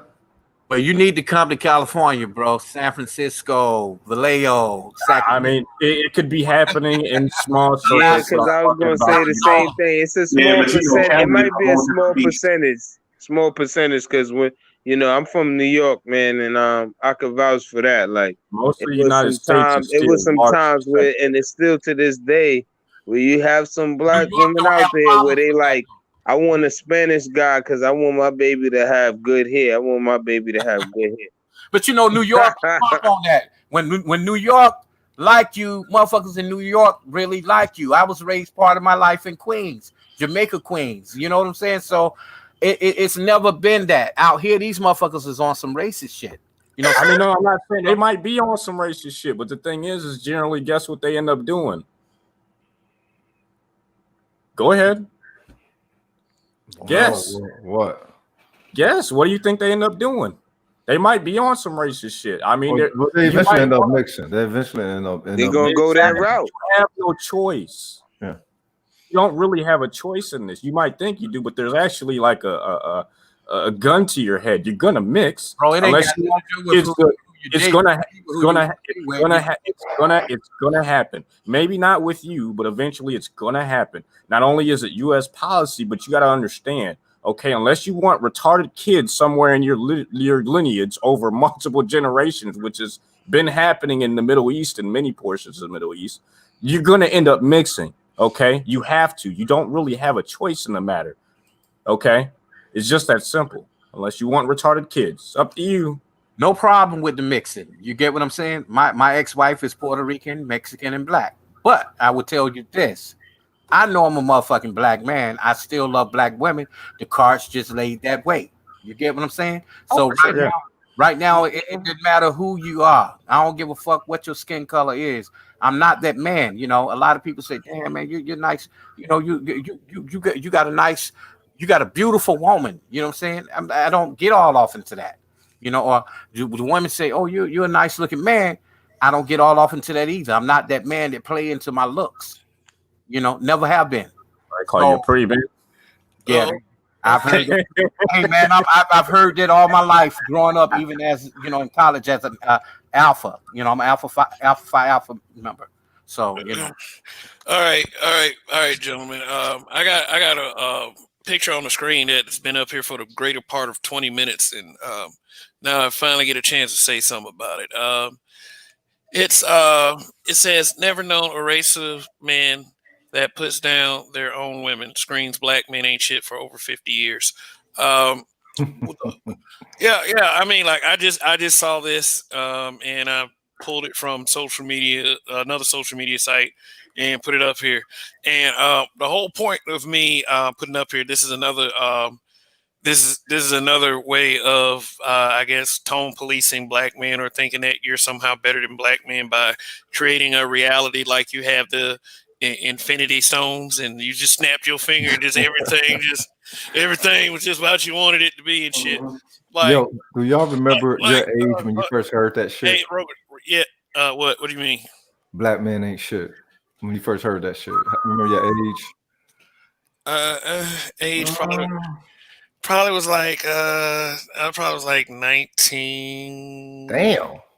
You was old. Yeah, around about 19 because working inside the prison system, and you hear that a whole lot, not just from black women. You heard it from everybody, but of course, black women took on those same, sayings from white society. You get what I'm saying? What age were you when you first heard the shit?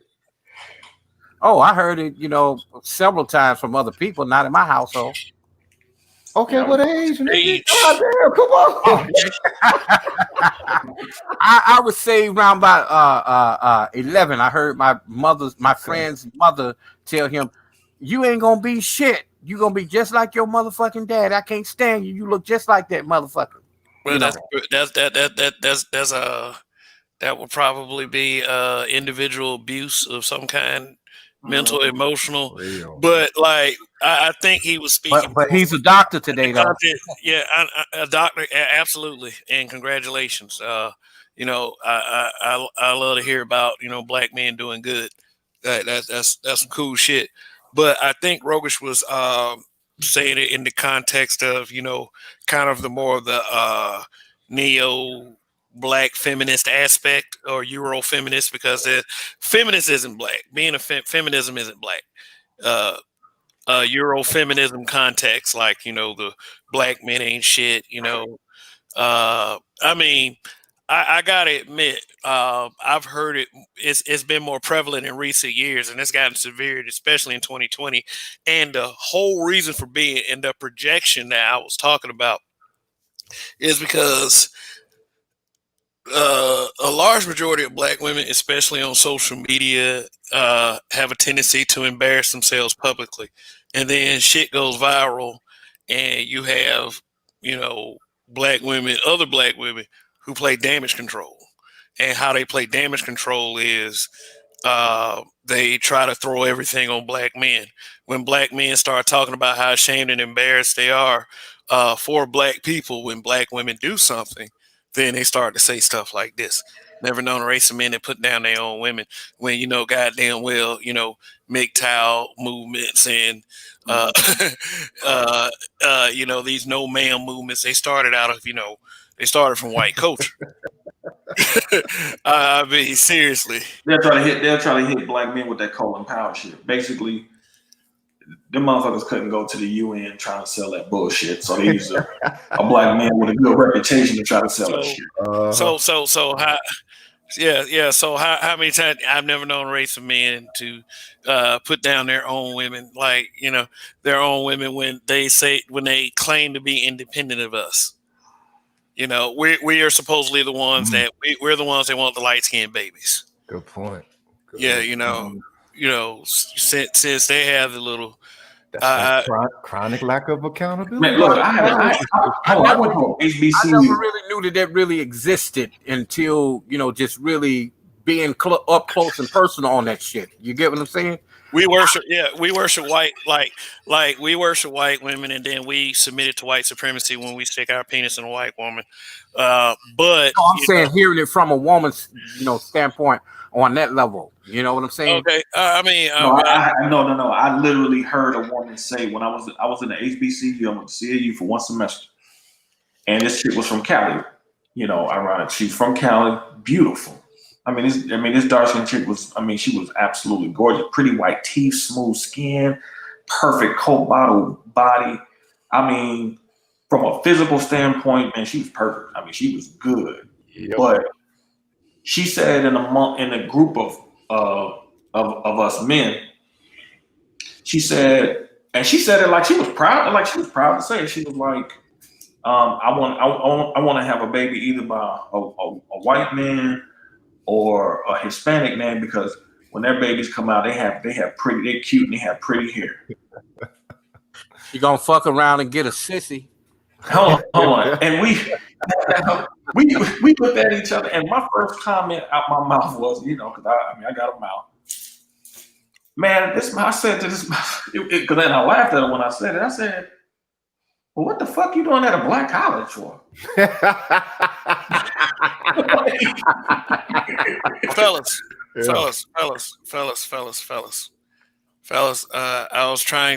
I wasn't finished talking. Great point, but don't do that. I'm a very patient person. Just wait till you feel like. Don't wait till you feel like I'm finished talking. Wait till I'm actually finished talking. What I was going to say was, I fucking forgot what I was gonna say. So I just want to let y'all know that. But like the point is like what I was going to say What had is happened was okay, yeah. Can you? What I was saying was we're the ones that supposedly submit to white supremacy when you see a black man with a white woman, no matter what stature of man or how supposedly alpha he is. Like, say for instance, a pro athlete. I mean, you know, I use the HBCU concept with this. If he goes to a Division I school and he plays basketball, he's going to have Becky's all over him, and Right. he's going to end up with one instead of you sending your kid to an HBCU where he can meet, you know, black women who have direction, some direction at least, that, you know, something. Right. But when when a black woman hooks up with a white man, not only is it seen as we don't care, love is love, it is praised and worshipped. You know, actual white supremacy. You know, it's like even the black women that are married to black men worship and praise and are very extremely fucking proud of seeing their sister get with one of those Chads. But you know what though? When they do that. See, I just said something about that. Oh, okay, sorry. like seriously. Okay, go ahead, Koff. Go ahead, man. Go ahead. You know, when black women do that, you know, it's like I see it a whole lot. It's like, they're talking, you know, not saying that because you speak proper English, you're talking like a white person, but when you see these chicks, you know, walking in the store with the white boyfriend, white husband, or whatever, you know, it's like they look at you like, now see what I got now, and I'm like, yeah, I see what you got, but you know, that's a motherfucker that's gonna be submissive to you. You know, he's gonna be submissive to you because you know how to be submissive to him. You're not going to be submissive to us. So you both of y'all good for each other, you know. But they do that a whole lot to make you feel like, you know, hey, look what I got, you know, and or think that I'm going to look just because you are with him. Like, oh, what are you doing with him? I mean, shit, I'm glad he could tolerate your ass. Great point. Great point. So, you know, I'll go ahead and say, you know, I'll go ahead and admit that I've run into that situation a lot. I'll be in a grocery store, minding my own fucking business, you know, and all of a sudden you see Afrocentric soul sister and bearded Chad walking together hand in hand. I look up. I mean, she did it. Yeah, that's when she don't mind wearing the natural hair. But you know, I look up and I just happen to see them two, and she looks at me like, you know, and then just starts to love on pseudo Jesus a little bit more. I'm like, okay, fine, happy. Let me. I'm married. Sorry. Go ahead. Go ahead. Go ahead and be married. It'd be the same thing with the comic book chicks too. You know what I'm saying? Chicks are saying, the cosplay. Yeah, you know what I'm saying? It's like, God damn, why you always got to get a pilgrim? You know what I'm saying? Just you give a brother a try to, you know what I'm saying, build something with you. We can geek out together or something, but nah, they want them pilgrims. I know a chick that pushes this narrative on Facebook. She pushes the narrative that whenever she meets a nerd black guy, you know, that's into comics and everything, and you know, video games and such, she says, "I have to wonder, does he date white women or prefer white women first?" I'm sitting up there like, do you fucking ask first? Why is it considered a white thing? That's the thing. How did that shit be considered a white thing? And then she said, but I've seen it so many times. I mean, I was like, well, produce receipts when you say shit like that, because I don't believe you. I mean, I've read comic books. I play video games. It does like that. It wasn't code for I want a white girl.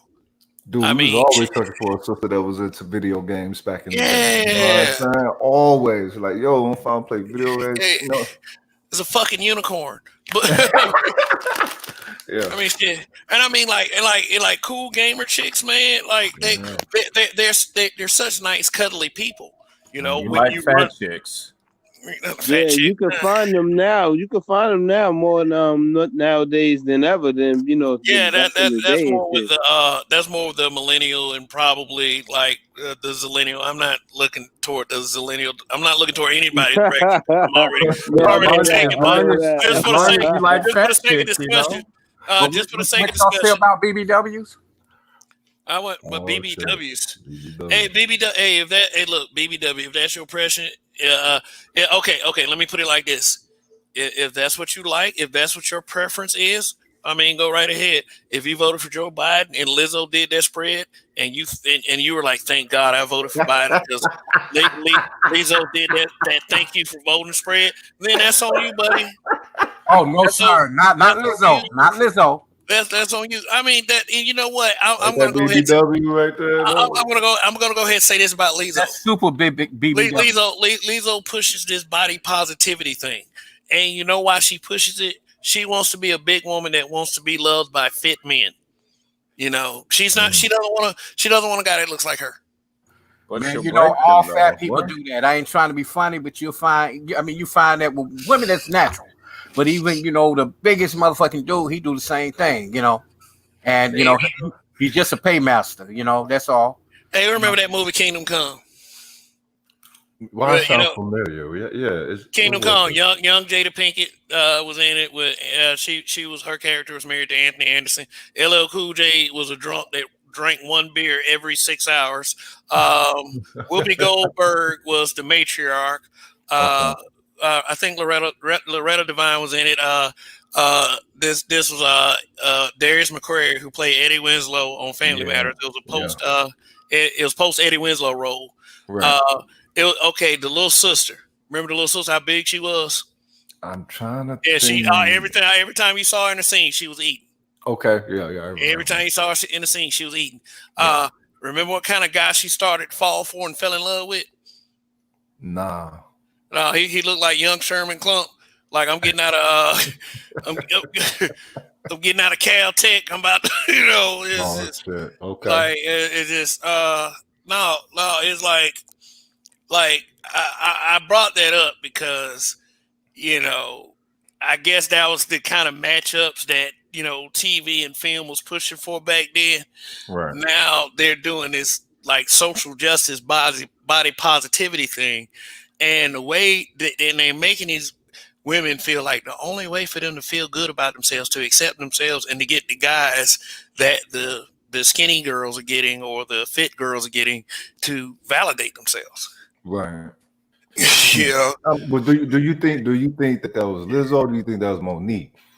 Monique was the first big chick that was putting it out there. Oh, all nigga want a fucking fat chick and all this. It's like, nah, baby, that ain't the truth. No. A little bit more confident than Lizzo. Lizzo don't have that confidence. Well, let me tell you. But let me tell you something. But let me tell you something. Being from the capital city in Alabama, I saw a lot of big women who were pleasant people that were married. And I mean, like it was a variety of guys, and it wasn't always the most fit guy. But the point is, they were happy. They had somebody, Right. They had that. They found love. Is they? I don't know. I guess everybody wants to be a THOT. You remember School Days, right? With a big dude, he found Big Shirley. Everybody, the movie School Days, everybody had a woman. You know what I'm saying? And they were, like Tisha Campbell, like back in the day when she was really, nice, like that in that movie. Yeah, when she licked the old boy's part in his head. Like you talking about that shit right there. Like, the hell you think it's Spike Lee? Like, come on, man. Yeah, but and then they had to sleep with Spike Lee. Yeah, but the thing is, back then, big women went with big men. Big men went with big women. But now, like you said, Lizzo doing all that crazy shit. There was a little pamphlet I seen, like maybe when I was in my late teens, and it was basically like a sex pamphlet, and it was like some Chinese or Japanese. I don't fucking remember. It was a long time ago. moral of the story is this. It was basically trying to say, like, if you're a big motherfucker, you should probably get you a big motherfucker because shit gonna go easier in the bedroom. You know? Oh, really? Yeah. Well, you know, I've heard women, you know, speak on that too. You know, and me being a designer, I design clothes strictly for men. You know, big men at that. Big men have a design issue. Just because you're big, it don't mean you're out of shape. But just say you got some guys that have the same shape as female shape, and they can't help that shit. That's just the way they are. They have gynecomastia at the chest. They have wide hips, thick, everything like a female, you know. And a lot of females won't date that type of guy. So he have to find something that's, you know, in the same as what he is. Can we say something else besides thick like a female when it refers to guys? I understand what you're saying. I understand what you're saying, but I mean, didn't you bring up earlier sexual dimorphism? Yeah, I did, well, hold on a minute. But you talking about, man? I'm talking about like sound and. All right, the endomorph, the ectomorph, and the mesomorph. We'll do it that way. Absolutely, because you know what they did with once Kevin Samuels, like one question with Kevin Samuels, right? That shit's still being posted on social media. You have a big dick? You have a big dick? They might post it too. You have a big dick? Oh no, I ain't gonna never go that route. But the thing is, though, you can't. If you're a man that's shaped like that, you can't be ashamed of that shit. You know. I'm secure, man. Just for the record, I'm secure in my sexuality, so I'm good. You know, I have that kind of body. I'm just saying. You know. Wait. You saying you done met cats that got chick bodies? Come on, man. Y'all know y'all don't sing that shit. Not that y'all looking, but you be like, damn, what the fuck going on? You know. They have women. They have women too. Think about it in this context. If it was a 14-year-old girl and she had she had a body of a grown ass woman, it would I would say 65 or 70% of black people would not hesitate to say that you had child molester tendencies. You know, I'll just put that out there. You know, I don't know about that. You know, I'm looking at me. I don't see shit about my kid. No, that's a fact, though. I feel you, but I'm saying I'm looking at it from a professional standpoint. You know, but is she 14? I'm very secure in who I am. I don't fuck with kids anyway. I wasn't even saying that. I wasn't even saying that like that. Like basically, you're a tailor, right? You're a tailor, and you have an understanding. I get people like, you know, the football players and shit that want shit, you know, custom to their body. I'm a pattern drafter, pattern designer, and I design clothes for big men. Yeah, they have wide feminine hips too, or how's that go? Yeah, they do. But my job is to dress that down. My job is to dress that down to make you look more on the masculine, male, you know, side. You know, you got some guys that want to do that shit. You got some metrosexual dudes out here. You know, they gender fluid. You know, but they got women. I'm gonna tell you a secret, man, and this is some deep shit, dude. I actually was talking to BGS and a few other people a couple nights ago about this. Believe it or not, over the last 30 or 40 years, the FDA has been approving different foods that are essentially feminizing men. Oh, believe it or not. And so the really in the two most recent generations, the millennials and the zillennials, they've become more feminized in every area of activity, not only mentally, but in their food as well. So if they have more feminine features, it's for a reason. It isn't by accident. That's really as much as I can say on it. Right, and that happens because of the foods. Then it also happens genetically because you have today, and I told Kevin this, you know, some episodes back, where you would have the female that would take more after her father's side. You know, she would have broader shoulders, like Brooke Hogan. Yeah, and no ass, flat in the back. Like Brooke Hogan. Hey man, don't be mad at me. I told y'all motherfuckers to start mixing. You ain't believe me, but I mean, shit, y'all want to keep on fucking your cousins and shit. I mean, And you know what? The sad part about what you just said right there is that it's like you know the story about like Tennessee, how like 4 guys impregnated all these women.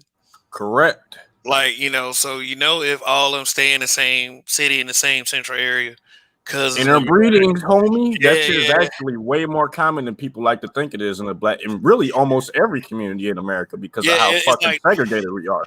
it's like the redheaded stepchild that you hide in the closet when guests come over.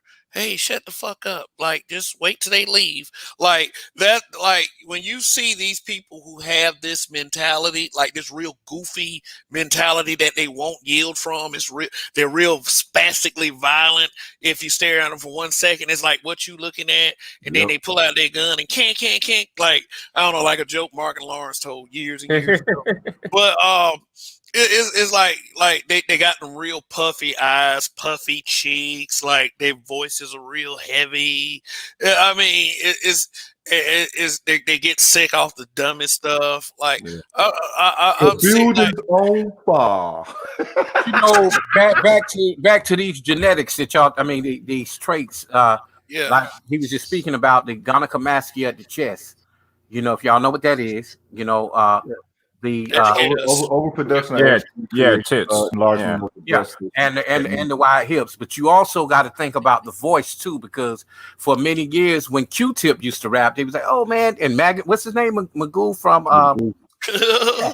they always laughed at that. They laughed at that because of how their voices are. That's a real disease. Oh shit! Listen to what's her name? Sorry. Michelle A. You know, they all. Yo, but hold up, wait a minute. You saying Q-Tip got gynecomastia or whatever? No. I'm just speaking not only just, you know, men with gynecomastia, big hips, you know, thick thighs and shit, you know, and all that kind of shit. You're in Northern California, San Fran area, and the thing is that comes with a culture. So in the aspect of no, you got that shit all over. That shit is pervasive. It's very pervasive. Alabama, Georgia, Texas. No. What I'm saying is, okay, you could say in Georgia that they was definitely experimenting in what PK was talking about, and with the super estrogen charged food and everything, right? Water, all that, because clearly somebody put something in Atlanta with the amount of. I'm gonna push back on that. Because I can send you the study, sir. Okay. So to say that Atlanta's in the top 10. Atlanta's in Black world. No, Atlanta ain't in the top 10. People in Atlanta were Bible Belt people. If you lived on the west side of Atlanta, like who know about Atlanta on here? Who know the side? I don't know now. What is it known about Atlanta? Let me give you the history. Like, wait, now fuck the history, dog. Let's go into the science, dude. If they put that in the food and in the water in Atlanta, you know they put something out there. You don't think they put something at ground zero where they do all that weird shit? Motherfuckers came to Atlanta and did all that shit that they wanted to do. They brought it there. Atlanta became a really, really big city.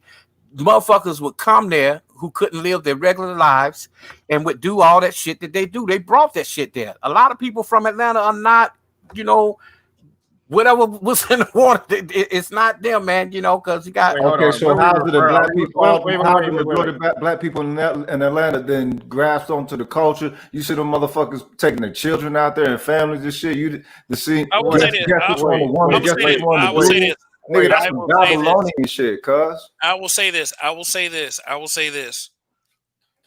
I'm gonna go with coffee on this one.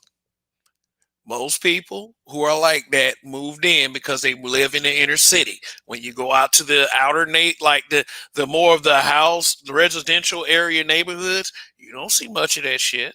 And that's true because you got people that came from places like deep parts of South Carolina, deep parts of North Carolina. They family went with that shit. I mean, they have the same like social conditions like on like the more west side parts and everything that's everywhere. But as far as that culture, that is central to like one part of the city. Wait, hold on a minute. I'm getting thrown off. I need a catch up bring me back up to speed. I might have got lost in the sauce, man. What are we speaking about right now? No, I was talking about the alphabet demographic in the Atlanta metro area. That's what I thought. Okay, so yeah, so I'm from North Atlanta. That shit is pervasive.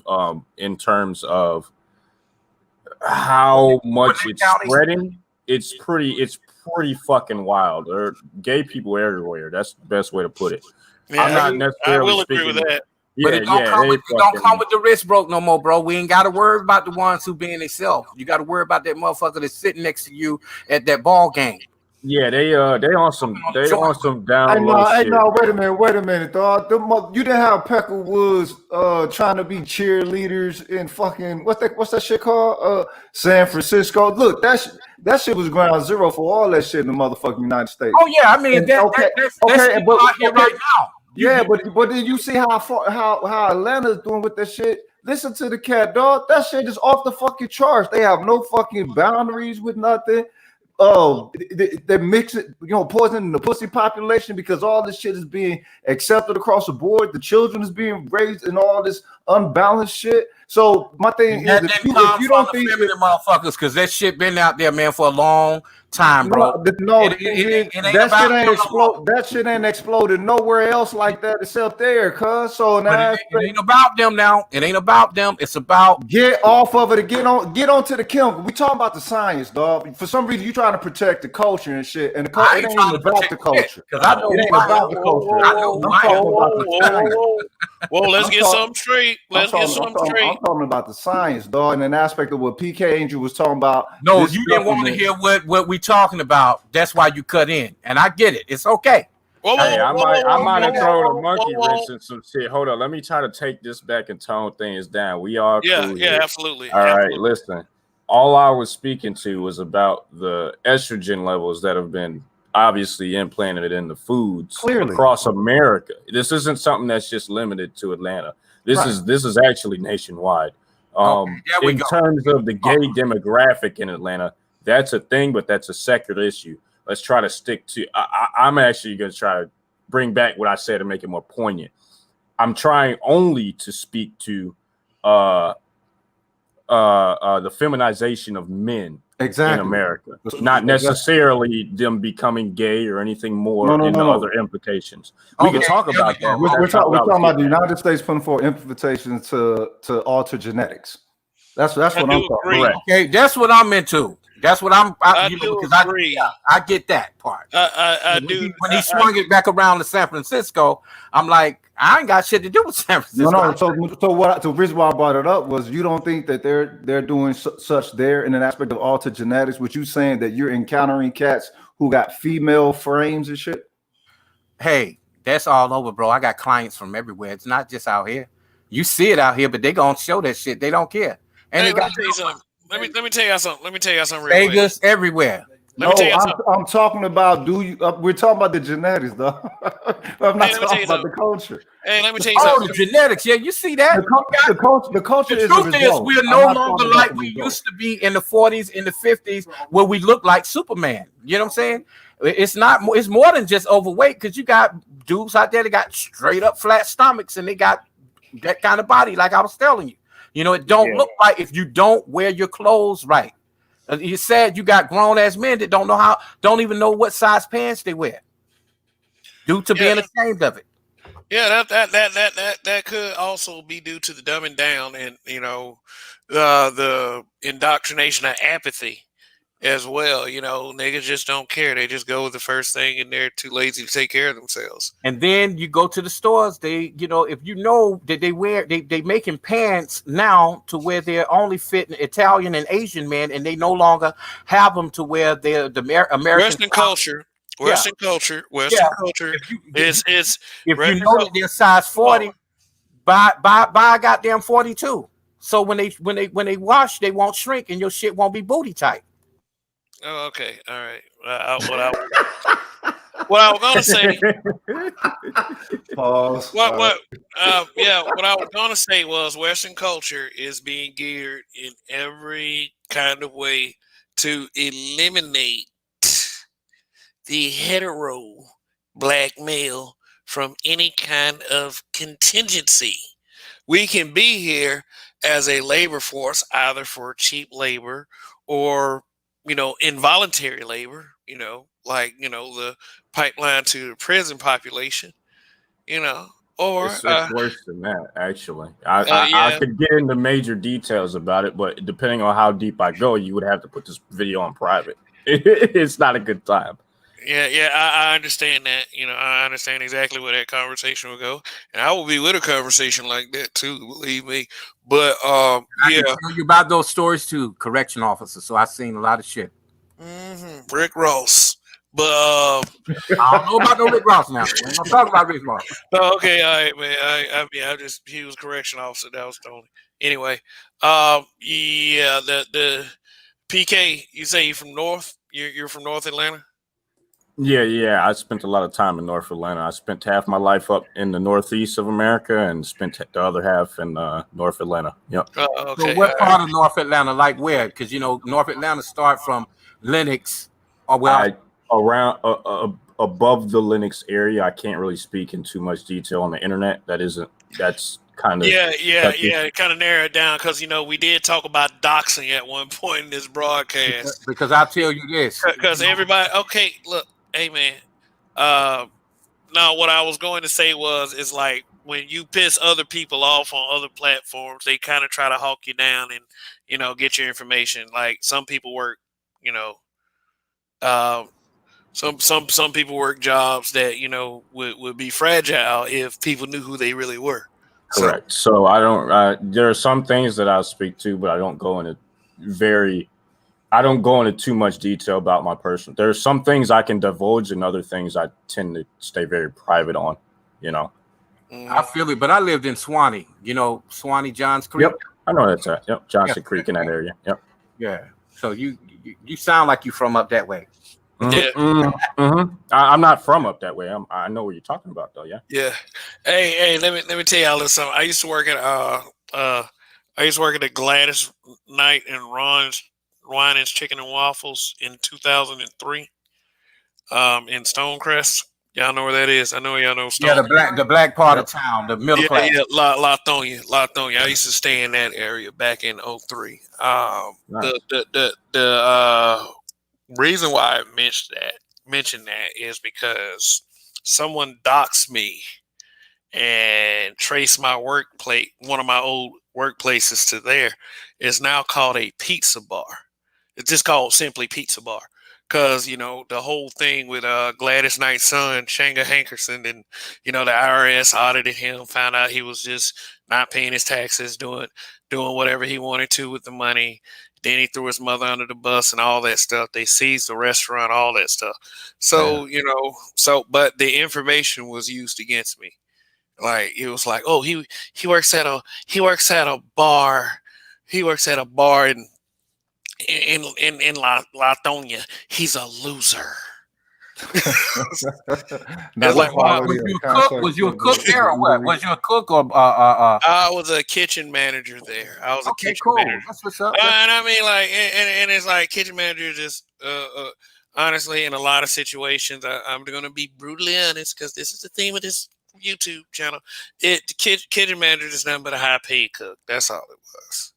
It was a high paid. It was a black-owned, black-operated restaurant. I was extremely enthused going in. I was the complete opposite going out. It just it drains you. It's so hard to support black businesses, man. I try my best, but the etiquette, even if you work for them, I wouldn't say you would have to be that narrow about black businesses, but it's like being on the inside of that particular black business. They wanted to be at a level they clearly weren't at yet, and they started acting like stick up their asses. You had the son of a celebrity that act like me. And people like I've dealt with this my entire life, and I do have a disposition. I can admit that. That's why I'm so like direct and straight and assertive. People, will often like just crap on Montgomery, Alabama, because we were a smaller city, and we weren't a bigger city. We didn't have it. I mean, our downtown area is straight now, and the area is growing, and it's a lot nicer as far as some parts. Other parts we need help, especially in our communities. But people look down on Montgomery, Alabama. It's like that. That's just how it was. People look down. So I do understand. I do understand that. But yeah, shit. That's why I Yeah, man, I agree with you on that because I have family members that live in Lynette, Alabama. If you know what that is, like Valley and all that. Yeah, and they Tuskegee all through that way. And when they come to Atlanta, it's like, oh, Atlanta is the shit, but they never go as far as the west side or the south side of Atlanta, which is the dumps, like where PK Angel lived and where I lived, that's like cream of the crop. Yeah, but it's just that, like I said, it's like I said, I haven't said this yet. We are more willing to kill each other over words than by actions. It's like what would you believe? What would you believe if we put as much effort into getting rid of the problems in our community as we did in attacking black men just for saying shit? Well, I mean, the thing is, you have to want to better your community or even see a problem to start out with. Most folks don't see a problem. If they do see a problem, they don't want to be the one to solve it. They just want it out of their way, out of sight, out of mind, until it affects them. Yeah, but getting back to old Shanghai High, well, damn, I said his name, but her son, like, looking down on me because I was from Alabama. I mean, like, I wanted really honestly to believe that being a black person in a black business was going to be effective, was going to work for me. That particular business, it didn't. Years and years later, I found out about the faulty business practices. When I was there, it was people who couldn't cash their checks because the money wasn't there in their accounts, and Wow. that was extremely unprofessional. At the end of it, they still owe people money to this day. And it's like you want the black business to work. You want it to succeed. I mean, even though everything went sour between me and the place, I mean, eventually, because it's just like one of the owners, he walked in the building with his ass on his shoulders every time. And I do understand bosses that scrutinize their employees and everything. Right. But okay, Kevin, please don't ever say ass on your shoulders again, bro. That sounds funny. Hey man, I know what you're trying to do, but it didn't work. Sorry. Okay, but let me. Yeah, you're right. I mean, cause see, if I say ass on my shoulders, it could have been like a female stripper or something, And I've had that happen before. Good comeback. Remember, I said I was a big, strong guy. I mean, 130-pound girls are easy to lift. And fun. Yeah. hey, but it's like this. What I don't understand is like okay, getting back to the boss. Getting back to the boss, I said that he just came in. He was just a prick. He was a prick for nothing. Like for nothing. He was a black man. He was he's what my age. I'm 44 now. He was 44 then. I was a 26-year-old guy trying to learn the business.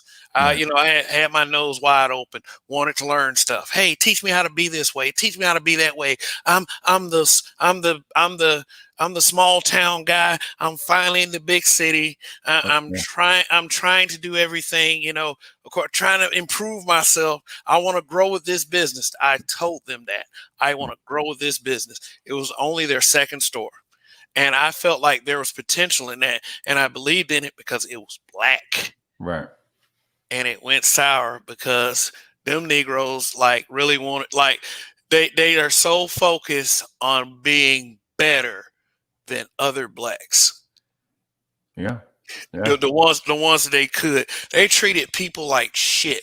I ain't never seen black people who had half-ass success. You know what I mean by half-ass success? I do. They they were the kind of people, like, it takes like a year, 2 years before you make any money out of a business, right? Right. They were the kind of people. They say 5. Yeah, they were the kind of people that were taking shit out of the damn safe as soon as shit opened up. Man, they just come by the building all the time. Man, I need about $300-400. I guess they would go sack chase and go get drunk at some place or something. I don't know, but it's still they did that kind of shit. Well, Justin's was the same way, because I had a couple of friends that worked for P. Diddy at the Justin's and BlkM, and they had the same issues that, like what you were going through there. Yeah, and then them places ended up shutting down. You want to yeah, it's what Mitty Fuller Jr. says. You remember back in the 40s talking to folks, and one of their highest things that they wanted to do was to get a nice suit, get a Cadillac, and drive up and down the street just so the other black people would see them, and what I'm saying, showcase on them all the time. Dude, let me tell you, some people vision of coming up, like, I've seen, because I've hung in the hood, although I didn't grow up in the hood. They be like, damn, man, that nigga, he done came up. He got them gold teeth in his mouth. And I'm like, what? That's coming up? In certain parts of America, they actually do. Sorry. Go ahead, Kay. I appreciate it. I was going to tell him we had the exact opposite experience. I grew up in the hood and then ended up going to the suburbs. So I had a culture shock like a motherfucker when I moved to Atlanta. I tell you what, man. How long did it take you to adjust to the burbs? I mean, when I first moved there, let's just put it this way. The first motherfucker that gave me problems, he went to the hospital. So it was not what I expected, because obviously I encountered the things that you guys are talking about in terms of black people, and I wasn't used to that. Yeah. I wasn't acculturated in that way initially. I kind of had to go through some life experiences in that environment first. You know what I mean? So you see on TV either, a lot of people move there because of loving hip hop. Oh, I'm going to be a ball player. I'm going to be the biggest rap star. That shit don't work like that. Jobs are hard to find, and it's all about who you know. Correct. All that, fuck. They don't care about you having 3 degrees. If you don't know nobody, you can't get in. Correct. And I mean, another thing that I think the larger issue that this speaks to is like the buffer class that we talked about earlier, which is the women and their role in a lot of this white supremacy. And also the second buffer class. There are multiple layers to this. This is multifaceted. People think it's just one layer, which is the upper crust of black society, and it's not. You have about 5 layers of white supremacy in the way that it works currently. And one of those layers is actually the upper echelons of black society. And they do that type of shit because it helps to keep people, at least the lower class black people, in their place. That's the idea behind it. It's pretty fucked up, really. Yeah. Mm-hmm. Yeah, you see it all the time, man, but I will say, but Kevin, you said something about black businesses. Now, there are well-known black businesses that are well-respected, like Pascal's, where Dr. King used to eat at, and all those civil rights people, it's still there. Busy Bee. What's the other one over here at on the southwest side of Atlanta? The Beautiful Restaurant. All those are well-known businesses that kept what their mission statement was. So you got some successful black people there that everything it's always been the same and stayed the same. All right, I want to respond to Super Ears. He said Montgomery sounds like the capital of slavery. You know what Montgomery sounded like to me growing up? It sounded like a bunch of black people stayed where they were at instead of coming to Montgomery and helping us solve this problem. A lot of people got killed down there fighting for you, and all of you could do is disrespect Montgomery, Alabama, for being a small city. And you know what? Montgomery, Alabama, although it's my home city, disrespects itself sometimes too.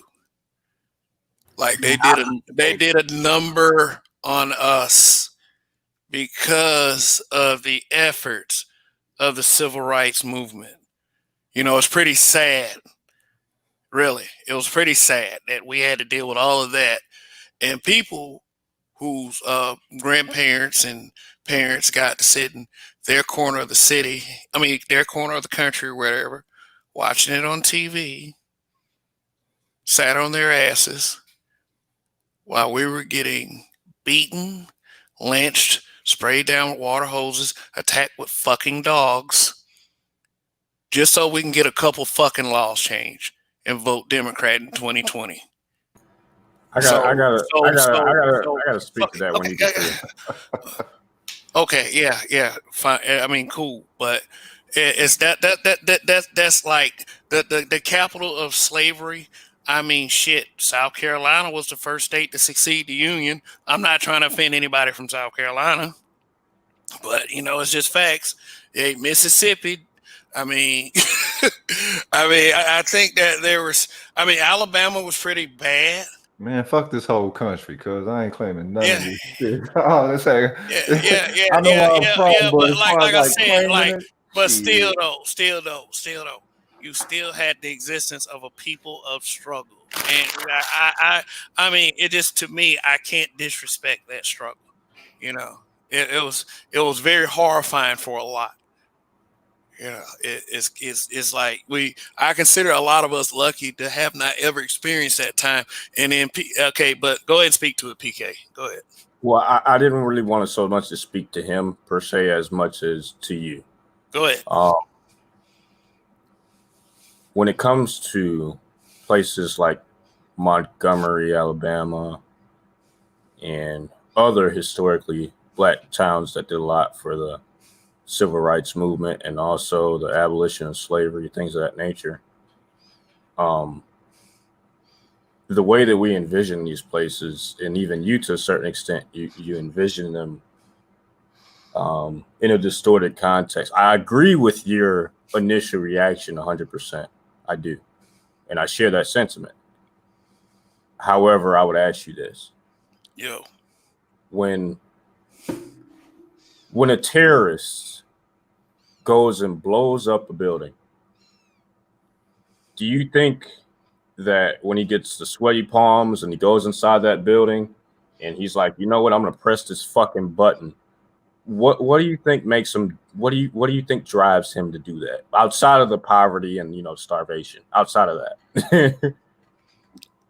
What are you talking about? The belief that he's making a change or a sacrifice for Correct. the greater good? You're correct. It's called martyrdom. And what ended up happening to many places like Montgomery, Alabama, was a symbolism, and in actuality, what was essentially martyrdom. That's what it was. Now you can paint the picture that black people should have went back and tried to rebuild it, but unfortunately, because of the history surrounding it, we knew. I think that it's safe to say, with 2020 hindsight, you know, in actuality, that wasn't going to happen for many reasons. Well, but you know, with the platforms that we got here, man, we could always shed light on those spots, you know, because what Kevin just said, a lot of people probably never even heard of that shit. You know what I'm saying? Real talk, not just millennials, and, you know, even guys my age, you know, this shit you hear in books, you see in books, you know, and to hear a person from there talk about it, you know, I saw that shit just with my eyes right now. Montgomery, Alabama. If I'm not mistaken, I do understand this.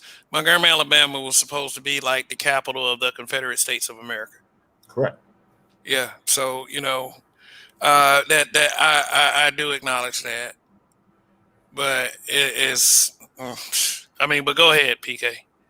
So in a lot of ways, if we were going to turn that fucking ship around, number one, we already knew that wasn't going to happen for a multitude of reasons. But it's when they went there for a lot of the work that was done in the past in terms of the abolition movement and the war that was eventually fought over, you know, It was a what's the word? It was an act of martyrdom. It wasn't. You were expecting people to move there when, in fact, the opposite should have been true. You should have moved away. In actuality, I get the sentiment, but in actuality, you should have moved away. Could it be that people moved away because they wanted better, or because they wanted to escape? We can't know that, and the reason we can't know that is because we weren't alive during those times.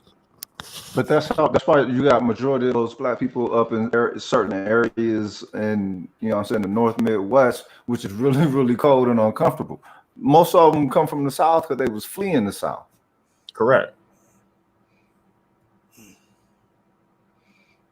But that's as much as we can garner from it. I interviewed a woman out here in San Francisco, her and her husband, and she explained to me that they had never encountered racism. She graduated from high school in 1972, and way before I was born and shit, And I'm like, whoa, this is we didn't go through that out here, And I think that people really saw that unless you crossed over into Oakland from San Francisco, where the Black Panthers were. More black people were black there. But if you're in a city like San Francisco, or if you by Stanford University and all those places, and you black, they didn't really go through that. You had people that were a black man with a Chinese woman, or somewhat like military shit. Yeah, because niggas out there suffer from toxic multiculturalism. Rogan. I forgot. I wanted to talk to you too, because you said, none of this shit is ours. And I beg to differ, sir. What you mean? All of this shit. When you talk about America, land and shit? Yeah, this is ours, sir. All of it is ours. Okay. Well, it's ours, but how the hell we think to acquire it through the laws of the motherfuckers that stole it? Hey, listen, sir. I didn't make an argument about the rest of it. I just said it's ours. Okay, there's a difference. Okay. I'm not talking about the way that things work. I'm just talking about the way the fuck it actually is. It's ours. It really is. Well, definitely. You know what? If it wasn't, it's supposed to be. Goddamn it. Exactly. You're getting it. And exactly. I believe that to be true too, brothers, because I don't go anywhere without studying first what that state, what that city is like. Because a lot of people, when they hear Atlanta, they like, okay, well, damn, party 112 Blue Flame. In Magic City, it's not just about that. You got motherfuckers who've been living there all their life and can't even tell you what the inside, or even where Dr. King's house was, or what a church is, or the historical black shit. They can't tell you that. So I think it's just all about finding out, knowing the history behind all of it. You know what? I used to. Whoa, let me. Why do we complain? Like, let me respond to that comment. Why do we complain about racism, but we never face it? Oh, it's so racist. Why? Why is it that we never stand our ground? Now, if racism is somewhat prevalent in Western culture, could there have been anywhere we had moved and gotten away from it? No. Also, after we got away from white racism, then we'd have had to get away from ourselves, because some of us can't act right. So what's the point of even saying something like that? All I hear about Montgomery is how racist it is. It's like, where are you hearing that from? A bunch of people who haven't been in the black parts of the town? Well, those be the people that judge racism based off of if it's a redneck or a hillbilly around or some shit. You know what I'm saying? Like some awful caricature, man. We ain't got They got a Tennessee Pride hillbilly running around the state, man. Like shit. Get that out of your mind. That's why they fled up north, though. The black people was under illusion as well, fleeing up north. Oh, it's just the Southerners. It's the Southerners. and wouldn't look at the culture altogether. It's like, nah, it's the white motherfuckers. Because somebody said earlier, what was it? They said that they were speaking about it. I think it was Ra, and he was speaking about America. Like, when America went to war with the South. Like, wait a minute, nigga, the South has always been a part of America. You know what I'm talking about? So, but Shit, George Floyd and Eric Garner was in New York, though. I mean, you won't be able to escape it. You know, it's like maybe you know, we know we say stuff like we don't think like a monolith, but maybe we should have collectively done something about it instead of some of us just sitting down and being afraid. Hold on. I gotta push back against that, sir. Sure. And the pushback that I have for you is at what cost? At what cost? It was already costing lives. How many? How many are you willing to throw at that? How many lives? We're supposed to be extinct as opposed to thinking that we're living on some first class citizenry within this nation. This is a fucking shameful existence that black people live in the United States. It's shameful as fuck because especially with 2020 exposing all the bullshit. The whole world now sees the bullshit that America was on, and now black people got to sit there with that eating ass face. Like, all right, that's my question: is at what cost? Because we understand that America is a global superpower. All right, we understand that America has one of the strongest militaries ever to exist, ever. Yeah, but they're not going to turn that military onto the infrastructure of domestic areas. They can't do that, or else they lose their infrastructure. The money falls, the whole thing falls. So it's just the illusion that's over here. It's the Wizard of Oz and shit. These and who makes up the military? Majority, you know what I'm saying? So hold on. A lot of black people were promised comfort. No. Let me first. Okay, Rogus. Let's take turns. Is that okay? I'm gonna go to Kev, and I'm gonna. Is that all right? So Kev, I was speaking specifically to what you said a moment ago about black people standing up as a monolith, and I asked you, at what cost? How many lives? What number of lives do you think it will take to extinguish racism? How many lives do you think it would cost? Too many. Too many. Too many. Because guess what's going to happen? Mm-hmm. You know, at this point, if you're speaking in the context of 2020, you're gonna have to get rid of them old bootlicking niggas too. And it's like I'm not speaking in terms of like the Nat. Well, maybe I am speaking a little bit in terms of Nat Turner. I'm not speaking in terms of like the black dudes that are married to white women, because some of them are more down than some dudes married to black women. But we're going to have to get past the people that want to keep everything the way it is, and the ones that will fight and kill us. It will be too costly, as a matter of fact, at this point. So way too costly. If this was ever going to take place, it would have happened. It would have had to have happened back probably during Marcus Garvey. At no other point would it have been possible. At no other point would it have been possible. In fact, the only other point that I can think of is maybe during the enslavement process, where black people collectively said, "Hey, fuck this shit. We're gonna get chained to a bone. Let's just drown ourselves." Outside of that, or being killed collectively in tandem in slave revolts all at the same time. But that's what Nat Turner tried, though. But Nat Turner tried that, though. Yeah, and it didn't work. So, you know why it didn't work? Because they wanted a piece of the system. Shit. That's the thing. Y'all want a piece of the nation. It happened for many reasons. A lot of slaves couldn't read the notices. A lot of slaves were just afraid. That were the two primary reasons. And they couldn't reveal it. Right. Everyone wasn't on board.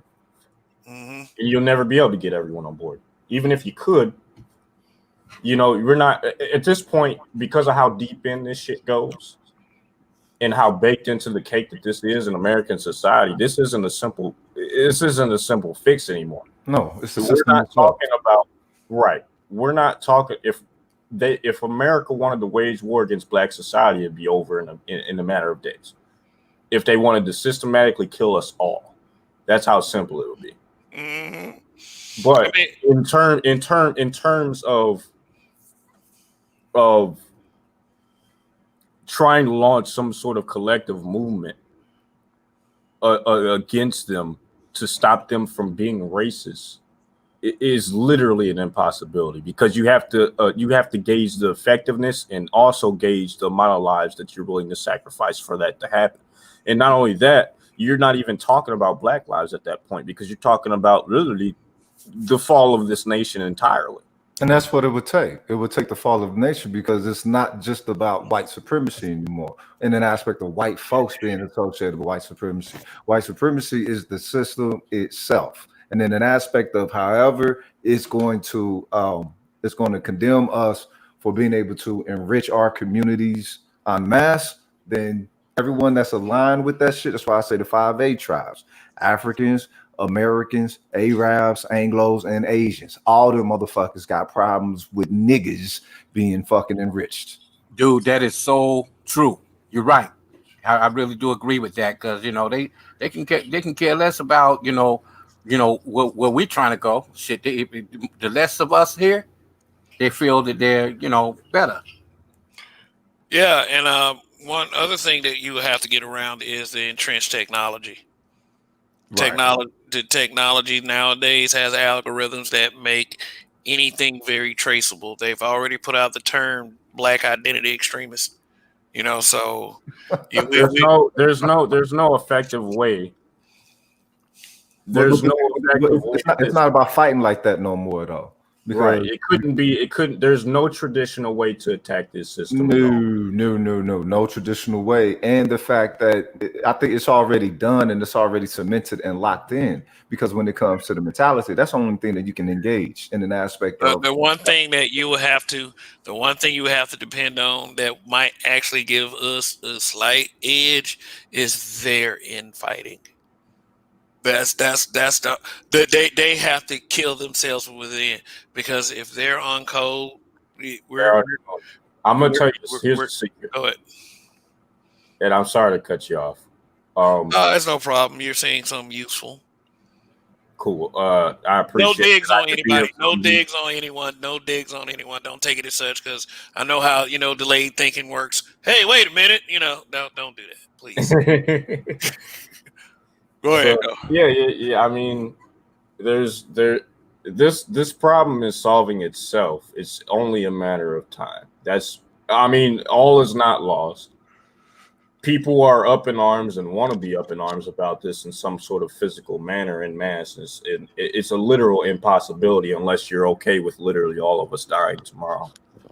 If you're okay with that, then make sure that you're the first one up, and I'm not following you personally. This man speaks like a school teacher. Exactly.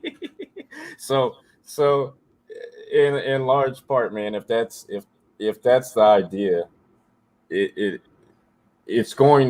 system's going to implode on its own. It's already been happening with the whole COVID situation, and over time, it's going to continue to happen.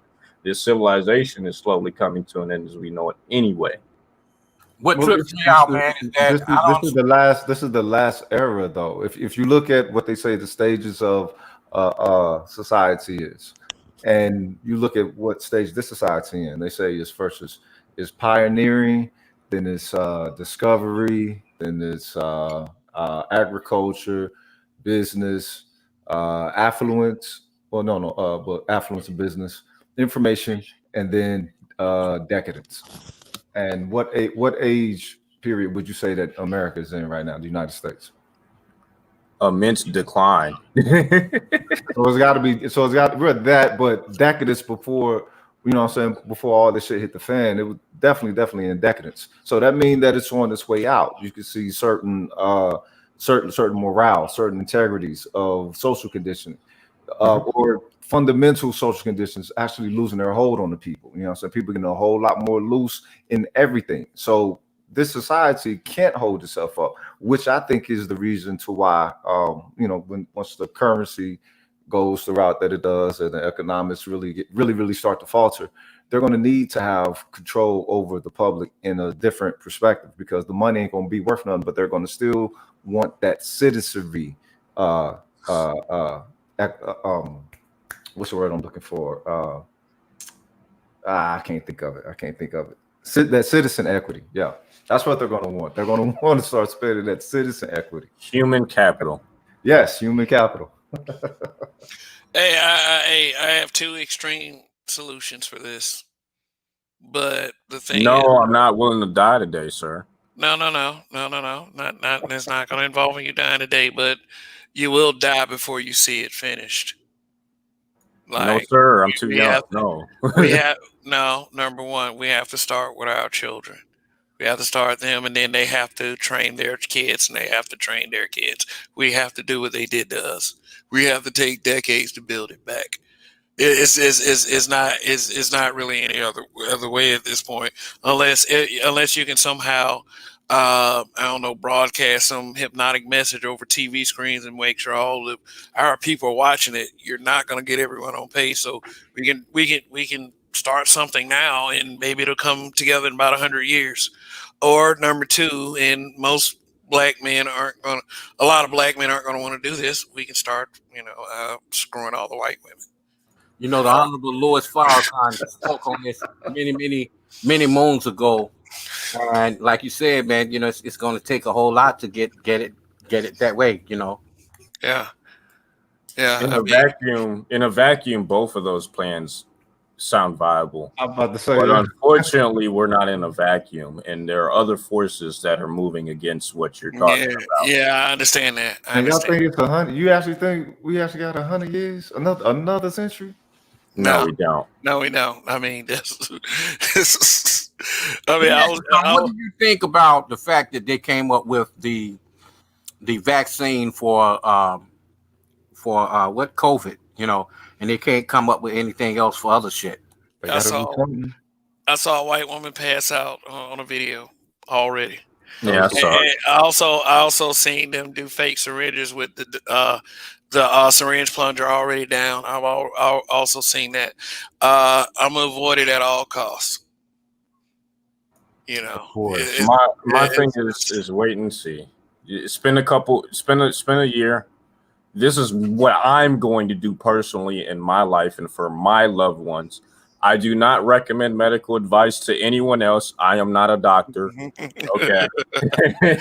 Okay. Ignore all the motherfuckers who made this damn so-called cure. I'm not saying what everybody else should do. I'm not saying what anybody else should do. I'm not saying what anyone else should do. I'm just saying. I'm speaking my humanity. Any of you niggas take that shit, y'all niggas is crazy out this bitch. If you trust this government after all that would happen, all of 2020, and like, oh yeah, they're gonna be down for us now. And I already talking about niggas, take the shot. Come on, take the shot, niggas. They put all kinds of shit. It's gonna be stripper bitches dancing with some goddamn needles. All right, but PK, you want to add something to that? No? Yeah, man. Well, I'll tell you this: they have right now. They got the vaccination card. I know that out here right now they're trying to say, hey, look, you can't really go outside the country or go anywhere else. We're gonna add that to your passport, your vaccination. Yep. So the idea has been, as far as I can tell, since they can't directly, this isn't a totalitarian. Okay, it isn't a completely I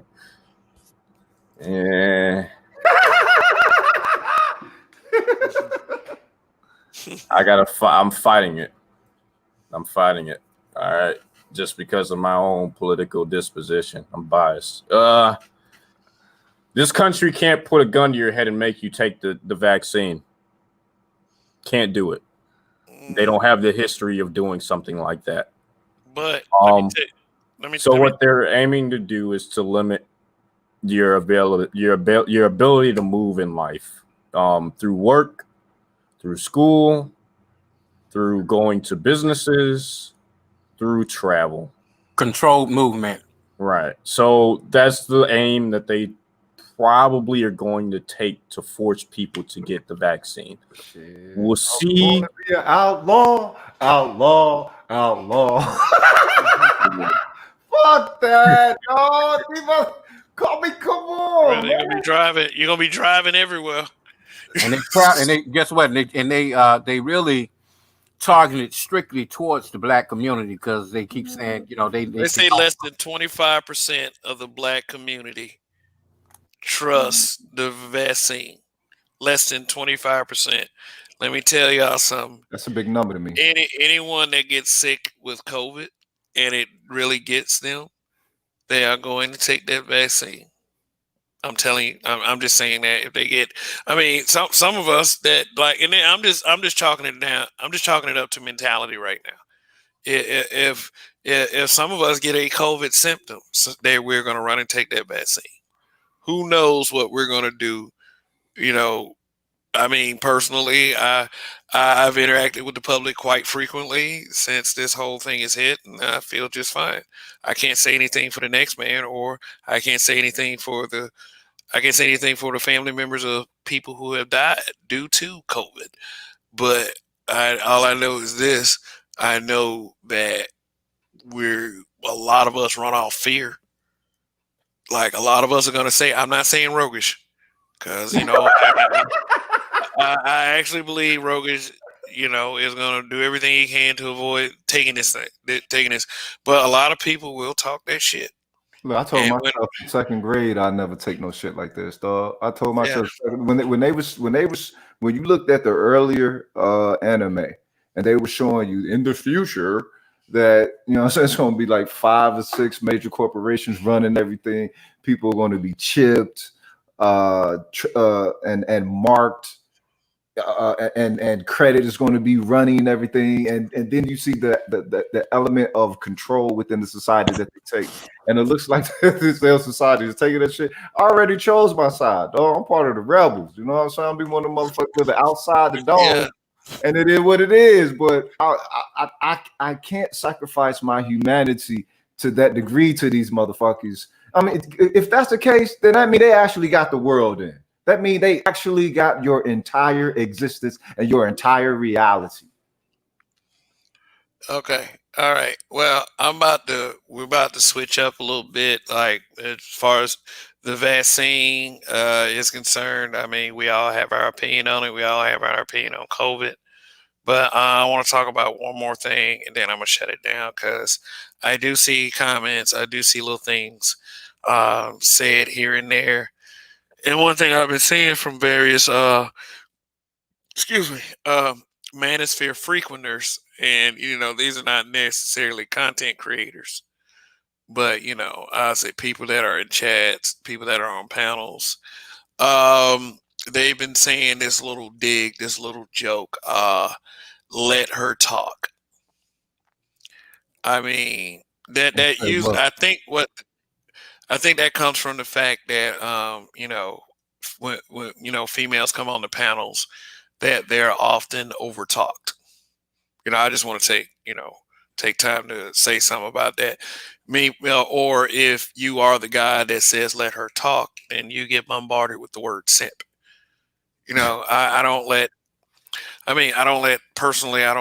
things like that get to me, because it's like, you've looking at a guy that's been insulted thousands of times because of my views. So you can't say enough to me. I mean, it's like, but why are you calling someone a simp? Because it's like, why? But here's an even better question with us four. Okay, will you three answer this for me? Why does it seem like, and I may be looking at this in a biased sort of manner, why does it just seem like that? It seems that at times men can't control themselves, or throw a lot. Yeah, I ain't let me finish the question. Go ahead.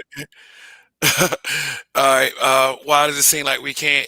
I mean, and I don't want to demoralize our position in the argument. I do understand what we've been through as far as the narratives they were never fair to black men. They were never fair. It's something that it's tough getting used to. It was very tough getting used to. But why is it that we seem like we give in to our very impulses every time there is at least one female on the panel? Earlier tonight, I felt like it should have been 2 or 3 females on the panel. That way, it would have been more. It would have been more. It would have been more balanced. It would have been more balanced instead of it seemed like 4 or 5 guys asking 10 questions apiece to one woman. And you gotta understand how intimidating that can be for anyone. If that was any of you and you were taking 10 questions at a time, I'm sure like you would have had the acumen to handle it. But it would have gotten annoying at some point. Well, I saw it different. I saw a lot of guys here submitting to each other when it came to, hey man, shut the fuck up. You know what I'm saying? Because they didn't want to hear what the other person had to say, or you got to have one other person cutting in on the other person, and you saw guys that were angry because of their situation, being a single father, and I'm speaking specifically on yesterday topic, where the female came in and she wasn't disruptive, and I don't even think she was trying to slide one in on us, because you know what, I'm quite sure that y'all could really feel that or see that, because y'all wasn't gonna let her get away with that shit. But I think old boy was just really feeling a certain way, about his situation. It's like, you mean to tell me 33% and blah blah blah? She wasn't that chick. You know what I'm saying? She just wasn't that chick. So you think after seeing that, for some females, they should be, you feel like that they should be cautious of coming to panels such as these? Yeah, I think they should, but at the same time, they need to get in here, listen. Don't even get up on the panel. You got a couple of females that are here, they kind of get us. But I think that when you do get one up that sound like she got halfway of some damn sense, and not looking for you to give a pity party, pat on the back, let her talk. Let's hear what she got to say, because it's a teaching experience. And as far as you being the channel owner, you are basically knowing where it's going to go anyway. Just like Kevin Samuels, he's like, wait a minute, I'm gonna let this be a teaching experience. I like when it's strategized like that. Right, but the thing he talking about, what I'm saying, as far as cats acting like some wolves on a piece of meat and shit, especially if, like, what I'm saying, the chick might say something off of context or whatever, and it's like motherfuckers is listening like bitches in an aspect of to pounce on what she say that's wrong. And it's like, nah, just understand. That's why the way that Raj says, he says, look, when they come to the channel, I expect them to lie. I expect them to lie. I expect them to not tell the truth. So it's more in an aspect of to where you know who you're dealing with. I think a lot of cats been in the manosphere, how they've been in the manosphere, amongst comfortable spaces just amongst themselves. And when the sister is present, they don't know how to take into consideration that, all right, this is a teachable moment. There is other women listening in who might not agree with her. Say she is on some bullshit. But let's say that, 80% of the women listening in at that time disagree with her.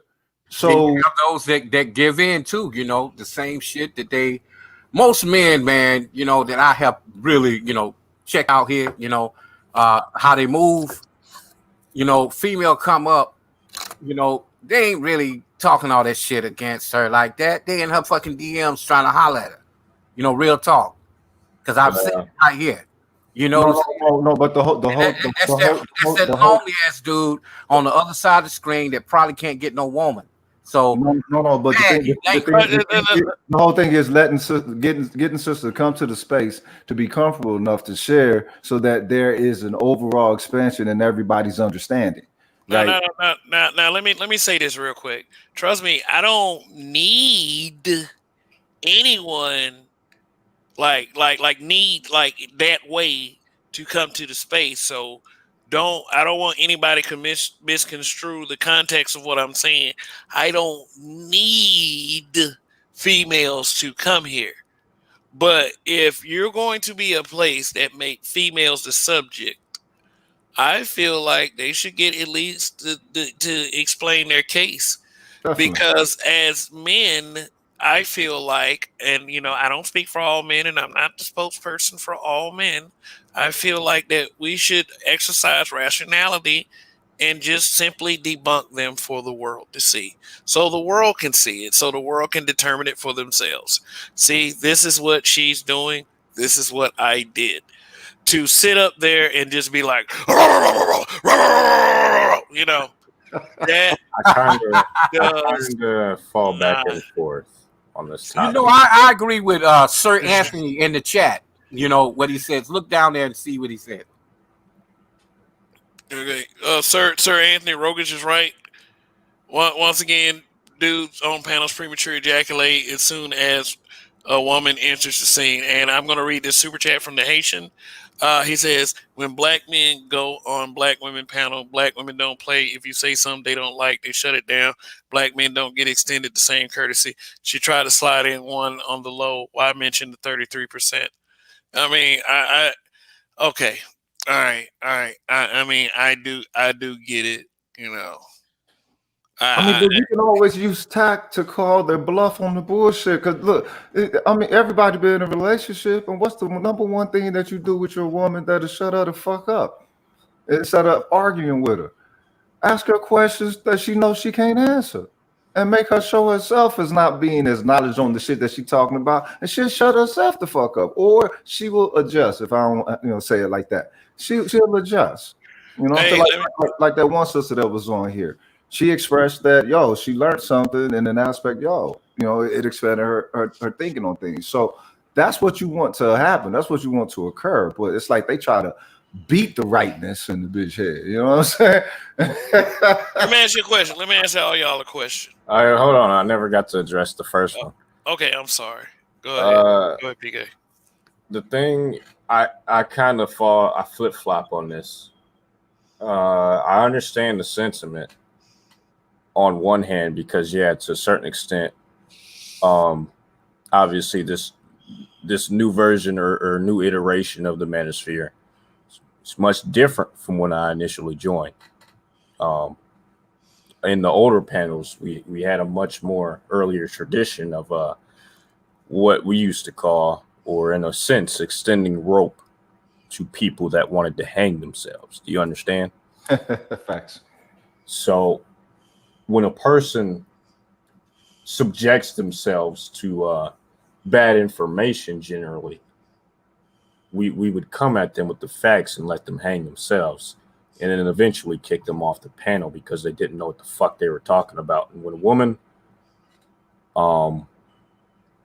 comes onto the panel and says certain things that are triggers for the feminist mindset, or for a white supremacist mindset, or for things that we already have discussed and know very well about, there's a part of me that does want to completely eject that from the conversation, because all they do generally is bog down the conversation and usually lies and bad rhetoric that we've already heard before and we've already dealt with before.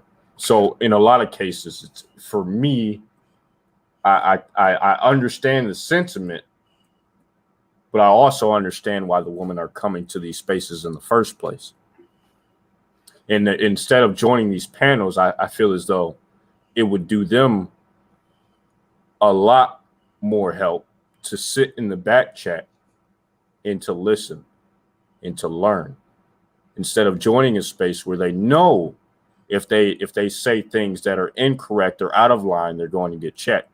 And they should, rightfully so, in my opinion. And you can check a person with style, a man of style like yourself. Got a lot of brothers on here that don't know how to do that. They arguing with these bitches and don't understand. They laughing at them. On the other end, You know what though? I never really cared about anyone laughing at me because their mentality is their mentality. I try to chalk up things like that to how I feel about myself.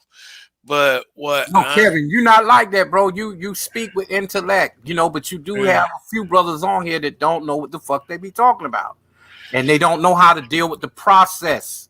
But I mean, I'm gonna try to speak to PK on this. I understand that there was this AdSense gate, this YouTube gate, where a lot of manosphere channels was reported and taken down, and the sisterhood was very well to blame for it.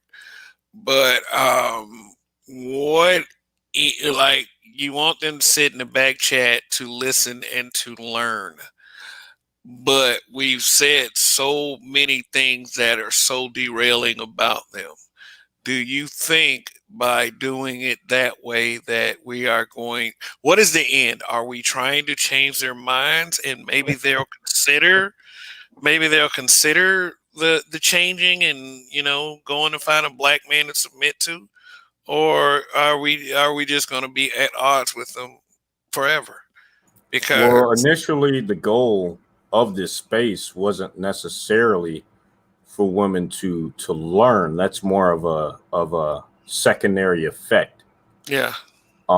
This was more so, as far as I can tell. Of course, I wasn't the creator in this space. I wasn't putting together work. I was joining panels and talking to people about some of the issues we've talked about here today and many others. And I lost my train of thought. I've been drinking. Hold on. What did you ask me again? You were speaking about women, the space not initially being for women to learn from. Oh yeah. So initially, no, that wasn't the goal. The goal was actually to explain, basically a reconditioning of men's minds, to explain the situation to men. That was the initial goal.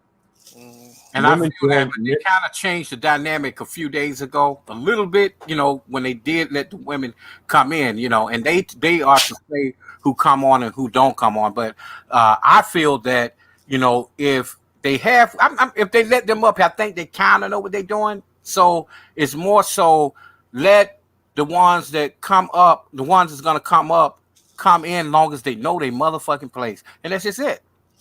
But anyway, to speak to what Kev said, do I think that they're going to do I think the situation is going to change in between black men and black women?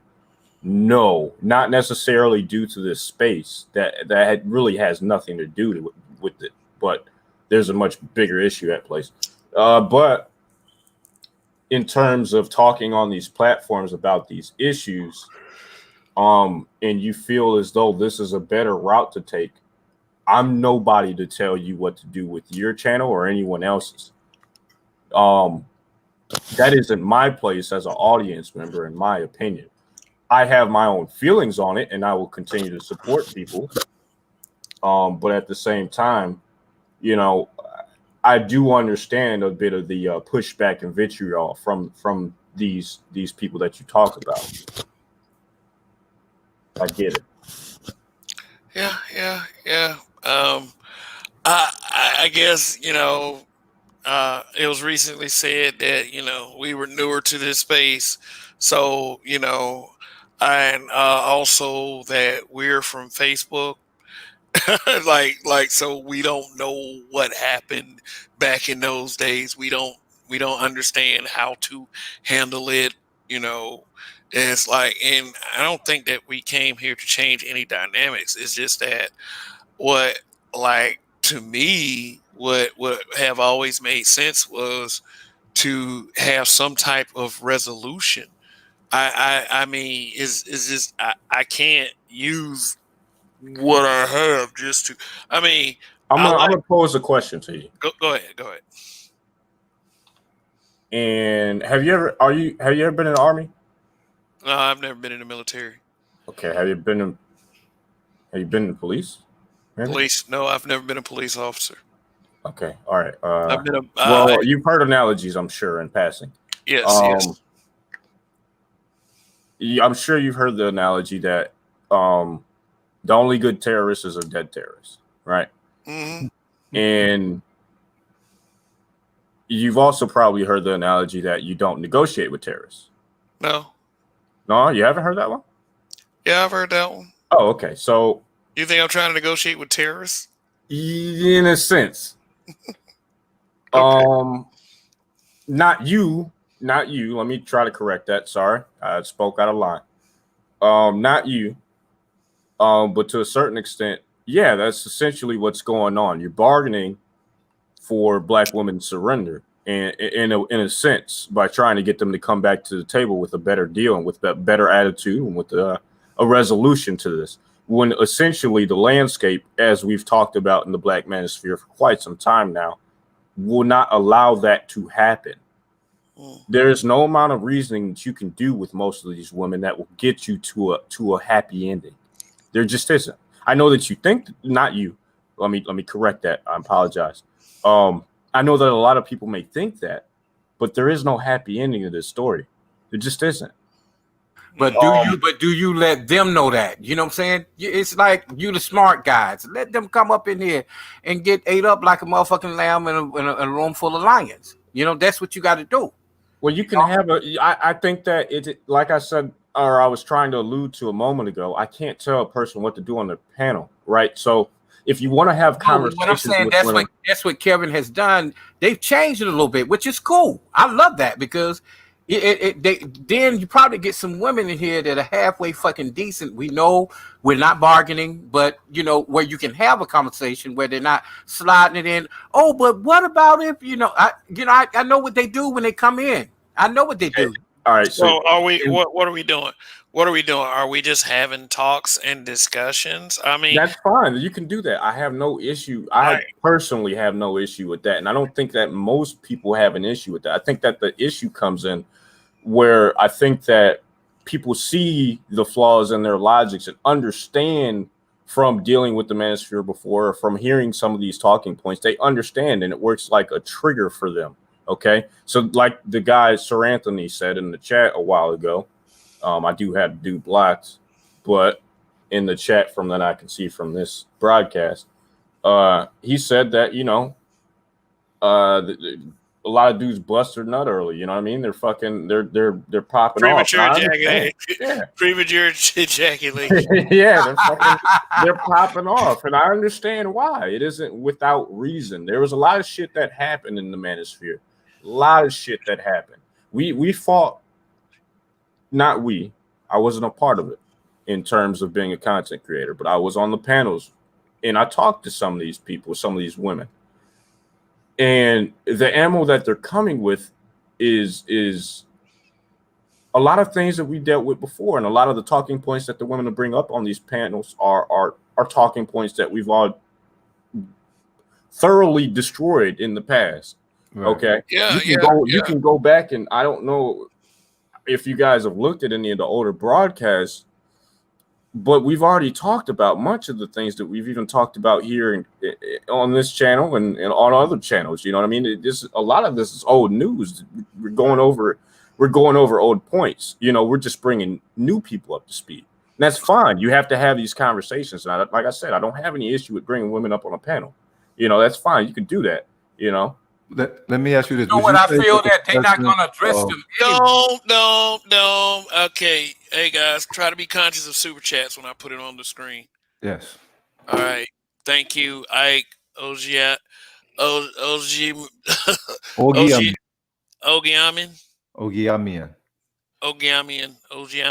Okay. Ike, Mr. Ike, thank you once again. Appreciate your generosity. Salute. Respect. Respect. On the whole aspect of that, I asked the question because when BGS made this video, you're speaking on how Donnie critiqued what we're doing on Kevin. Hey, Rogish, let's try to be careful with that. Yeah. I really would like for BGS and Donnie to talk about that. Okay. I mean, I'm not going to talk about that. Go ahead, speak. You can speak on it, but I know what in context. Go ahead. Got you. So yeah, I'm not talking on that, but in an aspect of how Roger presents his presentation with his show, does it inadvertently show the manosphere to be more largely black pill as opposed to being red pill? I'm asking you that, PK, since you're, you know what I'm saying, elder statesman of the manosphere on the panel. I was actually in the middle of trying to get another drink, but I came back. I caught that. I caught the front end of that. What'd you say? So I was thinking, does Roger's presence in the way that he operates shows that the manosphere is inadvertently shows that the manosphere is largely more black pill than red pill, that the black manosphere is more black pill than red pill. So it's different. It's different from sector to sector. So there are some of us, me included, that are more so aligned with the black pill. Sorry. Hey, sorry. Let me. Whoa. Sir Anthony, somebody blocked you in the chat. He's talking about me. He's talking about me. Oh, okay. Oh, okay. That must be something else somewhere. Okay, so go ahead. Y'all deal with that. But no, I want to know why he blocked him. I blocked him due to a disagreement we had earlier. He said something that was. I got tired of having the conversation with him. I don't have the interest in wasting my time in conversations I don't think will go anywhere. I don't know if I seem like the type of guy that wastes my breath on things. I generally don't. Doesn't interest me. And what he was saying earlier in the chat, when I told him to fall back a little bit and let the girl hang herself, he told me to mind my business. All right, bro, I'll mind my business. Talk to you again never. You know what I mean? So that's kind of how I see it. Well, let me acknowledge this too. Super chat from the Haitian. Walk away from the table, and they will follow. They have admitted that on BGS for women. So but you didn't ask my question, PK. In an aspect of does it show the space to be inadvertently more largely black pill as opposed to red pill?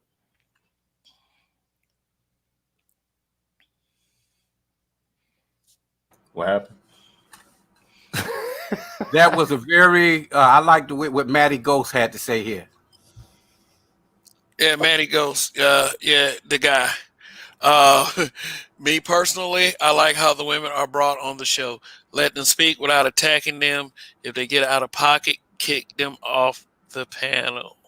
Yeah, that's what I think. BGS, we've done. This is what I think that's the best way to handle it. Is let them speak. That's fine. You can do that. You can let them speak. Let one person speak to them at a time in an organized fashion. Everyone coming at them all at the same time, asking them questions on the panel and in the chat. Obviously, that's going to create an image of us attacking them. And that's why I get that. Different scale. Well. Here's my deal, though. Okay. Here's the scenario that I see quite often: 7 guys, 1 female, 5 guys drilling her with questions. Why is it that we automatically don't get in tune and say, hey, you know what? Let one guy ask the question, or you know what I mean? Like you said, yeah, keep it in a controlled pace. Should I have to start dropping people down so to be more controlled when a female comes up? Because it's like, I don't know. Probably outside of trusted people. Unfortunately, yes. And I say that unhappily, but it is what it is. Jesus, adults, like that's what's getting under me, and that's what gets under me about them, about the women, adults. Adulting. But you also know who your live wires are, though. Thing is, Kevin, a lot of brothers ain't like you. You get what I'm saying? You're intelligent, you're educated. You gotta, like right now, this is a really cool panel right now. I can't deal with all that screaming over each other. I can't deal with all that just, talking on points of shit that you got out of books that you can't even think on your own and come up with content. You know what I'm saying?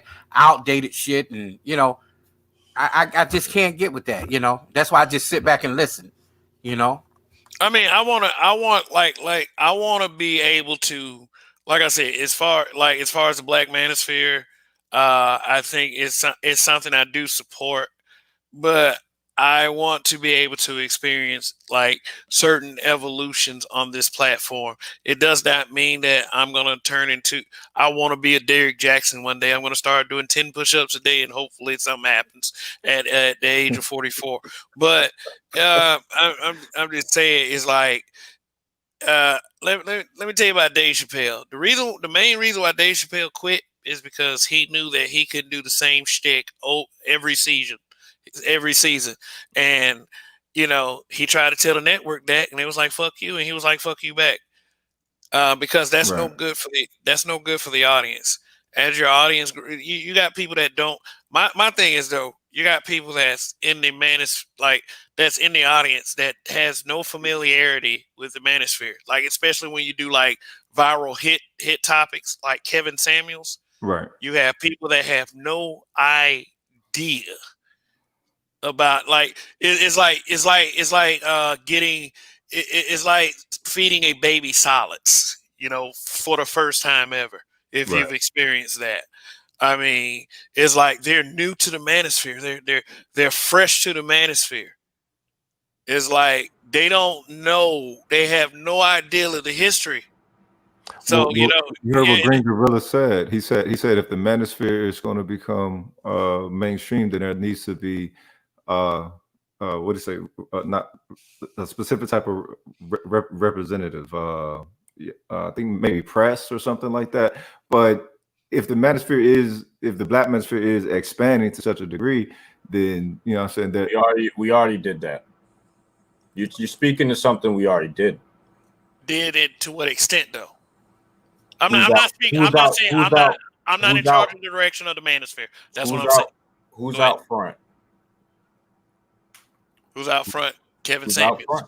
Kevin Okay Samuels, then. O'Shea. Okay then. Oh yeah, no sir. No sir. My Touche. thing is Kevin, man, he has a strategy. He don't give a fuck what nobody think. He do his shit with class. He not gonna argue with your motherfucking ass. He's just gonna kick you off, and that's just it. You could really get a whole lot of places without all the extra because everybody don't arrive at the same time. Everybody, half of these motherfuckers talking about relationships, and I'm talking about females and males, and they ain't even capable of being in one. Let me ask you a question. Let me do this. And I'm sorry I interrupted you, Coffee. I know I've told you about you interrupting me. Is what? Well, okay. Let me just say, what if we had a conversation about sports? Just sports, no relationship, and we had, 4 guys, 2 females. We got a guy that does. Okay. So Yeah, I understand. I understand that. Yeah. I understand that. I'm not saying that we don't have guys that don't do that. Mhm. So we can act civil in those situations, correct? Yeah, I believe so. But what I'm thinking is that, just because it's uncomfortable for some dudes, it doesn't mean that it need to be uncomfortable for everybody because you got different. You know what? We from all awkward stages of life. However, one thing we do agree on is that we got these women coming in these spaces doing things they don't need to do. Yeah, I understand that. I get that. I get like that. You somebody that can talk about anything. You got some cats that can't talk about nothing. They just here to crave, to feel to feed their craving off of being bitter. You know what I'm saying? I ain't had those experiences. Have had some really good women in my life. I've been married once. I'm not that dude. I get that. I get that. But let me say this though. Okay, as far as a guy's bad experiences with women, they should not be devalued or demoralized. If somebody went through something and he finally has a space to come and talk about it, I do agree with that. If they want to use this as a therapy session, and like one of the main players in this Black Manosphere, Angry Man, he has talked about it quite often that we should take therapy for Black people seriously. I do understand that, and I do understand that females that come to the space and make fun of that kind of thing don't need to be here. It's like seriously, if you don't care about the mental health of our people, especially after all the trauma that we have suffered, then maybe you need to be thrown away with the rest of the trash. I do understand that, but is that we can't make mistakes on, you know, who they are versus like you. Okay, I don't think that every female. I don't think that every female is good. Okay, I don't think they're innocent. I'll say that. I don't think they're innocent for the disgusting things I've seen. See, Now, I've what, seen, what okay, go ahead, dude. what I like, and I know you and Roger are two different people, but what I like about Roger's platform as well is that, you know, he tell you straight up, look, don't get up here doing all that crazy shit, talking crazy, blah, blah, blah. I'm talking about the men and the females. You know what I'm saying? However, if you have to, what I learned about life, man, you got to deal more with what you want in life versus what you don't want. You don't deal with motherfuckers that don't align with your life. However, you can hear them out because guess what? It's a learning point because it let you know what level they're at, you know, and it's up to you whether you want to meet them where they are, stoop below their level, stoop right at their level, or just stay exactly where you are and just chuckle about the shit. You know what I'm saying? You don't get bent out of shape. Mainly men who do that are men who ain't getting no pussy, who ain't got no woman, probably, you know what I'm saying, are miserable, you know. Well, no, you can. I think there's this misconception. That's a misconception. I really think that is. I think that I think that's a bit of a misconception too. That's like one of the things that I don't want to do. And you know, it's saying that he ain't getting no pussy, he ain't got no woman. But you can be whoever you want to be behind the computer, bro. You know the real ones versus the fake ones, and motherfuckers breathing hard all behind. Oh man, come on. I mean, okay, all right. Well, you mentioned something that kind of happened, so I can't dispute that. Okay, so what did I miss? I must have missed something. No, it was something that happened on another show, but it has nothing to do with this one. It's all good, you know. But we all men from awkward stages. We just need to respect each other, respect the host, and at the same time, if we don't agree with something, I'm not gonna get all bent out of shape with you. You know, females do that. If you, like me and Kevin, I mean, like me and Edward, I'm gonna push back on that. As soon as you finish talking, I'm gonna push back on that. And I'm gonna tell you why. Like me and Edward, we don't agree on a lot of shit, but I'm not gonna sit up here and just continue to go at him. You know, now he say something out of line, or I'm like, okay, you say what you say, bro. You know, and he say the same thing to me. You know, I think he talked too much. He's not here to defend himself right now, but yeah, I say this to him. You know, and right here. You know. But the whole point is, I'm just saying, it's just a matter of respect. You got too many motherfuckers that want to be heard and ain't really got good talking points. Yeah, like my boy over there in the network. Hey, Rogers, remember last Saturday? Remember what happened? Yeah. You brought up the Obama crash. Oh man, is he here? Is he show up? No, he ain't show up. He probably lurking somewhere. But you know, I mean, I was massively disrespected by that guy, and I mean, he had done that on the panel before. Yeah, you know what we started to do? He started to laugh that shit off, even though he was calling me names that I normally wouldn't tolerate, being from Montgomery, Alabama. Yeah. You ain't calling me no coon, especially I've been to parts like Prattville and Wetumpka and all, and had to ride up and down Birmingham, you know, in 1992 and see that stupid ass Confederate flag. Here it is, not hate. Yeah, it's hate, motherfucker.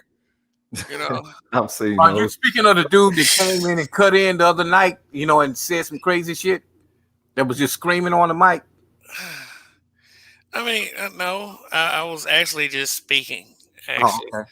All right, you know, I mean, when I speak, like, oh, okay, when I speak in general terms. So if it fits you, you feel free to ask, but I would like for that person themselves to ask, you know, because you know the insinuation, it causes a lot of unnecessary shit.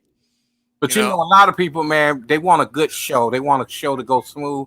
Absolutely. It ain't gonna always go like that. So my thing is, you in a space where you got to be able to take the punches, you know, all kind of shit that may come at you. You know what I'm saying? But you ain't get this far for being, you know, too emotional.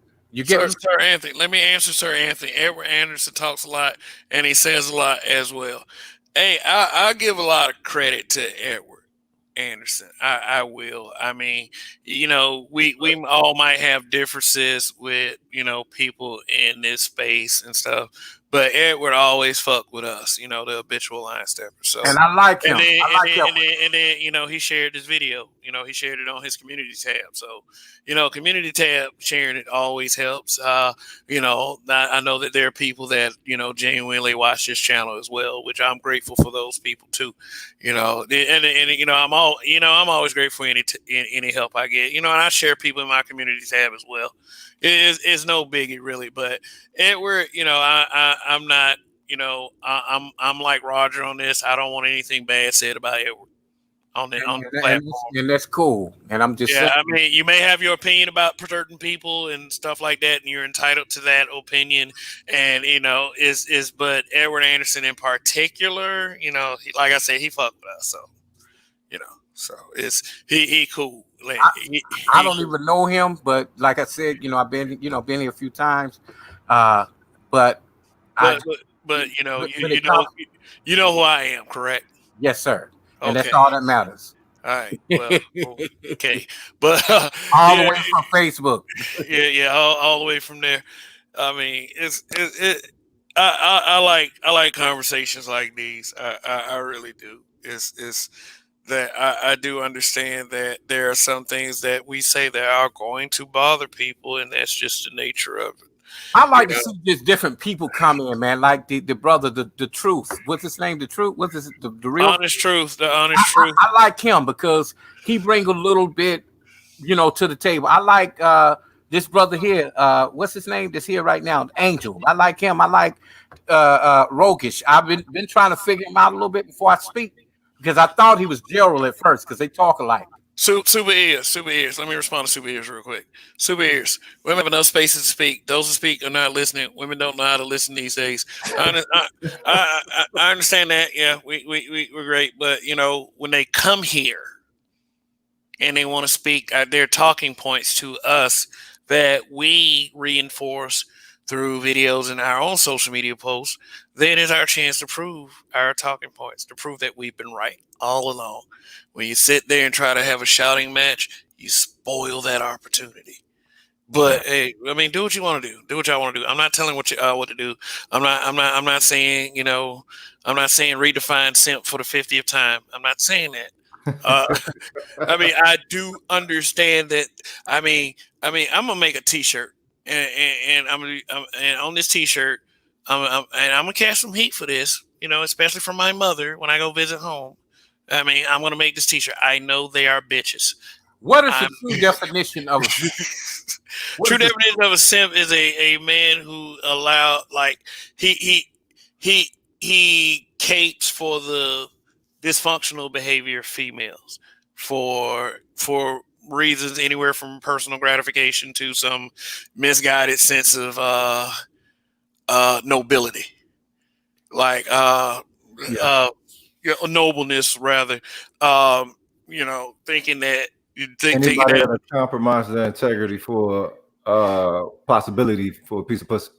Okay, it's not something like taking women out on dates, paying for the dates, because plenty of men do that, because that means that there are far more simps than ever. I mean, you can shake a stick at it. It doesn't mean opening the doors, paying all the bills in your house, hugging your daughter, because that you have people on the other side of the narrative that love trying to tell us as brothers what we think.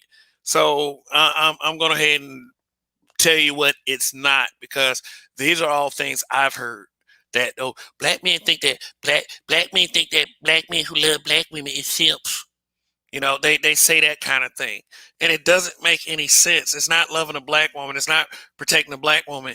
It's standing up for the dysfunctional behavior of females. The first time I ever heard that, man, was in your group on Facebook, and I'm like, and a lot of guys in there think that's a really bad word, but I've heard shit like in other rooms, gump, G-U-M-P. If y'all heard that, yeah. Okay, does that have similar meaning? Punk. It's synonymous with punk. Okay, all right, Yeah. all right, but yeah, but I usually end up if I end up calling him guy a simp,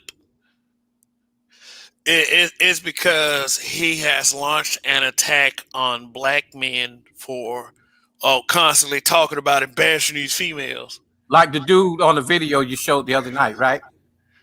Now he was upset because he got called a simp. That dude had water in his damn like he looked like that. He looked like he was swinging at the air like right before. Call me a simp from my wife. Call me a simp in front of my like it's just it was just that much. But like the typical guy that I would call a simp in the group is a guy that just launches just an unwarranted attack because he saw some post that got like 3 likes that some toxic weirdo said about black women. We used to have like in the group. We used to have, and that's black men being brutally honest with everyone on Facebook. We used to have guys in that group that would say things like black women, y'all can all go to hell, roast like piggies, blah blah blah, all that shit. You're trash. You're scum there. I mean, literally say stuff like that.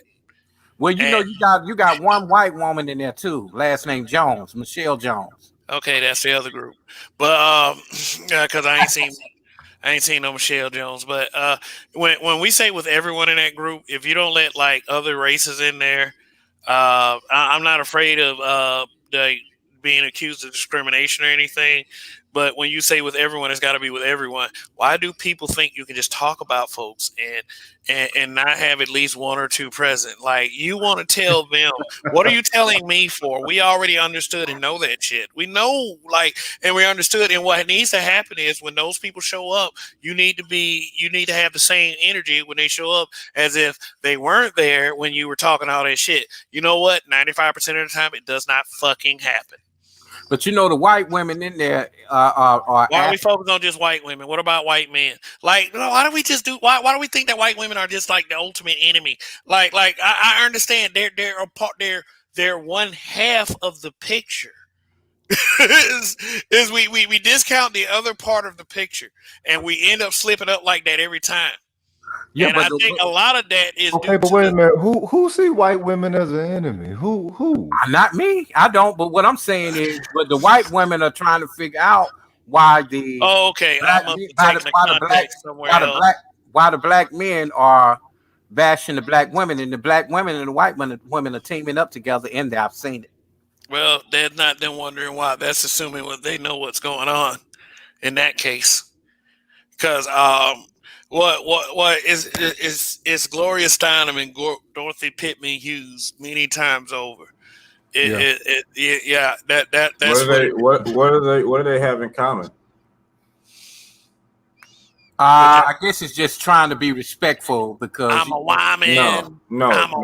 There you go, nailed it. Woman. I'm a woman. Well, that's true too. That's true too. But the white girl that's in there, the brothers are hitting up on her and shit, but she's scared to really say something because she figured that, I don't want the black woman to think that I'm trying to take y'all away. All right, let's try this again. What else do they have in common? I know they're women. Yeah, there's another thing too. What else do you think they have in common? Pussy. No, yeah, but no, that's not what I was looking for. Try one more time. Sexuality. Feminism, but feminism. Yeah, it's kind of, but feminism is much closer to what he was trying to go at. I mean, sexuality can be separate from feminism if you really think about it. I mean, that led me to my question. Like, who's there? Who thinks they're the enemy? Then you know what I'm saying? Because black women can't really think that they're the enemy like that, and we know black men don't think so. But let me ask you, so who do you think that white men are more naturally a simp than black men? Who? Of course. White men? Yeah. Yeah, because it's always the question of their resources every time the comparison is made between white men and black men. Y'all ain't got no power. Y'all ain't got no resources. The thing is that since they have resources, they're more willing to put their resources to purchase that woman as an item. And she thinks that she's something, I guess. But who am I at the end of the day? To say something like that. But I've seen it. I've seen it. We've seen it said over and over again. That like how black men are broke. It's always black men are broke compared to white men. Funny story is that they don't even really care. It isn't about the money. It never was. It never is about the money. It never is about the money because look who they ultimately end up choosing anyway. They'll choose a broke Brad. Yeah, it's funny shit. I remember that viral video of that white dude talking about, talking to black women, and then they was like, their whole basis for liking him was predicated on the fact that he was white.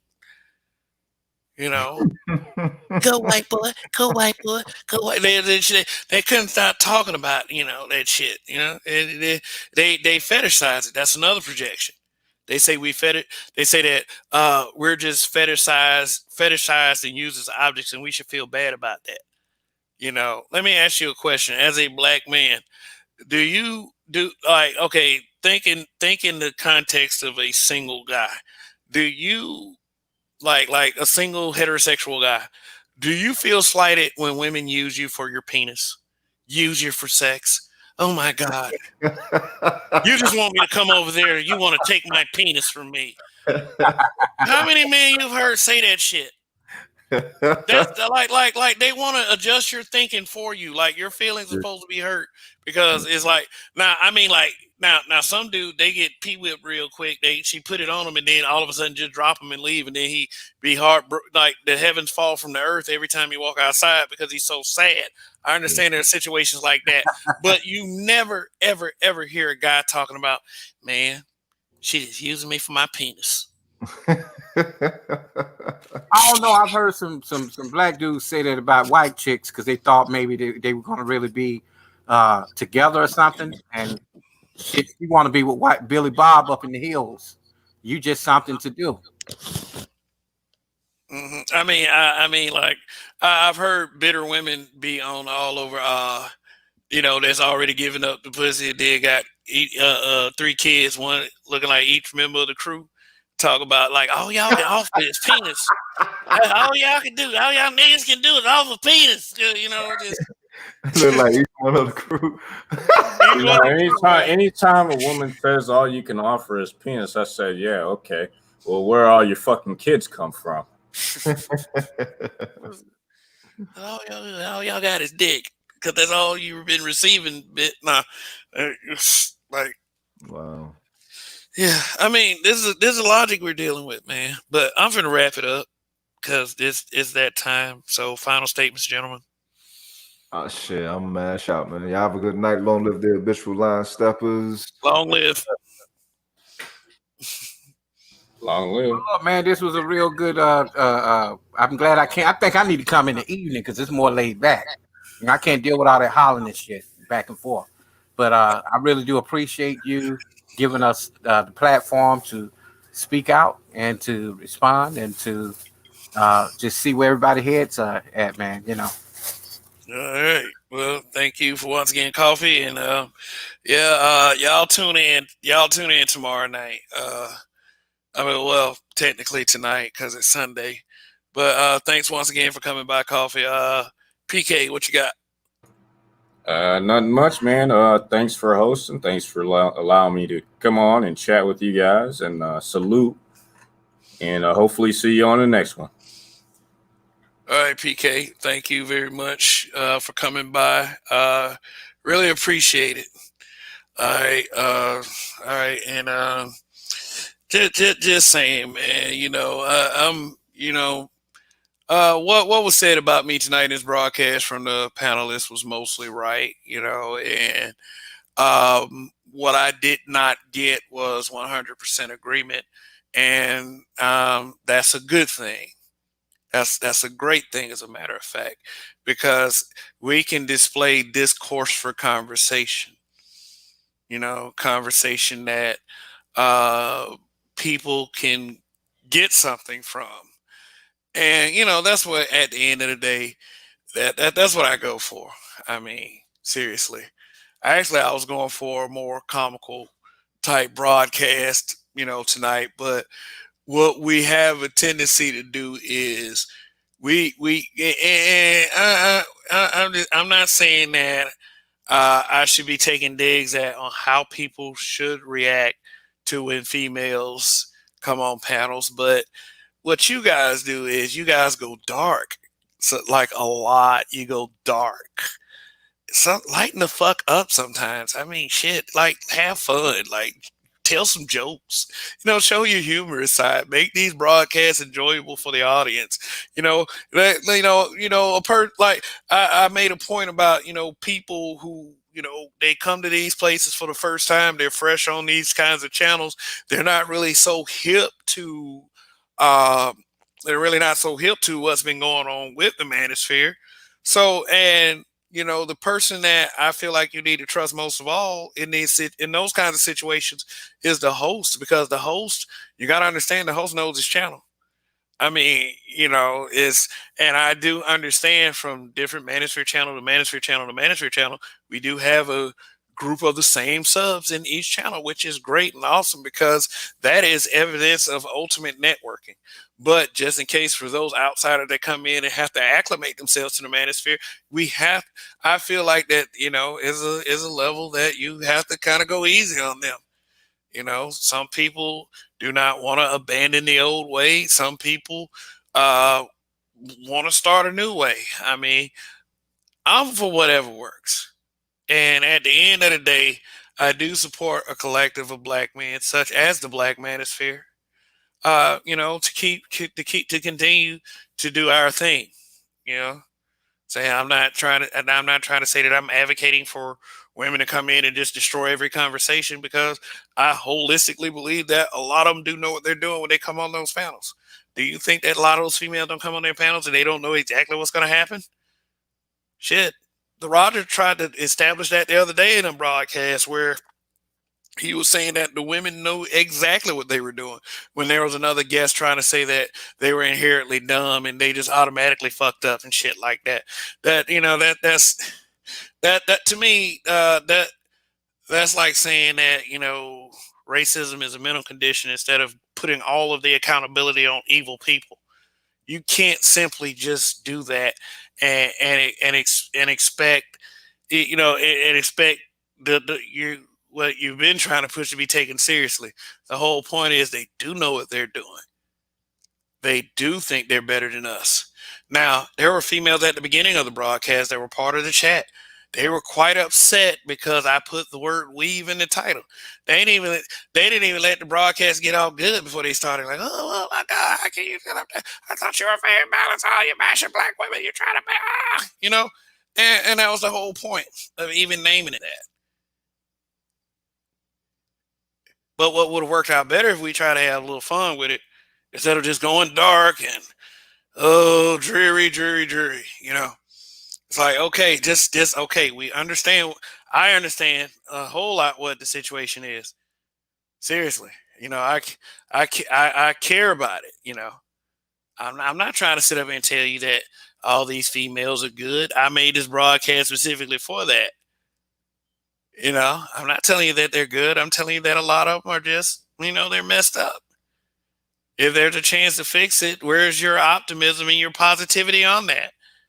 A lot of people say it can't be fixed, but let's have conversations and see where it goes. But this audience is expanding. You have to start thinking about that, and I would like to retain them, I'm black men being brutally honest. Sooner or later, they're going to expect something, kind of rigid to come out of this place anyway.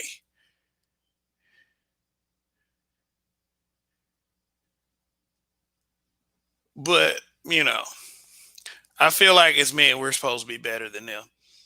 Period. We're not better in the sense of entitlement, in the sense of looking down on them. What I'm saying is we're supposed to keep it together, and we're supposed to control and lead much better than any of them ever think they could. And allowing them to always make us lose control is an indictment that their bitter asses are correct. I personally don't care about changing the minds of people whose minds are made up already. I don't care, but I want to look good while not caring. I mean, you know, I have a much bigger vision for this channel. Seriously, I do. I mean, I don't talk about it much because I kind of wait for things to happen a little bit. But you know, can't happen with a narrow vision. It can't happen. You know, I can't anticipate that people will just like me enough. I mean, you know, it's just, you know, they have to like the show, the presentation. They have to like the total package as well, you know, because honestly, this channel is about me and what I see, you know, my perception, you know, my perspective. But at the same time, it's called sharing a perspective. It's not called you must agree with me at all costs or you ain't shit. Because within the title, what the title implies is that they think we ain't shit. They think they're better. They think that we're irrelevant. And they could be more wrong. And they look even dumber than they really are for even thinking that shit will fly. I'm only trying to get y'all to see it that way. And things will become much more interesting and much more fun that way. But hey, I can't be the one to decide that for you. You can lead a horse to water, but you can't make him drink. You know, but, you know, but hey, you know, we all got our choices. You know, y'all make y'all choices, I'll make mine. But anyway, thank you for the and Manny Ghost. This is a super chat. He said, I have fun watching calm discourse exposing relationship fluid homosexuals. Oh my god, man. I mean, your super chats carry value, you know, not just because of the amounts, but you know, because it's like you kind of have a message in each one of the little jokes that you say, you know, jokes or, you know, just you know, funny perceptions that you have, you know. Seriously, man, I really appreciate that, you know. And I appreciate everybody else who participates and stays engaged with that chat. Very interesting stuff, man. You know, I enjoy reading it throughout the broadcast, you know, as well as participating in the chat with some intellectuals. And that's what I want. That's the image that I want. You know, I wanted a more intellectual image, you know. I mean, I'm not backed by anything like a PhD, but I feel like, you know, as someone with something to offer, you know, that is valuable, you know, we you know, it establishes pretty much why I'm here. Seriously. All right. Well, thank you once again for watching. Just join me for any given Sunday later this evening because it's already Sunday. And you know, be safe. Hopefully I'll see y'all then. Like, share, subscribe. In Kev we trust. Long live the habitual line steppers. Goodbye.